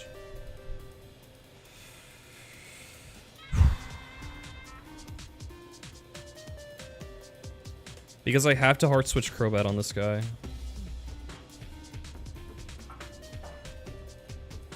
And if I'm in a range of Smart Strike, I have to dodge crit. That's the biggest risk. Hackin' 420. Dude, thanks for the 9 months. I appreciate it. Thank you. Means a lot.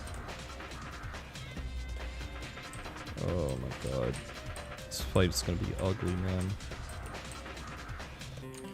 Alright, gotta go U. I click U-turn. I sack Kingdra. I come back. Naturally gift Whatmill Berry. Kill.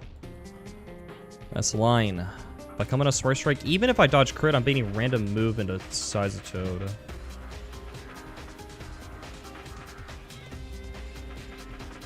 But that would be really bad if that happens, actually. I don't think about it.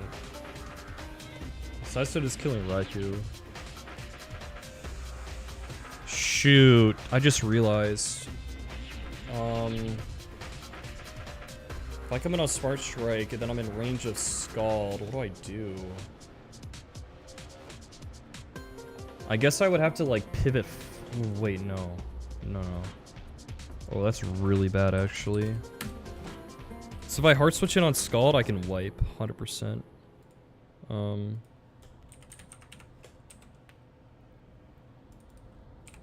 If I hard switch in on Scald, I need to dodge 2 crits or else I wipe. Like, I literally just wipe if that happens. Now that I think about it. Okay. That actually changes things.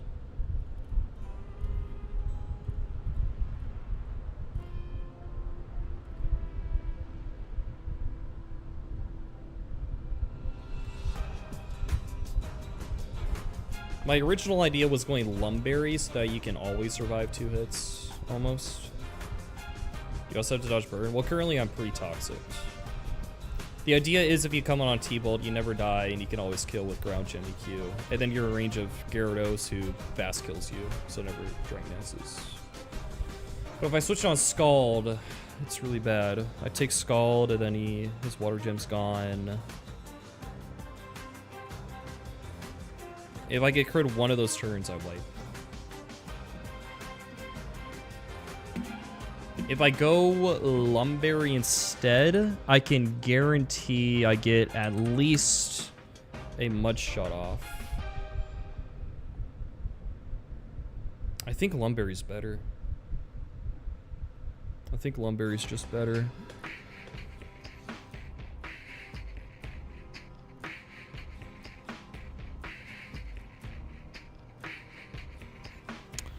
tough. It's real tough.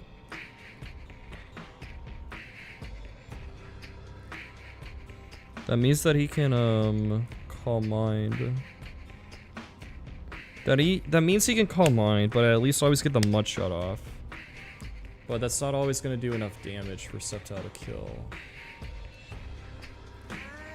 What happens if I... Okay. So... If I come in on Scald and I'm Lumberry... Does this even help? Hold up. I get crit, and then... I think I'm screwed regardless, actually, if I come in on Scald. I don't care about the bird, like, doing less damage. I just need a... I need the speed drop, and I'm just dead. I'm just dead. Shoot.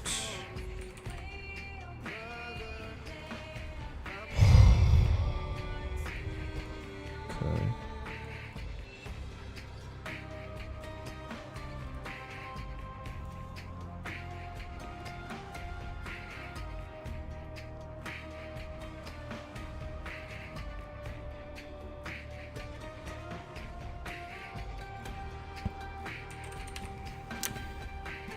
The only way I can, like, guarantee live is if I went Citrus Berry.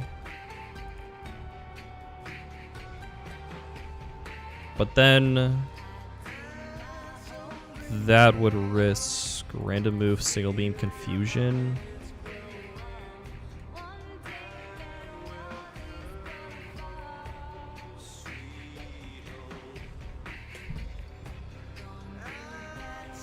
I think Citrus Berry is necessary, though.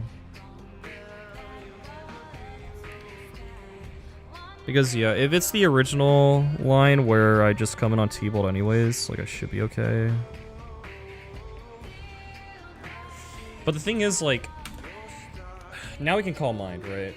That's the issue. If I go Citrus Berry, he can call mind. I click Mud Shot. I don't do enough damage. Like, it would just require another sacrifice if I get crit at that point. If he Calm Minds, then crits me again. I'm just at a crit. Okay. Can Azu ever live a raw T-Bolt? No. I'm kind of fucked if that happens, man.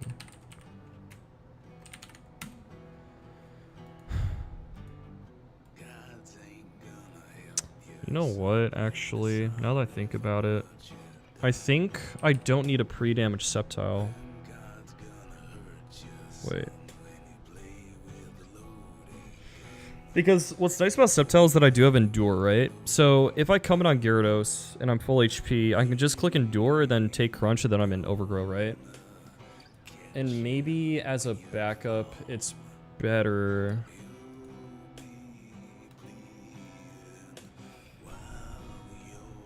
I mean, the problem is I certainly can confuse.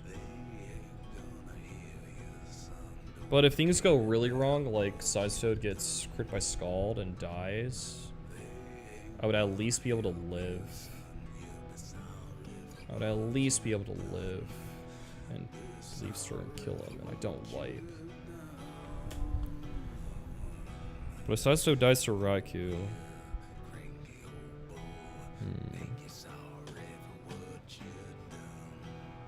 This is tough, guys. This is really tough.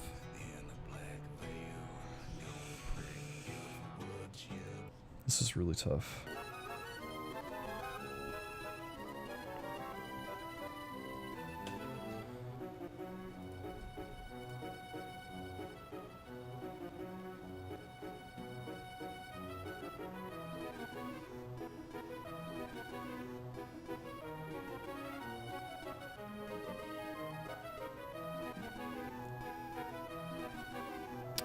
Trying to figure out which one's better. Ground Gem pre-toxic plus pre-damage Sceptile, or Citrus Berry, Size Toad, and full HP Sceptile.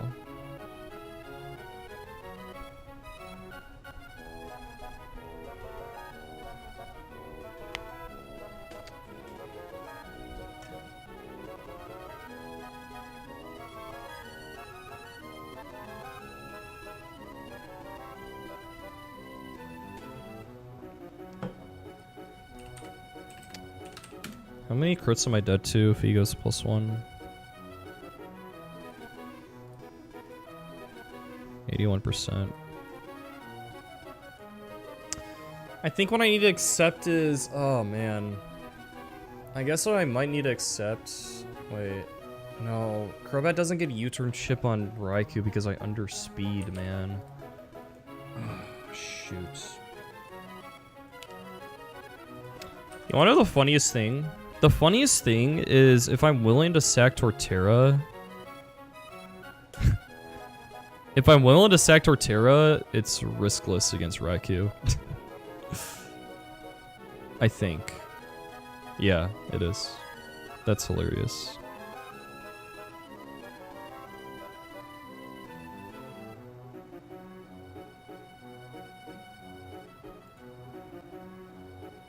I don't think I have anything else that matches up into this guy, though.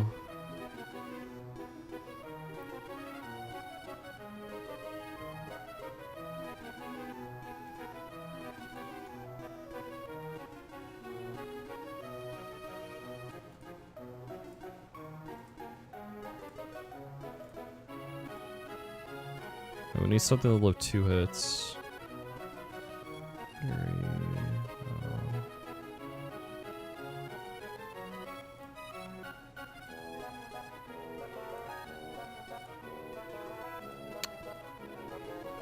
No calc the new meta? No.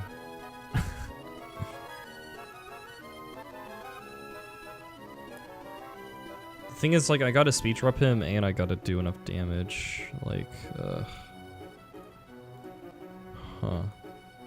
Wow, Mega Ampharos actually does really well into this. I never realized. Big Signal Beam. The problem is Sceptile needs Miracle Seed, but maybe there's a way.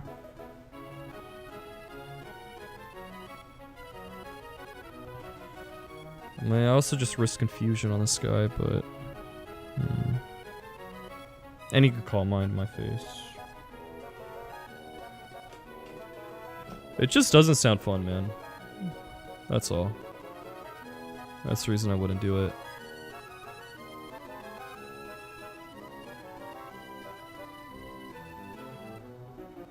Oh, you know what?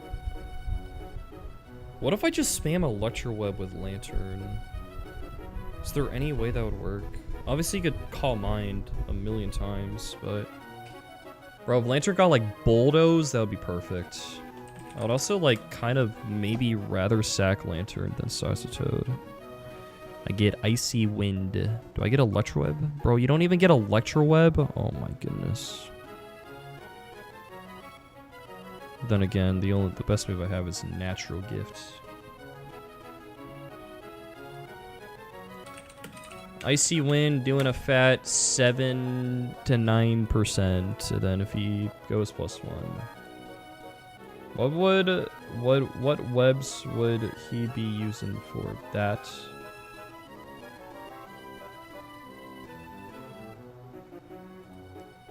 I mean, webs would definitely be nice for the Raikou. I don't know. I would still need damage on him. Kartana's the main thing webs would help for. But I'm really trying to not use a scale here.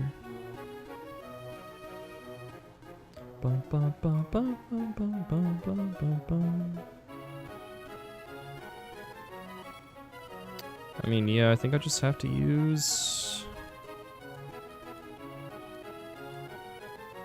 Toe here. Run&Bun is a lot harder than EK. EK has more RNG checks though.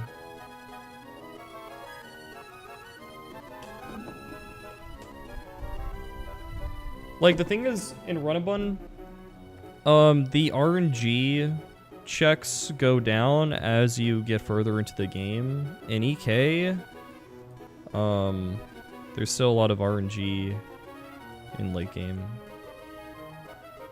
that you can't control.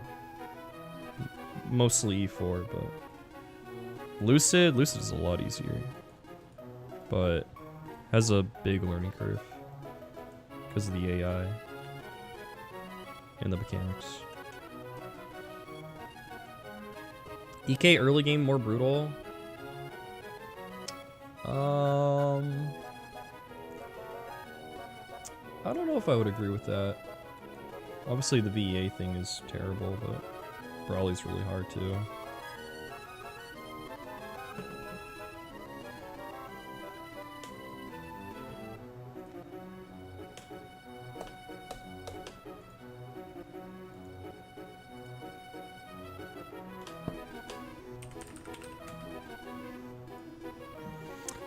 Man, I wish I could go ground gym. Not use my ground gem, but then also go citrus berry and just spam like rock tomb. Ugh, man.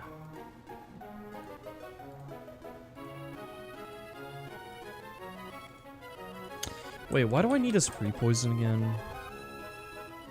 It would because I was thinking of just clicking ground gem EQ and killing, but maybe I don't need a pre-poison.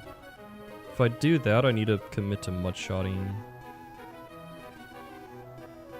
Would that increase my chances of living? If I don't pre-poison? But if I come in on crit?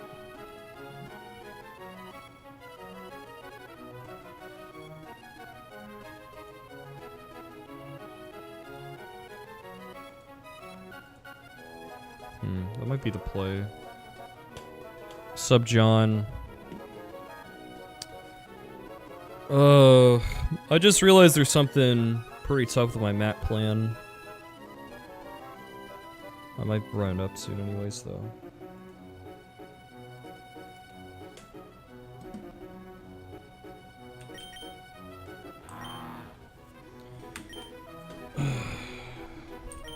It's like a chain reaction. It's like I can't sack to Cortana before going to Float Soul because then Crobat can die to +1 hit. And because I can't do that, I have to go from Azu to Crobat, which means Crobat could take a Smart Strike. And if that happens, I'm going to be in range of Raikou's Scald. And if I'm in range of Raikou's Scald, and I go Size Toad on that Scald, then I can die. I think I have to go Citrus Berry Size Toad.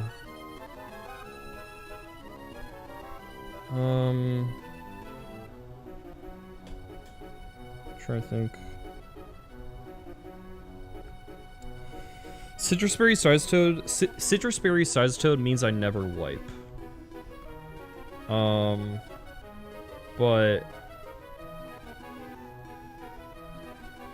there's a lot of factors here to consider, but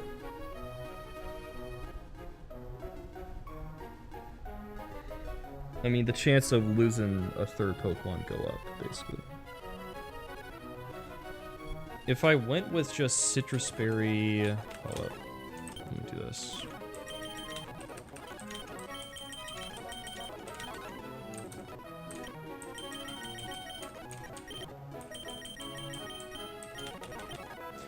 If I went with Citrus Berry Size Toad... Oh, shoot.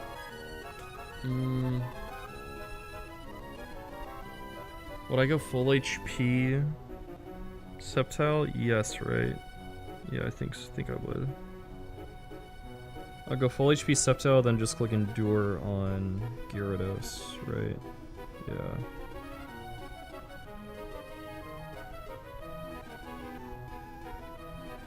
Scale 1 to 10, how bad are your mods compared to your previous run?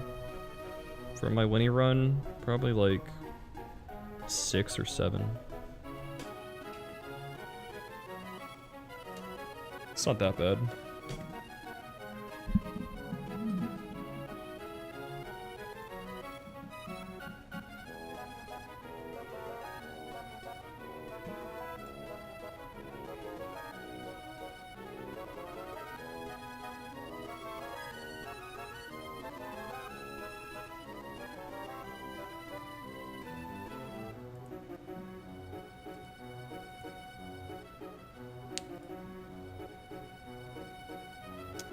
I wish Lantern got like seismic toss. If I had seismic toss, it would work phenomenally.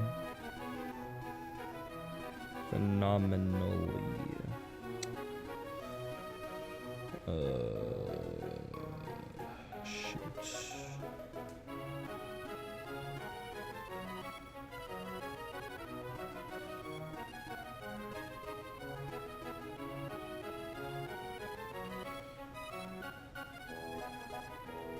Can I ever use Drxx here?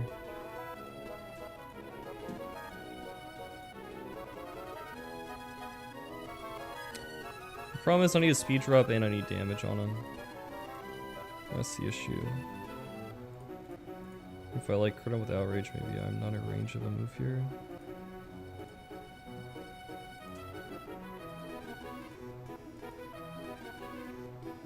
And get double status too, obviously.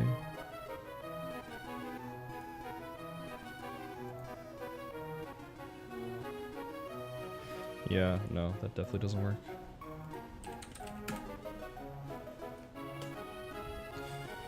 So if you Calm Mind, I will show kill to you the next turn. And then I'm just at a crit, obviously.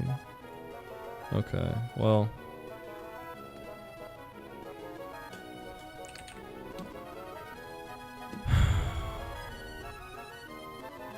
Alright, I think I'm just gonna go Citrus Berry, Size of Toad.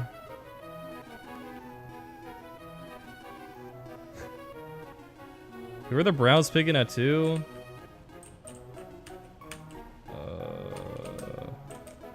Probably Shador, right?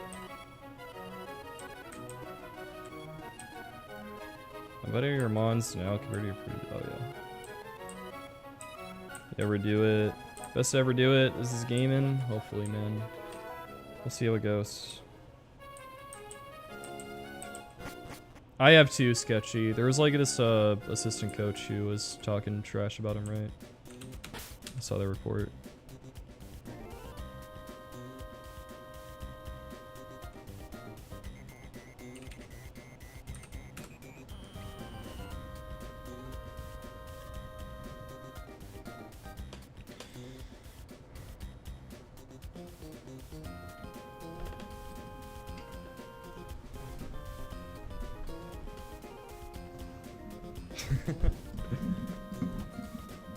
I agree.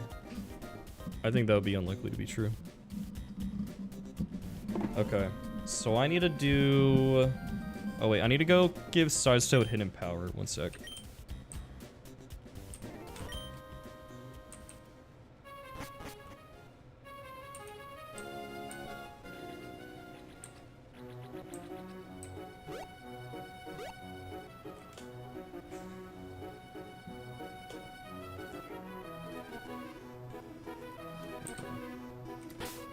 This fight is so risky, man. How's it going? I'm quaking in my boots right now.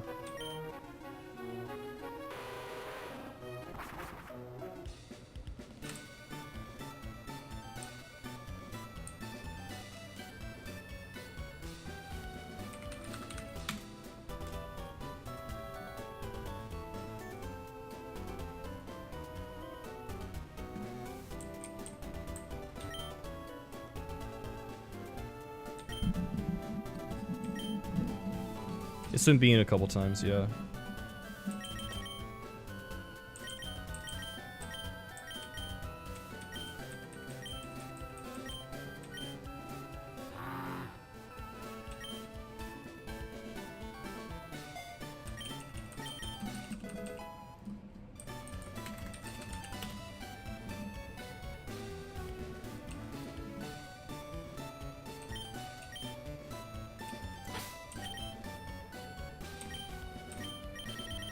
Alright, we're committing to this.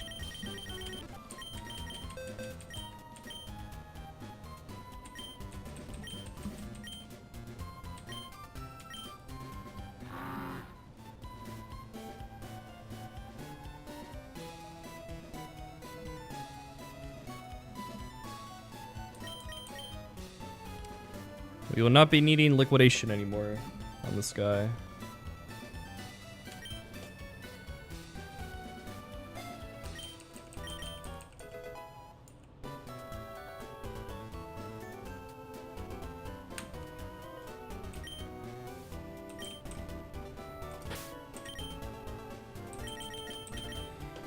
I can't, there's literally no move that I can learn on Size Toad without a scale that does 0 damage to Raikou, so I gave it Hidden Power and Rock Smash to do as little damage as possible. It's kind of weird, it's like, either I am at risk of like dying to Raikou before I get my damage and my speed drop, or I risk killing him. It's like I can't have one or the other, it's like I gotta count for both. 15 deaths? Yeah, we haven't had deaths since Magma Hideout. Until now. Definitely gonna lose something here. 2 months, that is.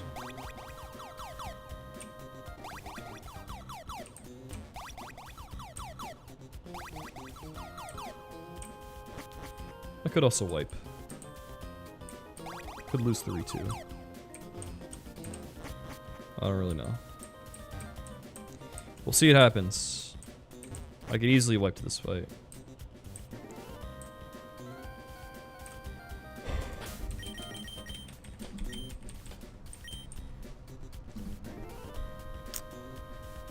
Just about every single turn of this battle is going to be a risk. Besides turn 1, the turn that I sack Raikou, and the 2 turns that Sceptile chains Raikou and Gyarados.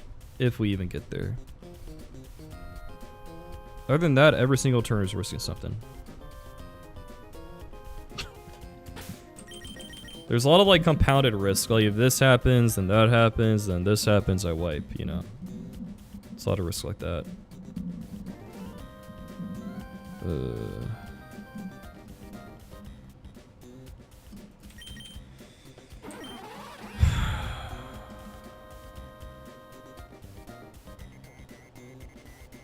Thank you. Definitely gonna need some good luck here.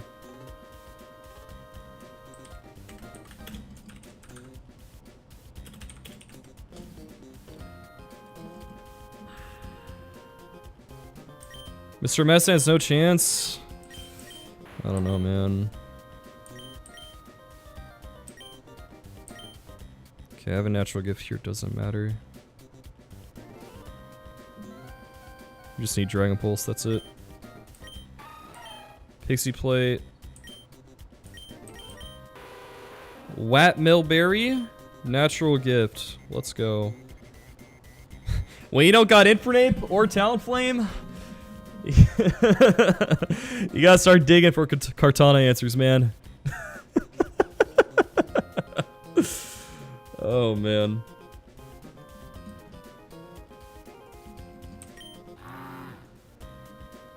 Goated set right here. Goated set. If you ever Nuzlocke this game, you should use this set.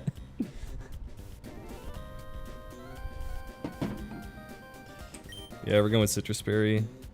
We might have to dodge a crit on Size Toad straight up. Like there's a chance we just have to dodge a crit. That's it. Yep. Yep.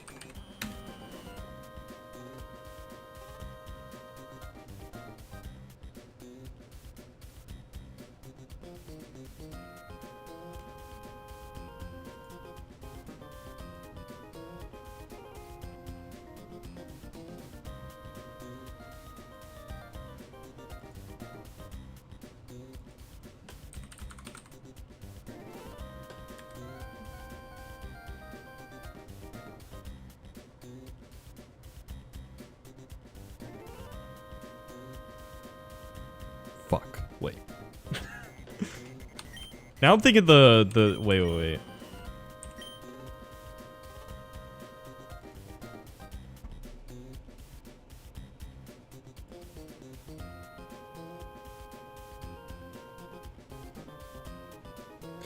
I take it back. Hold up. I gotta switch something real quick. 1 sec. I just thought of something. We're going pre-toxic. We're going pre-toxic ground gem, sorry.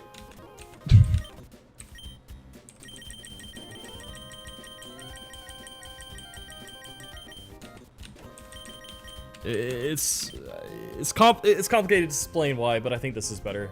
I could be wrong, but I think this is better, and then your pre-damage. I think this is just better.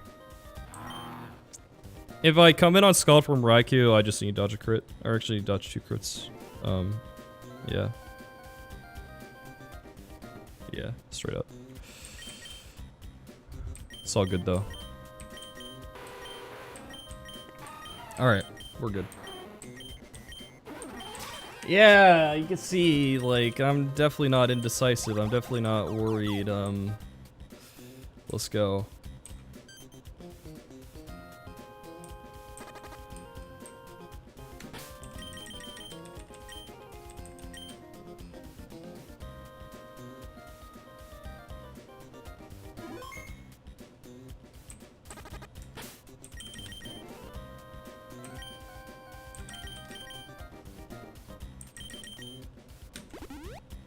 Maybe that 2 HP will matter.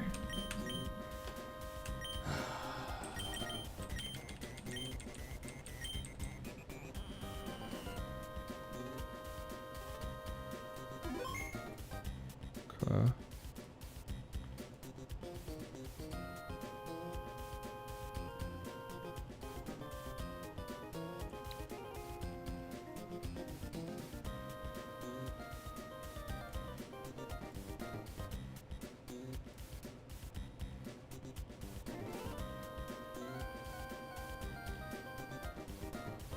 Okay. I need to click Mud Shot, not EQ on Raikou. Mud Shot, not EQ. EQ kills. But I can maybe not be in range of Gyarados after Scald. So I need a Mud Shot, Sack, and then go Sceptile. Okay.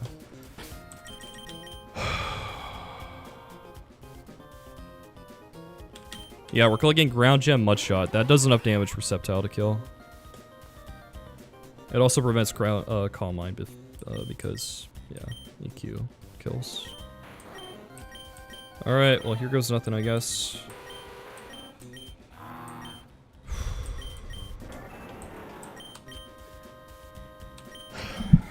There we go.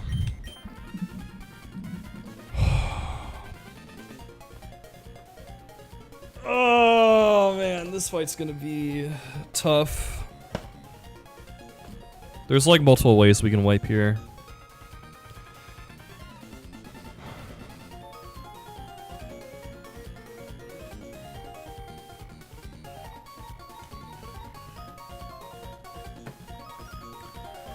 Let's go.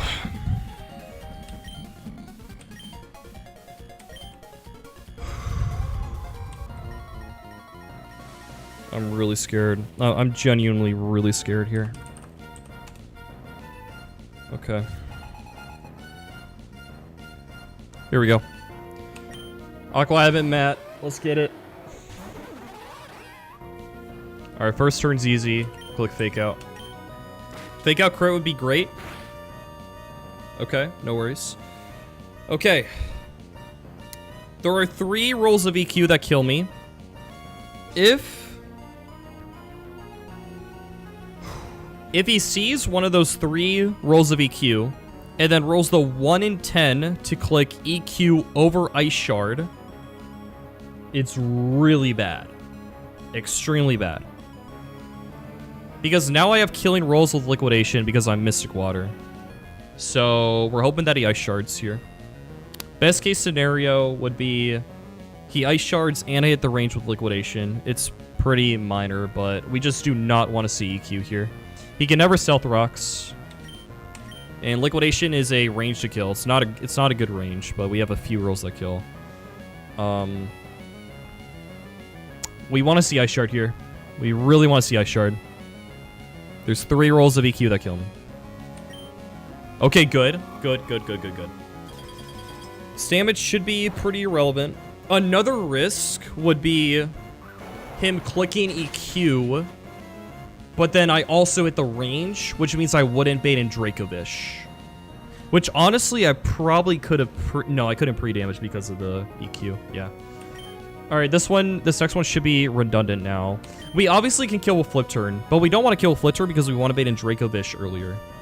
I didn't find a good way... Like, we could have went, like Rock Smash, then Liquidation or something, but... I didn't find a way to where that helped me. Because I want to get rid of Dracovish first. Because I need a sack Kingdra later in this fight, basically. So yeah. It would have been nice if I could like bait in Raikou first, but no, actually that wouldn't be good. Yeah, whatever. Okay, we're just gonna kill this guy. We're gonna bait in Dracovish. See fast kill Fish's friend.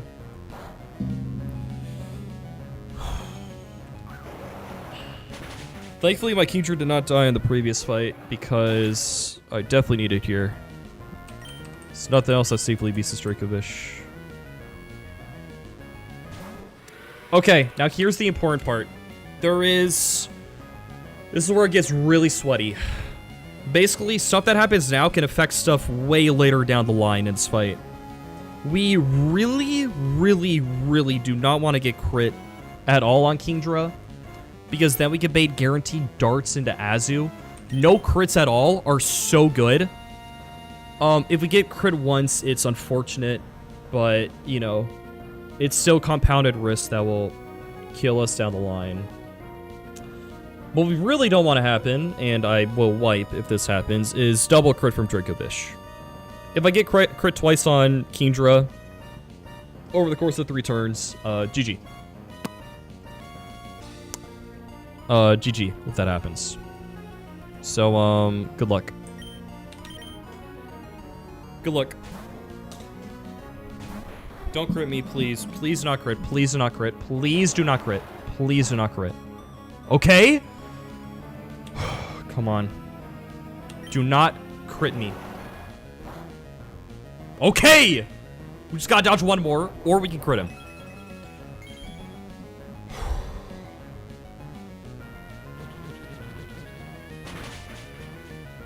Okay. If we dodge this crit...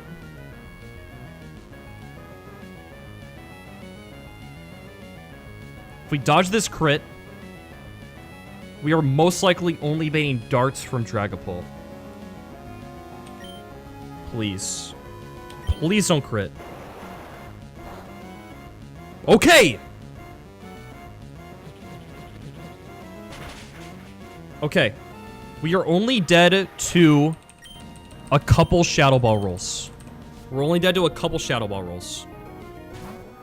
The only thing that's bad is if he Shadow Balls and Spit F drops me here. Now, this is really important. This right here is really important. If we can kill this guy with full HP, it's looking good. Or, like, if we're over 85% HP after this sequence, it's really good.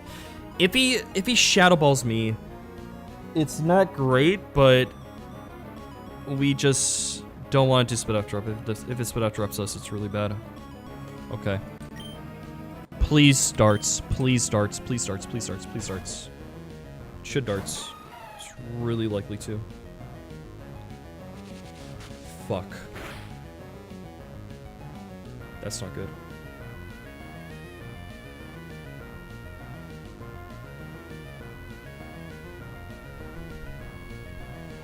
Okay.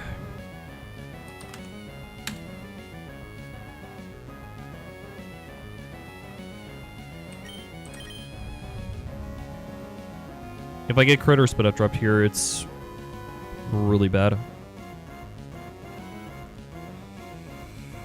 Fuck.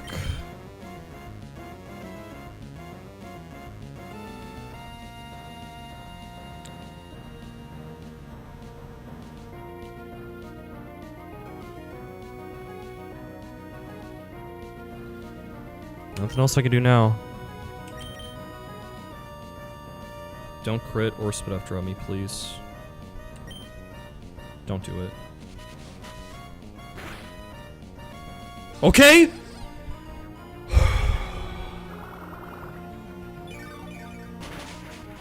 Oh my god. Okay. Alright.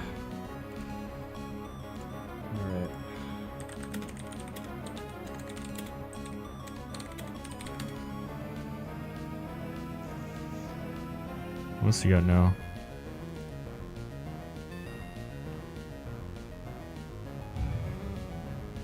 So like 48, okay. This is still not good, man. This is... shoot.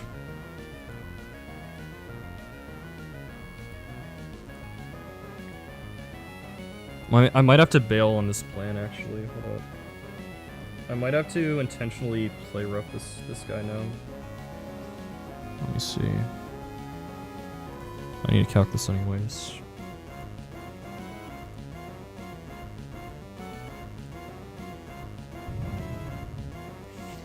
If I don't play rough this guy, I'll be at 82 maximum, which means I'd be baiting Sacred Sword or Night Slash, which is actually good for Crobat.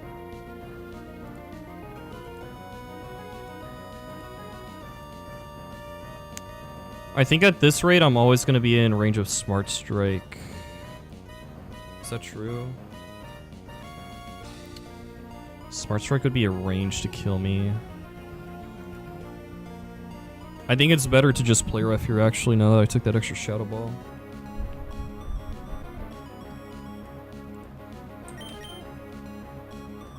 Okay.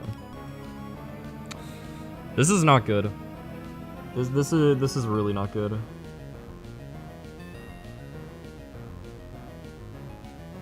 Okay, we're back.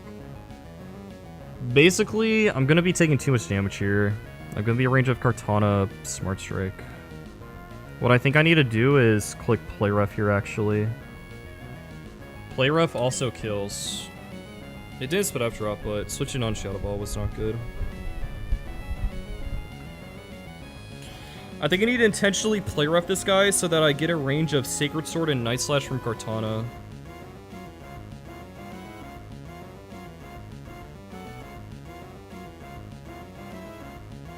To have a higher chance of not switching on Smart Strike from Crobat. It's still really bad.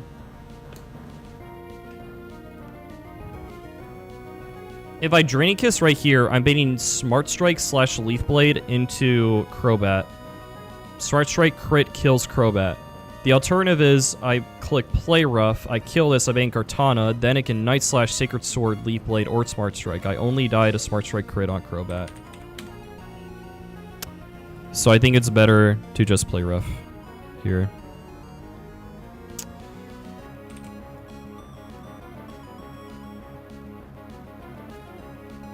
Yeah, Azu's never did a crit, but that's not what we're worried about.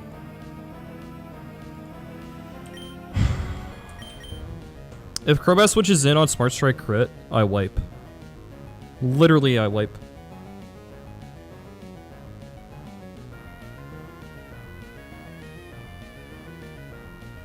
I have nothing else that kills Kartana, and it sweeps me.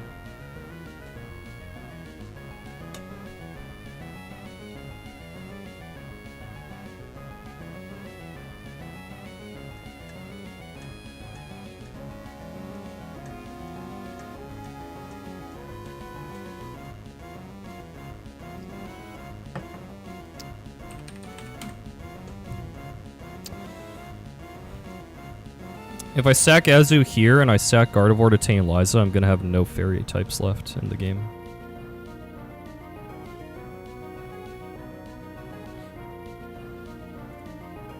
Besides Enamorus.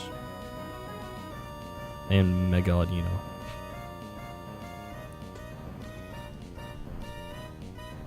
I could sack Floatzel, but I really don't want to do that. Shoot, man. Can't believe he swapped in on Shadow Ball, dude. Oh my god. We dodged the crits and we still swapped in on Shadow Ball. Feels bad. Mawil's not a real Pokemon.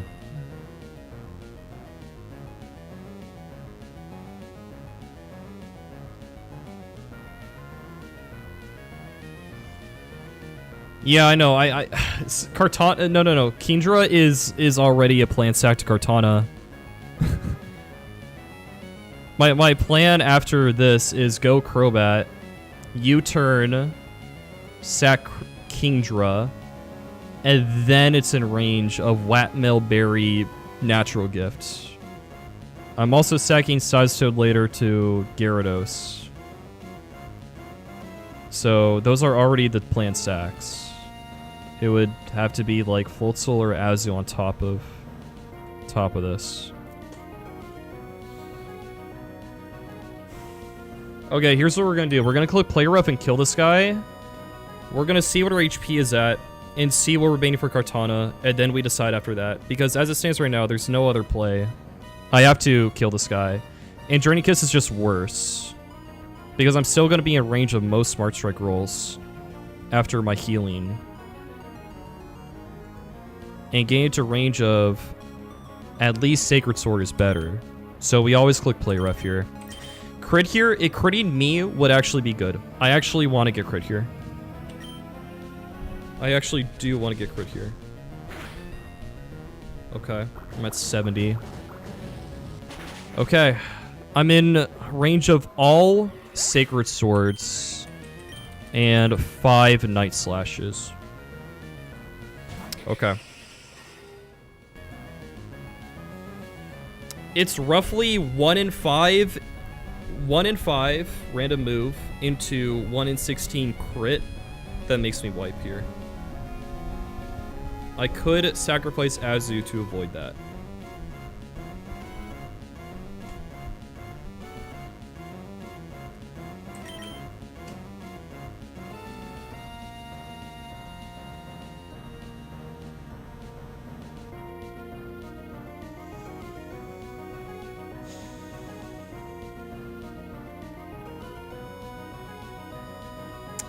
Yeah, the line would be I sack Primarina, or sorry, not Primarina. I sack Azu, I go Crobat, I U-turn, I sack Kingdra, then I go back to Crobat and kill. I'm never sacking Floatzel over Azu, I think. No shot.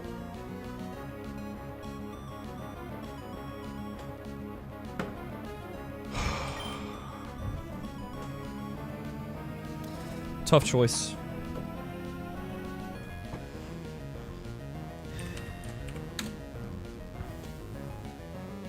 There's a really good chance I have to sack Gardevoir to Team Liza also.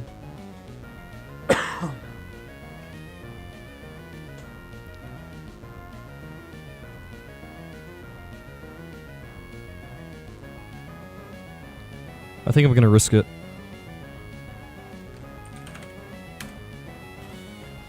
Fuck. I think I'm gonna risk it.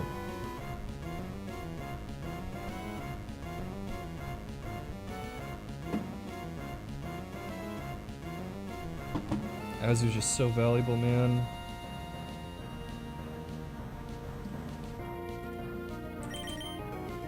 You want to see Leaf Blade or Sacred Sword? Please. Do not Smart Strike. Just click Leaf Blade or Sacred Sword, bro. Please. Please, man! Leaf Blade or Sacred Sword, please. Ah! Don't crit! Don't crit! Don't crit! No! Oh my gosh. Dude.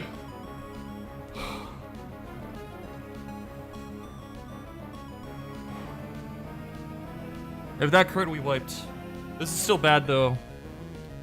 It's still not good. It's still not good. Alright. Click the U-turn here.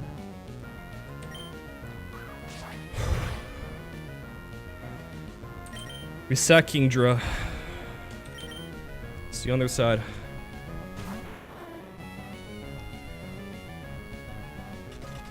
Okay. Now he's in range of Natural Gifts. But here's a problem. Now we're being Scald from Raikou.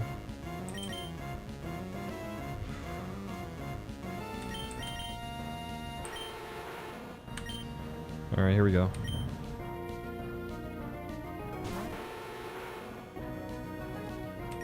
Natural Gift, Wapmel Berry. 100 base power, fire type move.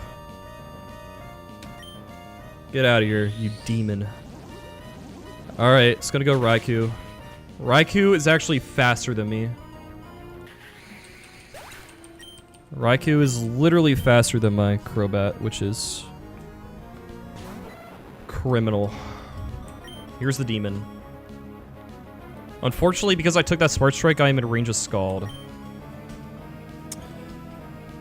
Oh, shit. I didn't go with Citrus Berry. Oh, this is worse, actually. I didn't realize this. Oh, fuck. I changed this last minute. I changed this last minute. So, here's the thing. If I switch it on Scald, I need to dodge 2 crits.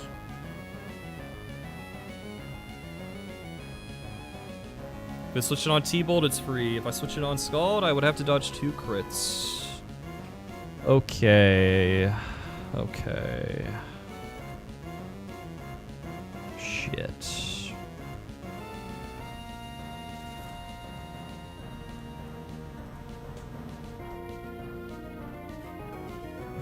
I have another opportunity to just sack Azu. Is the risk higher than... Yeah, this is a higher risk than the Cortana thing, right? Because that was like 1 in 5 into crit. This is literally 50-50 into crit, and then has another chance to crit.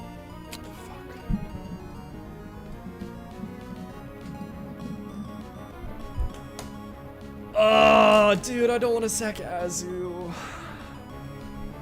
I think I have to, though. Is Toad dying a wipe? Yes. Yes, Raikou outspeeds and kills literally everything if Toad dies. I can't risk this, man. I have to. I have to sack. I have to. I just have to. I have one other fairy type in Gardevoir.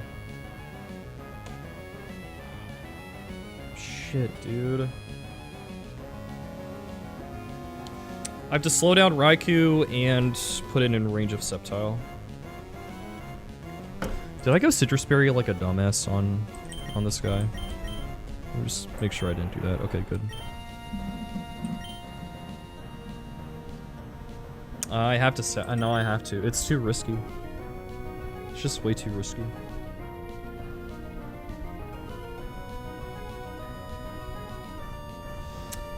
I feel like there's a good chance I have to sack Gardevoir to Tantaliza, though. That's the thing. I think there's a really good chance I have to sack Gardevoir to Tantaliza. Which is whatever, but... Man, this stuff would sting.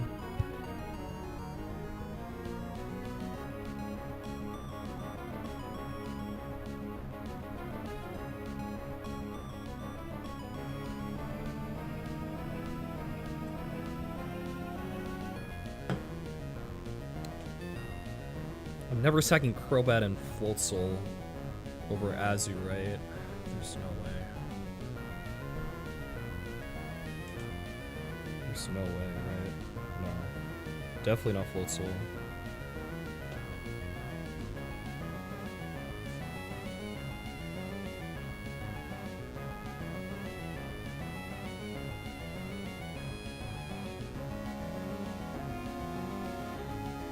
I think I have to bite the bullet here. I can't risk this.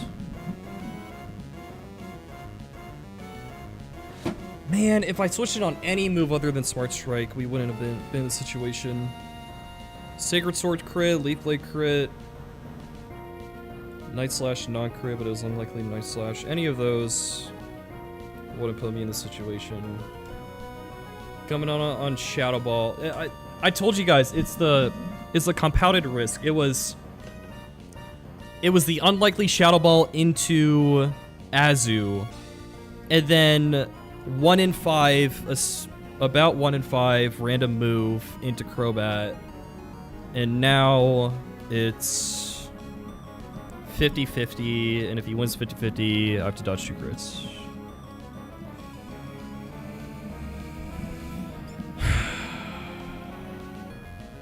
It was the compounded risk.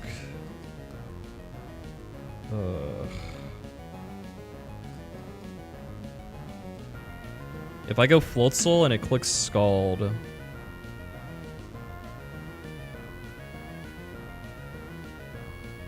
If If I go Floatzel and it clicks Scald, I'm in range of Signal Beam. If he confuses me, it's like even more risk, right?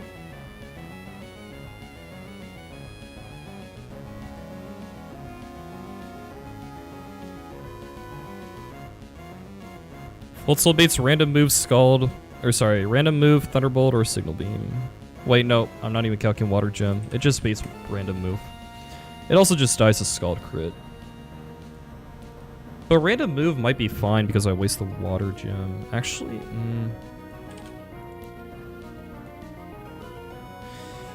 what if I go Azu?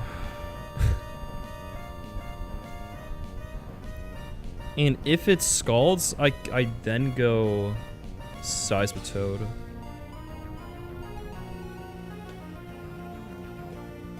I'm gonna be at 10 HP. That would risk confusion. But I guess then if it confuses Seismitoad, I can just sack anyways. There might be something here, actually. Because then the Water Gem is gone, and I can sack, and the Seismitoad still lives a hit. Okay, there might be something here, actually. The idea is, I go Azu. If it's Scald, it wastes the Water Gem. And then going Seismitoad on a random move is, like, fine-ish, I think.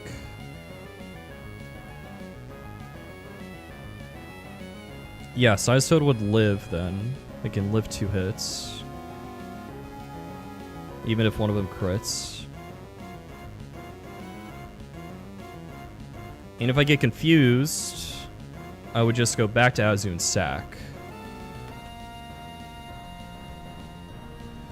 So it'd be essentially 50% chance for Azu to live, a little bit less. Or I go Seismitoad and risk the entire run on him clicking Scald here, and then also critting me 1 to 2 turns.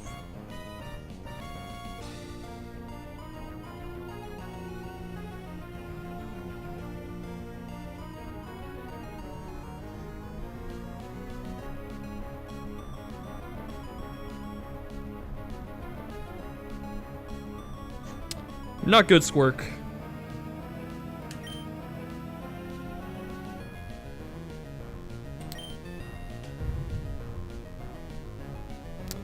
Well, Seismitoad would die to double crit. If I waste the Water Gem, I would die to double crit. That's it.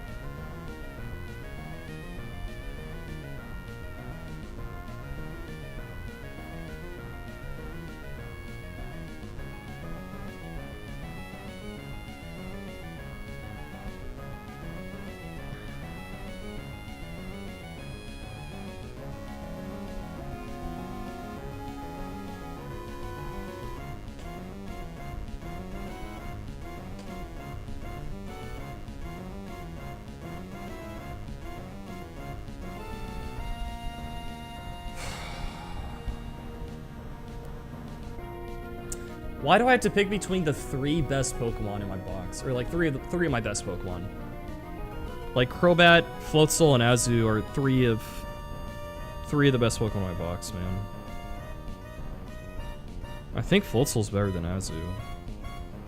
Like Floatzel's so good, man. I only have 2 fake out users, I think.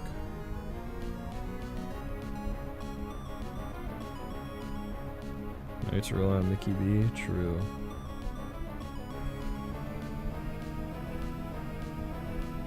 I gotta sack. I have to sack. I have to sack. I have to sack. I have to. I have to. I have to. I have to. I can't risk this.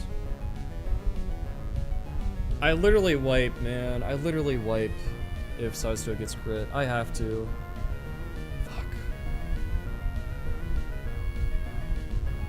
Okay, I think we go with the Azu thing. If this is Scald, we can go to Seismitoad after. If it's T-Bolt, rip Azu. Ads again. Okay.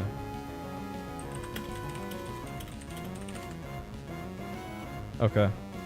Once ads are over, we're going hard Azu. We're going hard Azu as soon as the ads are over. Yo, Squirk with the gift sub. Give subs. Sorry. Holy moly. Thank you, bro. I appreciate it. Gairu, Viva La Chunk. W and OOM. Above tank. Wrestler. Thank you, bro. No ads on YouTube. Yeah, you guys are sitting pretty. Thank you, Skirk. I appreciate it, bro. Alright. So yeah, the way Azu lives is if this is scald and it doesn't burn me. And we waste the water gem. That's the only way, yeah. It has to be 50-50 scald and we have to dodge burn. Or not die to burn. Which honestly, do we even die to burn? 260 here. I think on some rolls we do. The 16.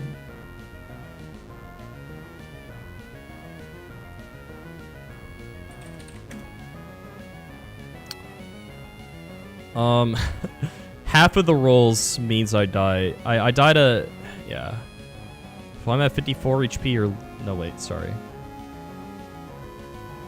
If I'm at 16 HP or less, I die to burn. It's half of the rolls that kill me if I get burned. Well, if I beat Scald after, it's fine because the water gem's gone. Yeah. Thank you so much, Squirk. I appreciate it.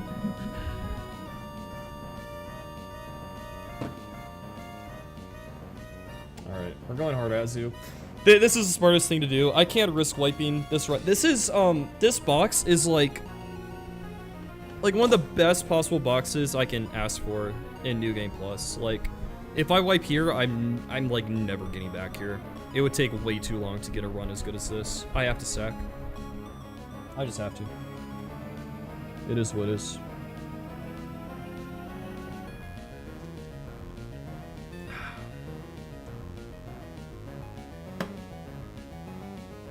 It's really tough, but... Kermit has natural gift Watmill Berry. You're back? Is everyone back from ads, or are there still some people?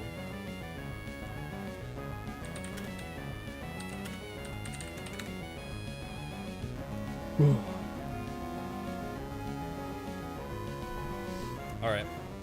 Alright. Here we go. Let's get some prages. Can you guys pray for me, please? I need some prages right now.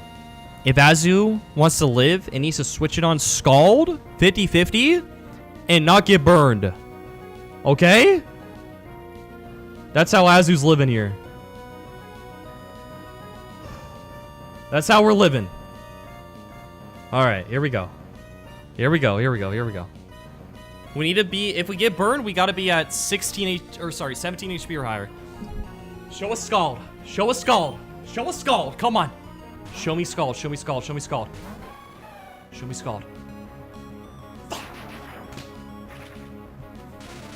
It was the right play, objectively. It's all good. That one hurts, though. That one really hurts. That death really hurts. Alright. Okay. Rest in peace. We click Mudshot here. That one really freaking hurts. We click Mudshot. We don't want to kill this guy yet. We don't want him to kill me. It's guaranteed Scald. Oh, actually now... Okay, it's not over yet. Because I had to do that, it means this guy can sometimes signal beam.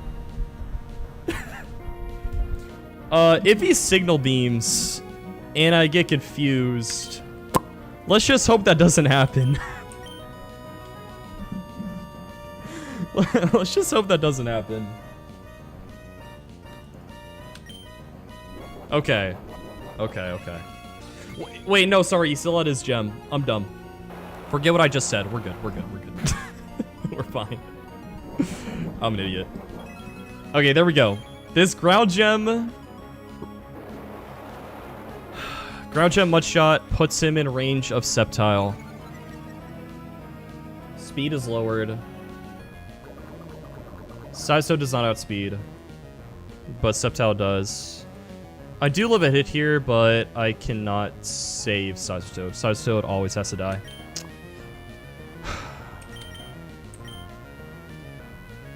Yeah, we always have to die here.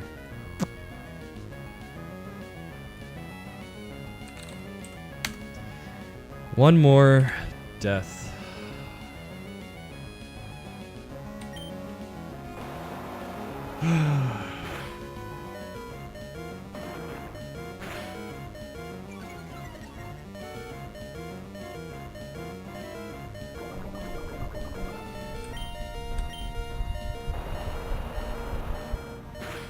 See you later, buddy.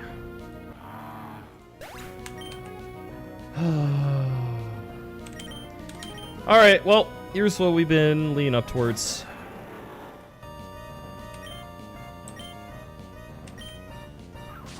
Bye-bye. This will feel good at least.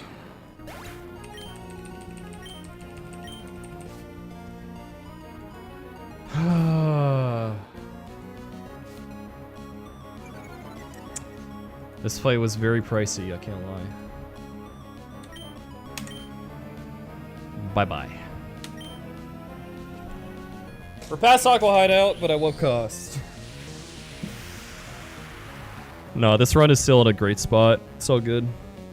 We're still in a good spot.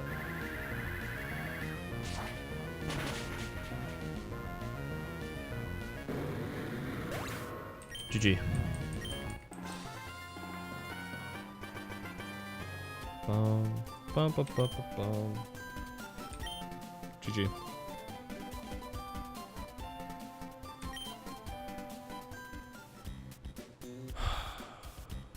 Alright. We're through Aqua Hideout. We had 3 deaths to Matt, and it cost us a ground gem, which is like whatever. Our team is hella beat up. That was tough. That was really tough. My Winnie run did this fight deathless with no investment, I think, which is kind of crazy. Oh, the Azu death stings. I was fine with Kingdra and Sidestone deaths. So those were planned. Those were planned. What I invest? Well, 3 sacks in a ground gem, basically. I saved my scale, which is important,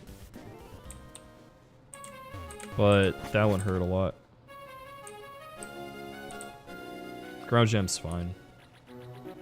That one's not gonna matter much.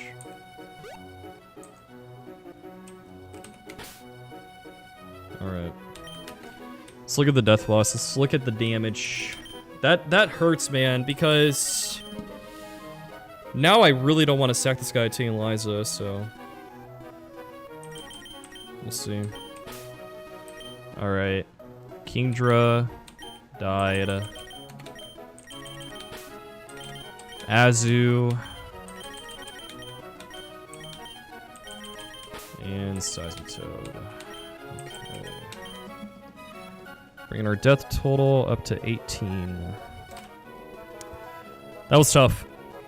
That was really tough. My box just could not handle his threats very well.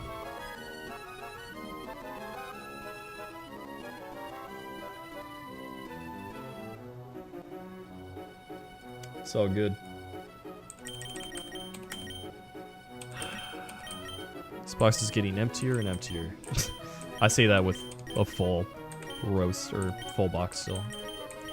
No, we're looking all right. Like, this box is still fantastic. What's Tortuga doing there? This is my fossil dupe. I got this on the random fossil in Mirage Tower, and it was a dupe, so I just got to reroll it.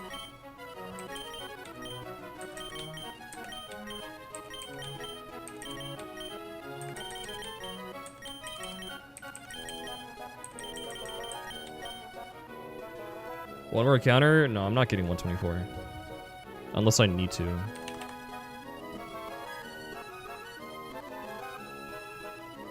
Like, I don't think I want to get my 124 counter.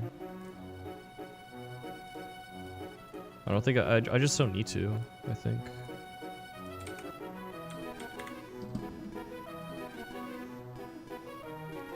Drgauji and Tenta. I mean, Drgauji's fine, but next stream will be harder. Finalizing gym is gonna be harder than Aqua Hideout for sure. I'm scared of Aqua Hideout, man. Or sorry, Finalizing gym, because I have very limited amount of fake out users. I got Float Soul, and I had to get rid of fake out for Pyre Tag. This was supposed to die on Power Tag, so I'm happy it's alive in general, but I had to get rid of fake out. Togedemaru, Float Soul. Those are my only two current fake out users, I believe. Shoal Cave double? Probably. I have a pretty good box for that. I mean, Archeops should be good. Metagross is pretty good for that fight too. Should be alright. We do have a new level cap, right? I think I'm gonna hold off on leveling up everything because it could really matter for Finalizing gym, right? What's the level cap for Finalizing gym? Because I don't wanna level something up right now and be like, oh shoot, I wish I was one level under later. 85? Yeah. I don't wanna I need to be very careful on this split.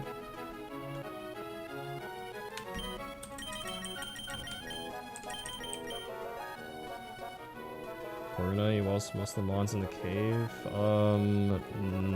I mean, it walls most of the stuff, but not everything. I think like Slagoo, like if you run into Slagoo, like it's not good, right? Shoal Cave.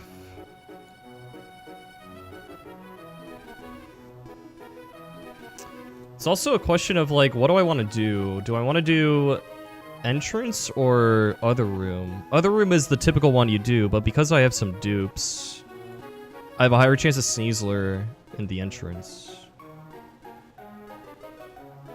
Yeah, 124 is rumor. But like also Slagoo H is really good to get. Mamoswine's like whatever. Mamoswine would destroy my Corviknight, right? Duraludon, I don't know. Maybe this is fine. Maybe it's fine to just use Corviknight, I don't know. But we got trainers until then, so.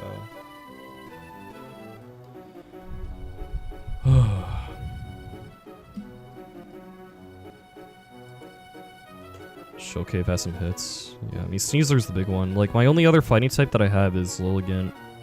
That's like E4 viable. The only other E4 viable fighting type I have in the entire game that I can possibly get is basically Sneasler and Hisuian Lilligant, which I have, and Hisuian Lilligant's like whatever. It's like fine.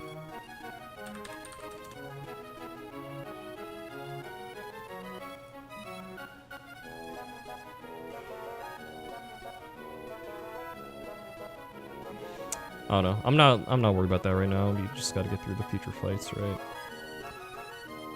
I'm gonna level up a few things though. I'll level up Beedrill. I'll level up Archeops. Not yet on Sceptile. I'll level up Crobat.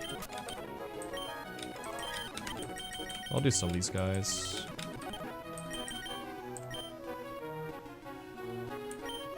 Shoal Cave Cryogonal?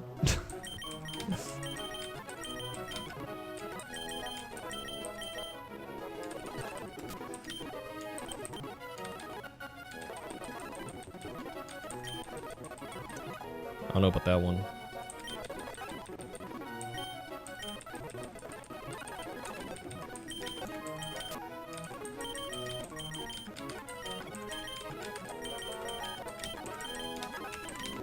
I think I will. I think I will actually hold off on leveling up other stuff because I mean, Finalizing gym, the dull battles are so hard and they need like really good plans that I really don't want to accidentally level up something and then go back later and be like, oh, I wish this wasn't leveled up. I'm gonna hold off on that.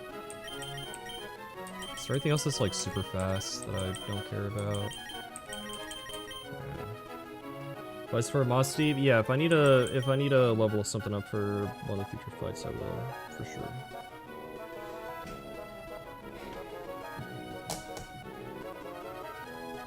We can try to do one more fight today. Thanks, Toady.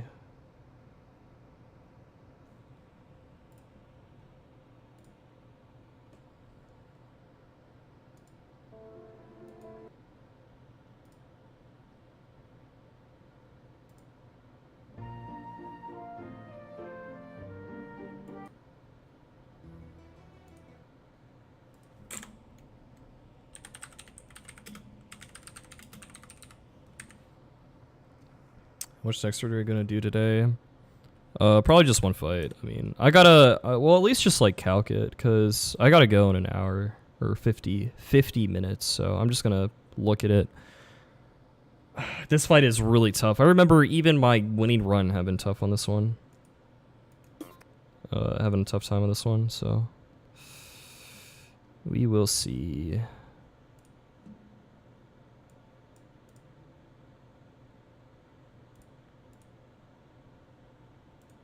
Hold on, let me put the music on.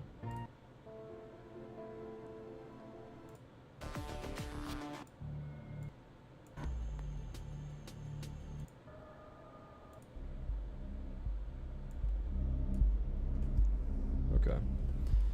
Completely free or the hardest shit ever? Dude, it was so hard for me on my winning run.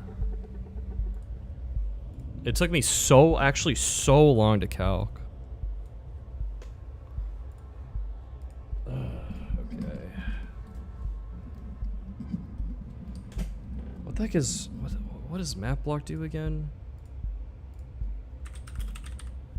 Protects allies from damaging attacks. Turn 1 only. It's so weird. I'll try and Greninja enter the chat. I think I focused down... Oh wait, no. Can't really focus down the other slot, right?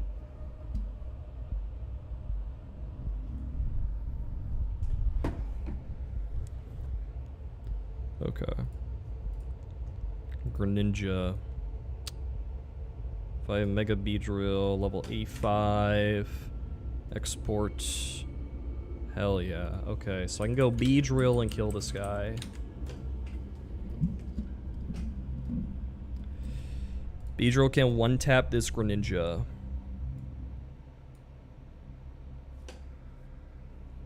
Good start. Okay. I have to bait Rising Voltage kill on the other side. Can anything bait Rising Voltage turn?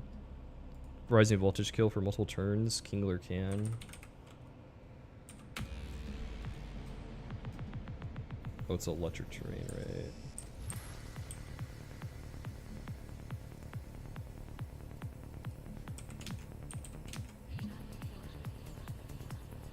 I could go Kingler and bait Rising Voltage kill. Okay, if I win like 85.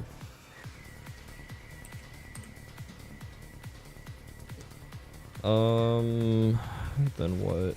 Kingler. Or I can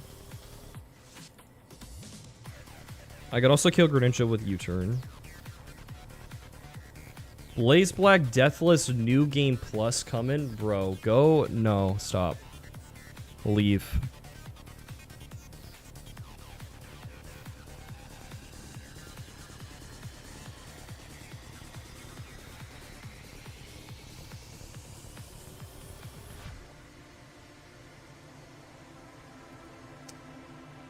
Bait kill to avoid map block? I have no idea. I think map block's just like +6.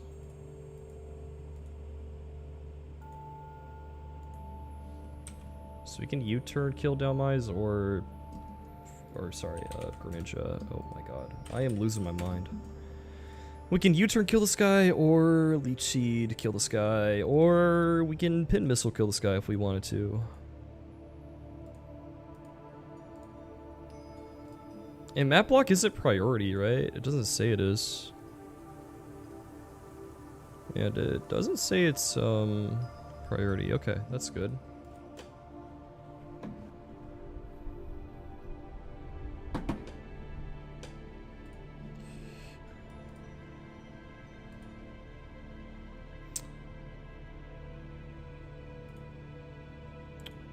It means everything I caught in my winning attempt of this game, I cannot use in this attempt.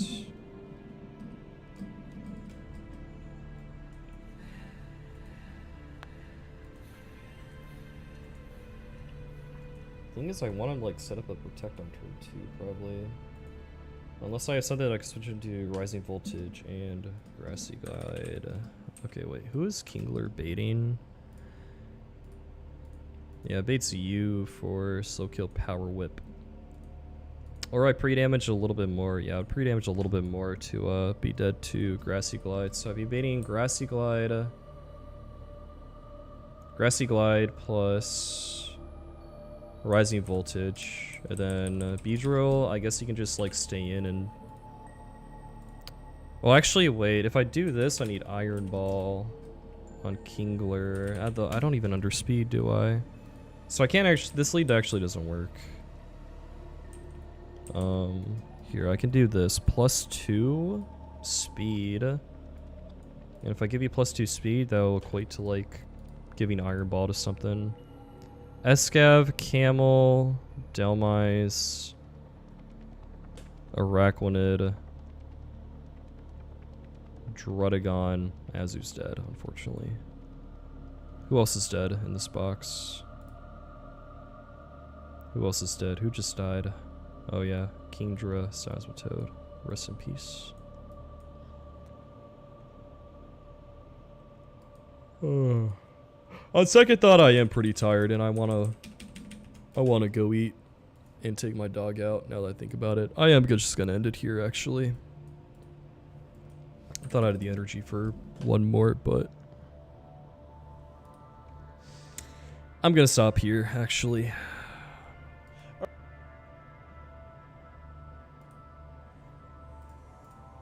Alright, if you're watching on YouTube, I appreciate you guys being here. If you want to check out my socials, you can check the description. I also got my VODs channel if you want to see my winning run or earlier VODs of this attempt.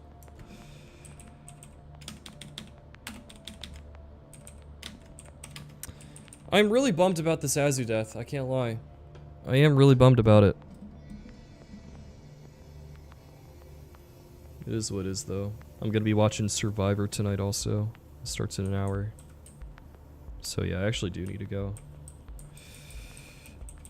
Alright, next stream, which should be either tomorrow or Friday. Probably tomorrow, we'll be doing Route 124. And after Route 124, we do the dreaded Moss Deep Gym. So that'll be fun. Alright, appreciate you guys hanging out on YouTube. We're on Twitch, we're gonna rate someone. But I'll see you guys next time. Alright. So, I'm gonna rate Small Ant because I'll be hanging out in his Twitch chat, watching his Hell Room.